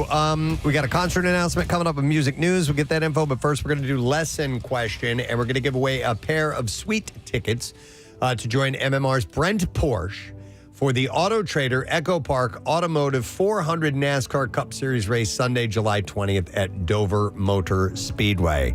This has become an every year thing with Brent. He goes down there, goes to the races. He loves it. You get to hang out with him. It's a really cool thing.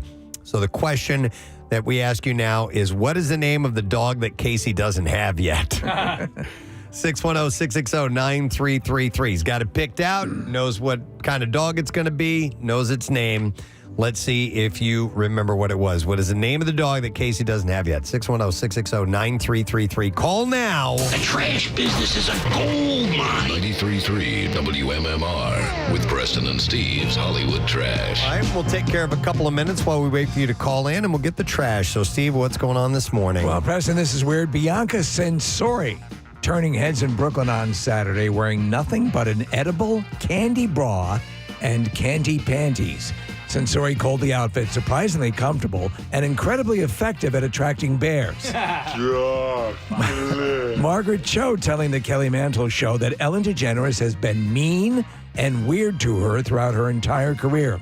She says it was mostly in subtle ways, except for one time when she forced Cho to eat diarrhea at gunpoint. Whoa! Yeah, that seems pretty brutal. And finally, Hailey Bieber raising eyebrows after being photographed without her wedding ring. Hailey had a simple explanation, saying the ring accidentally fell down the shower drain as she was removing her Hulk hands. And that's your Hollywood. All right, let's see if we can get a winner. What is the name of the dog that Casey doesn't have yet? And we are going to go with Megan to see if we can get that answer. Hi, Megan. Good morning.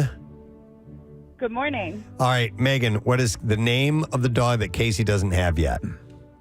Greg. Greg, yes. Yep. Hang on, Megan. You just got yourself a pair of sweet tickets to join Brent Porsche for the Auto Trader Echo Park Automotive 400 NASCAR Cup Series race Sunday, July 20th at Dover Motor Speedway. And NASCAR returns at Dover July 18th through the 20th. You can see NASCAR's best drivers race the speeds up to 200 miles an hour and enjoy an amazing fan zone and much more. Get tickets at DoverMotorspeedway.com. Now, Preston and Steve's Music News on 93.3 WMMR. Brought to you this morning by Sequoia Outback. Celebrate freedom from your aging deck and get serious savings during Sequoia's 4th of July sale. Route 309 in Hatfield and online at decksupplies.com. We're going to start with a concert announcement. Oh, boy. Yeah. We'll just rattle this right off, and this is going to be part of our Word of the Week prize. So this is really cool. There are 2 area shows this band will be playing, one in Atlantic City and one in Philadelphia. Friday, October 24th at Ovation Hall at Ocean Casino Resort in Atlantic City, and then Saturday, the next day, October 25th at the Met. It's Cage the Elephant. Yeah. They're a great band. They are a great band. So MMR is excited to rock this show with you at both of those locations, and tickets go on sale Friday at 10 a.m. And here's a couple different ways you can get those. You can visit theoceanac.com for tickets and info. And, of course, you're going to have a chance to win as part of the Word of the Week prize this week, which comes with an overnight stay and $150 credit for some food. But also Ticketmaster at 10 a.m. on Friday is when they will go on. And Jackie Bam Bam each night we'll have a chance for you to win tickets to the show at the Met. So make sure that you listen in. So let me give you those dates and locations once again. Friday, October 24th at Ovation Hall and Ocean Casino Resort in Atlantic City. And Saturday, October 25th at the Met in Philadelphia. And tickets for the Met show, actually, I would imagine you can get them all through Ticketmaster. But Jackie's going to have your chance to win the tickets listening to him this week, the show at the Met. And then, of course, they go on sale 10 a.m. on Friday through Ticketmaster. So just wanted to pass that information along. I think they're an innovative band with a retro feel to them. Yeah, they got a cool sound that is clearly their own for sure. And like I said, that's part of the Word of the Week prize. So we'll get you those details coming up in a little bit. A couple other things I want to mention. Queens of the Stone Age announced a special tour called the Catacombs Tour for this fall. And the band will play unique shows at historic theaters across North America, starting October 2nd in Chicago and ending November 21st in New Orleans. They'll be at the Met as well. Great place, great venue. And this will be on October 7th. And tickets go on sale Friday at 10 a.m. The tour was inspired by their recent project called Alive in the Catacombs, which featured new arrangements of their songs. And for these theater shows, the band will create reimagined versions of their music with special ensembles. And I love that they're doing this. This is cool, I think, when bands request this of the audience. So they are encouraging fans to dress up for these special theater shows, saying, quote, people should look as good as the music is going to sound. So that could be kind of fun. Has any band ever actually recorded an album in any one of the catacombs, the famous catacombs? It's a good question. You would think so. Acoustically, right? Yeah, it would depend on whether or not they get permission to do that. But yeah, that's a good question. Or just go down into the sewers. Yeah. All right, and then one other story, and then that is it. For the first time in nearly 20 years, alt-rock fans will have a new Lemonheads album to look forward to. Yeah, I was kind of blown away by that, too. 20 years. It was announced yesterday that the first album of all new music from the band since 2006 will be coming out this fall. Man, Evan Dando was like a massive heartthrob in the old world. Along with that, the band will hit the road for a new world tour in August, which will make its way stateside in November. The album Love Chant comes out October 24th. And you can go to the website for tour information. The closest I saw them coming down, they're playing in Lidditz.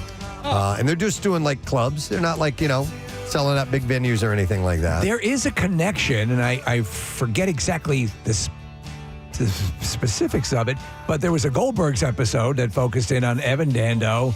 He was part of the episode. Yeah. So apparently Evan Dando has some connection to Jenkintown. Okay. Yeah, so I don't know the rest of the story, but yeah, he's from this area, I believe. I thought he was okay. I didn't know. No, you could be right. There's something that ties him to the area, or maybe he just liked to show the Goldbergs. Maybe he stopped by WDRE one time because we were in Jenkintown. I wanted to go back to the Queens of the Stone Age thing if you're done with that, Preston. Yeah. So Stevie asked about recording in the Paris catacombs, and Queens did that. So they did it back in July of 2024, and then they released it, and it was called Alive in the Catacombs. That was released this month. So, in reference to what Preston was talking about in conjunction with the concert, the last big performance in the catacombs was in 1897 by a classical orchestra. And so that's a big span. Yeah. In April of 1897, nearly 50 amateur musicians descended into the catacombs to play a complete concert with Danse Macabre and several other classical pieces. Cool. And then so Queens of the Stone Age followed that up 125 years later. Interesting. All right. Thanks for the factoid, Nick. Appreciate it. All right. And that's it in music news. We're going to take a break. We're going to get back in a moment, and we're going to get the letter of the day for the Word of the Week prize. Then we turn it over to Pierre. Stay right there. I'll be back in a moment.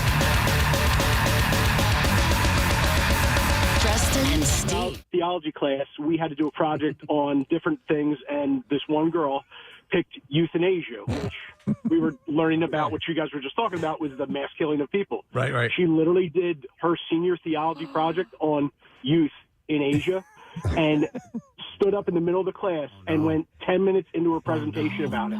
Everybody's laughing and snickering. And the priest, it was Father Urian, finally goes over to her and goes, you can sit down now, hon. That's mortifying. People, like, their jaw was on the ground. She's talking about how children are not being fed in Asia and everything, and we're just all looking at her like she was not even close. Like, you're not even in the right ballpark. Oh, no. That would have been me. Yeah. Had you seen the word, though, had you seen the word euthanasia? No, actually, it wouldn't have been me. I actually thought euthanasia was a country. Yeah, that would have been your geography class. Yeah, it would have been my geography. What's the capital? Yeah. Wow. All right. Thank you, Nick. Oh, I feel horrible for people when that happens to you. You realize how dumb that really was. Kath, when did you feel stupid, or but probably not because you were in company with other people who did? I actually laughed so hard. I mean, now, of course, now that I'm telling the entire area, I'm sure plenty of people make me feel stupid. But no, at first I laughed. I was like, oh my, and I went like this, Preston, look. I took my hands and I just went like this, like mind blown. Wow. Here's a text that says, hey guys, my wife is incredibly intelligent, but one time a few years ago she said in response to something, frogs don't have blood. And I was like, what? He said she thought that they were, like bugs or something, just a sack of goo. And I still tease her about it because I never win arguments. So that's from Mitch. Frogs don't have blood. For whatever reason, she had believed that. Wow. I think it's very easy with the amount of information you're asked to process throughout life that something will elude you, as you were saying, Nick. Something will get by you. Here, this text also says they thought that Texas was the biggest state because in those maps, sometimes Alaska is scaled down on the map, true. and you don't see that compared. It would take up too much space and take away from the, the contiguous United States. Contiguous. So God damn it, I'll never get it right. When they show it represented, and there are certain maps that will accommodate for the curve of the Earth, and they will show, they will show it in relative proper size. Yeah, you want to get the real size look at a globe because Greenland is not nearly as big as it looks like on the maps. Greenland is it's a big island, but it's not as big as it looks on a normal map. So it looks like a massive continent. Yeah, if you look at a globe, you'll get the actual size. If you look at a map, you're going to get a distorted size.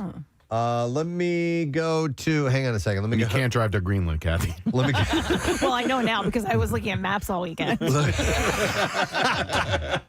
go to Joe next. Hi, Joe. You're on the air. Good morning.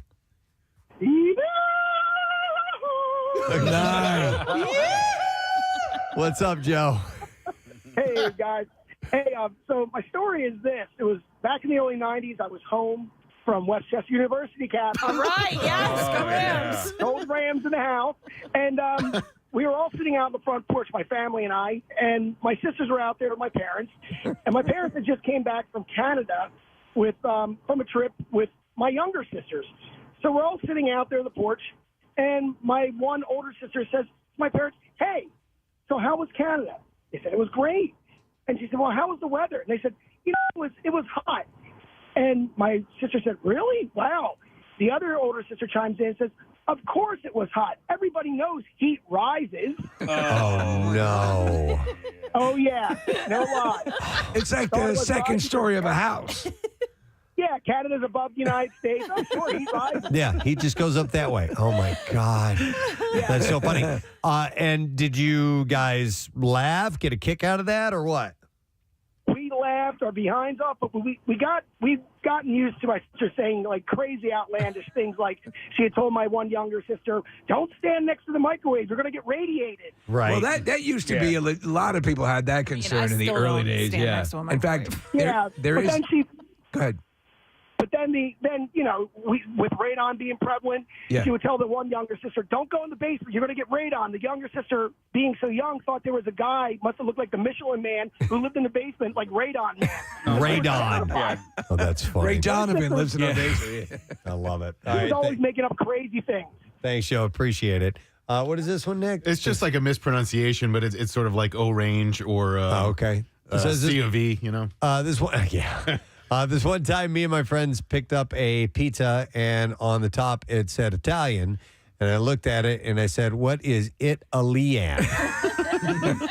And my buddy goes, "That's Italian, you idiot." That is orange or fragile. Yeah. I did the same thing. My buddy was writing down in high school, and I was like, "What is Alabama?" And he was writing down Alabama. Alabama. Because that's where he wanted to go to college and play football. I was like, what is Alabama? I have Chris. Hi, Chris. Good morning. Listen, a-holes, I don't always use ranch dressing. Well done. Good. One of my favorite moments. What's up, Chris? Hey, how you doing? So, if you don't mind, maybe we could play the yes or no game here on my stupidity. Mm-hmm. Okay. Do we know why Pounders are called Pounders, the beer? No. Yes, I do. assume. I you know. pound them. Yeah. No, because of the. It's a pound. It's a pound. Yeah. It's 16 ounces of liquid. I'm 39 years old, and I just realized that last week. Why'd you think they called them pounders? Because you can pound them. Because you can pound them. There you go. Now there's 16-ounce beers. Now, I wonder love if Thanks, Chris. Is there some sort of lineage between the fact that pounding, we call it pounding a beer because of a pounder? Oh, like the term pounding came from that. the fact that it was a pounder? I don't know. Yeah. Got to pound that down, man. I didn't know. So, I mean, there was a point in my life where I thought like all rivers ran north and south and that, but there's also, speaking north and the south, I thought when you flew to China, yes, that you just kind of flew east and west. And because my buddy Vince, he goes there for business. I was quite a assuming bit. that too. Yeah. I was like, I yeah, didn't you think just about go going over the top. all the way around. So I'm thinking, well, is it faster to go east or is it faster to go west? And he's like, no, you go over. I was like, oh, you can go. I didn't know you could fly over. You can fly north over into. Yeah, the map can be a strange thing because when we have, and we've flown to Europe together before, and the next thing you know, you're getting close to Greenland, and we're like, are we going like way north to get there? And if you look at the map, no, that's the path you take. Right, pretty much, yeah. and so things on a map versus a globe look a little bit different, and that's why you can be thrown off a little bit. By maps that you've seen. They were pointing that out. I was watching this special about the Titanic sinking and the perception of where things were. And the fact was the Titanic was going along a route that was, at that time, was highly trafficked. It was basically like two opposing lanes, one going one direction, the other going with maybe a 50-mile spread. So that was the way they were going through. But when you saw it depicted and where the ships were placed on the map, it seemed, that was spread out incredibly far, but it wasn't. Nick just pulled up a flat map of the world, and Greenland looks gigantic, Nick. Right, and it's called the Mercator projection. I couldn't remember the term earlier, but there was the reason why maps are stretched like that is because of in order to draw them flat so that you can see them in a rectangle. Yep. You have to stretch them up in the north and the south. But yeah, Greenland's not nearly that big. Antarctica's not nearly that big as well. Wow. Here's a funny text that came in, Preston. I want to find it. The Mercator projection was Rick Astley's first band, right? I did not know that. Yes. Wow. Let's see here. Somebody texted in and said, I thought that it was Roman Cokes, not rum and Cokes. Roman Cokes. Hooters 93.3 WMMR. Everything that rocks. And we danced. Yes, we did. 10:39 on this Tuesday morning with the Preston and Steve Show. Blazing hot. We're into the 90s. Feels like the hundreds. Going on up. Topping out officially on the temperature gauge around 100, 101. They are calling for triple digits today, and that's going to make it feel with the humidity like over 107, 110 degrees in that range. So nothing to trifle with, by the way. What is a trifle, anyway? A trifle, I believe, it can be a dessert, but to trifle is to be flippant. Yeah, I understand that, but I'm wondering why the dessert got which came first? Yeah, that's a good question. Because a trifle is quite delightful. Yeah. A delightful trifle. A delightful trifle. But trifling is that is a completely different connotation. I didn't even think about it until it left my mouth just now. But anyhow, thank you for joining us on the program today. We're going to have somebody jump in here and start to cool things off a little for you. Mr. Pierre Robert is going to set the tone and the mood and make things a little bit more comfortable for you if he can. That's what he does. Sporting his new crew cut today, Preston. Oh, yeah. Well, I'm excited. Well, today is Tattoosday, so we got to give away that prize. Let's do that right now. I would like to congratulate Mr. Joe Buckhard. Yeah, Buckhard. That's a great name. Marlton, New Jersey. Isn't that a great name? That's a good porn name. Dude's Buckhard. So, Joe, congratulations. You will get to head to Floating World Tattoo and Piercing at 1729 South Street in Philadelphia and present them with your $350 gift certificate and say, I want this type of Preston and Steve tattoo. Now! So, congratulations to you, Buckhard. And we are happy to have you in the collective. Hi, Pierre. How you doing, man? Hello. Nice to see you. The recording in interesting places could be a whole topic, but Paul Horn, legendary jazz musician and later New Age musician, has passed away a couple of years back. But my family knew him. He used to stay with us at our place at Lake Tahoe, and he recorded inside the Taj Mahal. Oh, wow. Yeah. I believe the only one that's ever done it. And then he did another album inside the Great Pyramid. That's pretty cool. Yeah. Yeah. And Catacombs, Pyramid, Taj Mahal. Pyramids, Taj Mahal. So there you go. That's amazing. Yeah. Interesting. It's a lovely day outside. Isn't it but, lovely? Hey, bundle up if you're going out. You look bundled up. You're wearing a long sleeve shirt. It's cold out there. Yeah. And on the way in, you swam the English Channel, it looks like. I did, yeah. I mean, it's not easy. Yeah. Well, you're gonna help keep the gang. You have chains for the car? What's that? Chains for the car for the snow. Car. I mean, the snow is about almost half foot thick. Change for the car. Chains. I got you. Does anyone use chains anymore? Not around here. Does anybody know what time it is? In the Sierra Mountains, yes, where you spend time in Lake Tahoe, they definitely do that for sure. You want to do the letter today? Yeah, I think so. We only need 4 this week, so here we go. Preston and Steve on 93.3 WMMR. Now, the Daily Letter. All right, the Preston and Steve Show is brought to you today by the letter C is in comfortable. All right, C is in comfortable, and we are going to give away an overnight stay and a $150 dining credit at Ocean Casino Resort and a pair of tickets as MMR rocks, as we said earlier, Cage the Elephant. Yeah. Friday, October 24th at Ovation Hall in the Ocean Casino Resort in Atlantic City. And tickets for Cage the Elephant are going to go on sale Friday at 10 a.m. via theoceanac.com. So only 3 more letters to collect. So what you going to do today, ma'am? Lots of fun. First of all, I want to remind folks we had a nice conversation with Sammy Hagar, the Red Rocker, and he talks about that wonderful new song, Hello, Encore, Hello, Thank You, Encore, I don't know what it's called. Encore, Thank You, Good Night? Yeah, that's Is that it? Yeah. I think that's it. It's a good song. It really is a good song. The version, unfortunately, that we have is severely edited. It's about a 4.5-minute song. We only have a 3-minute song, but it's got a great intro by Joe Satriani paying tribute to Eddie Van Halen. But we'll talk with the Red Rocker tomorrow in the 2 o'clock hour. And so that'll be cool. Wanted to promote that in advance. We have a pair of tickets for the Counting Crows coming to the Hard Rock on July 5th, which will be cool. Workforce blocks that contain Fleetwood Mac and Tom Petty and Jeff Beck, who would be 81 today, were he still with us. Wow, it's going to be an interesting mix today. I like that. Yeah, all over the map, which is usual. I love it. I love it. Pregnant pause. All right. I am going to take a moment to thank our sponsors. President Steve Show is brought to you today by Acme Markets, fresh foods, local flavors, also Dunkin', and the President Steve Show runs on Dunkin'. And United Tire and Service. Buy 2 tires, get $50 in additional service. Don't drive alone, drive United.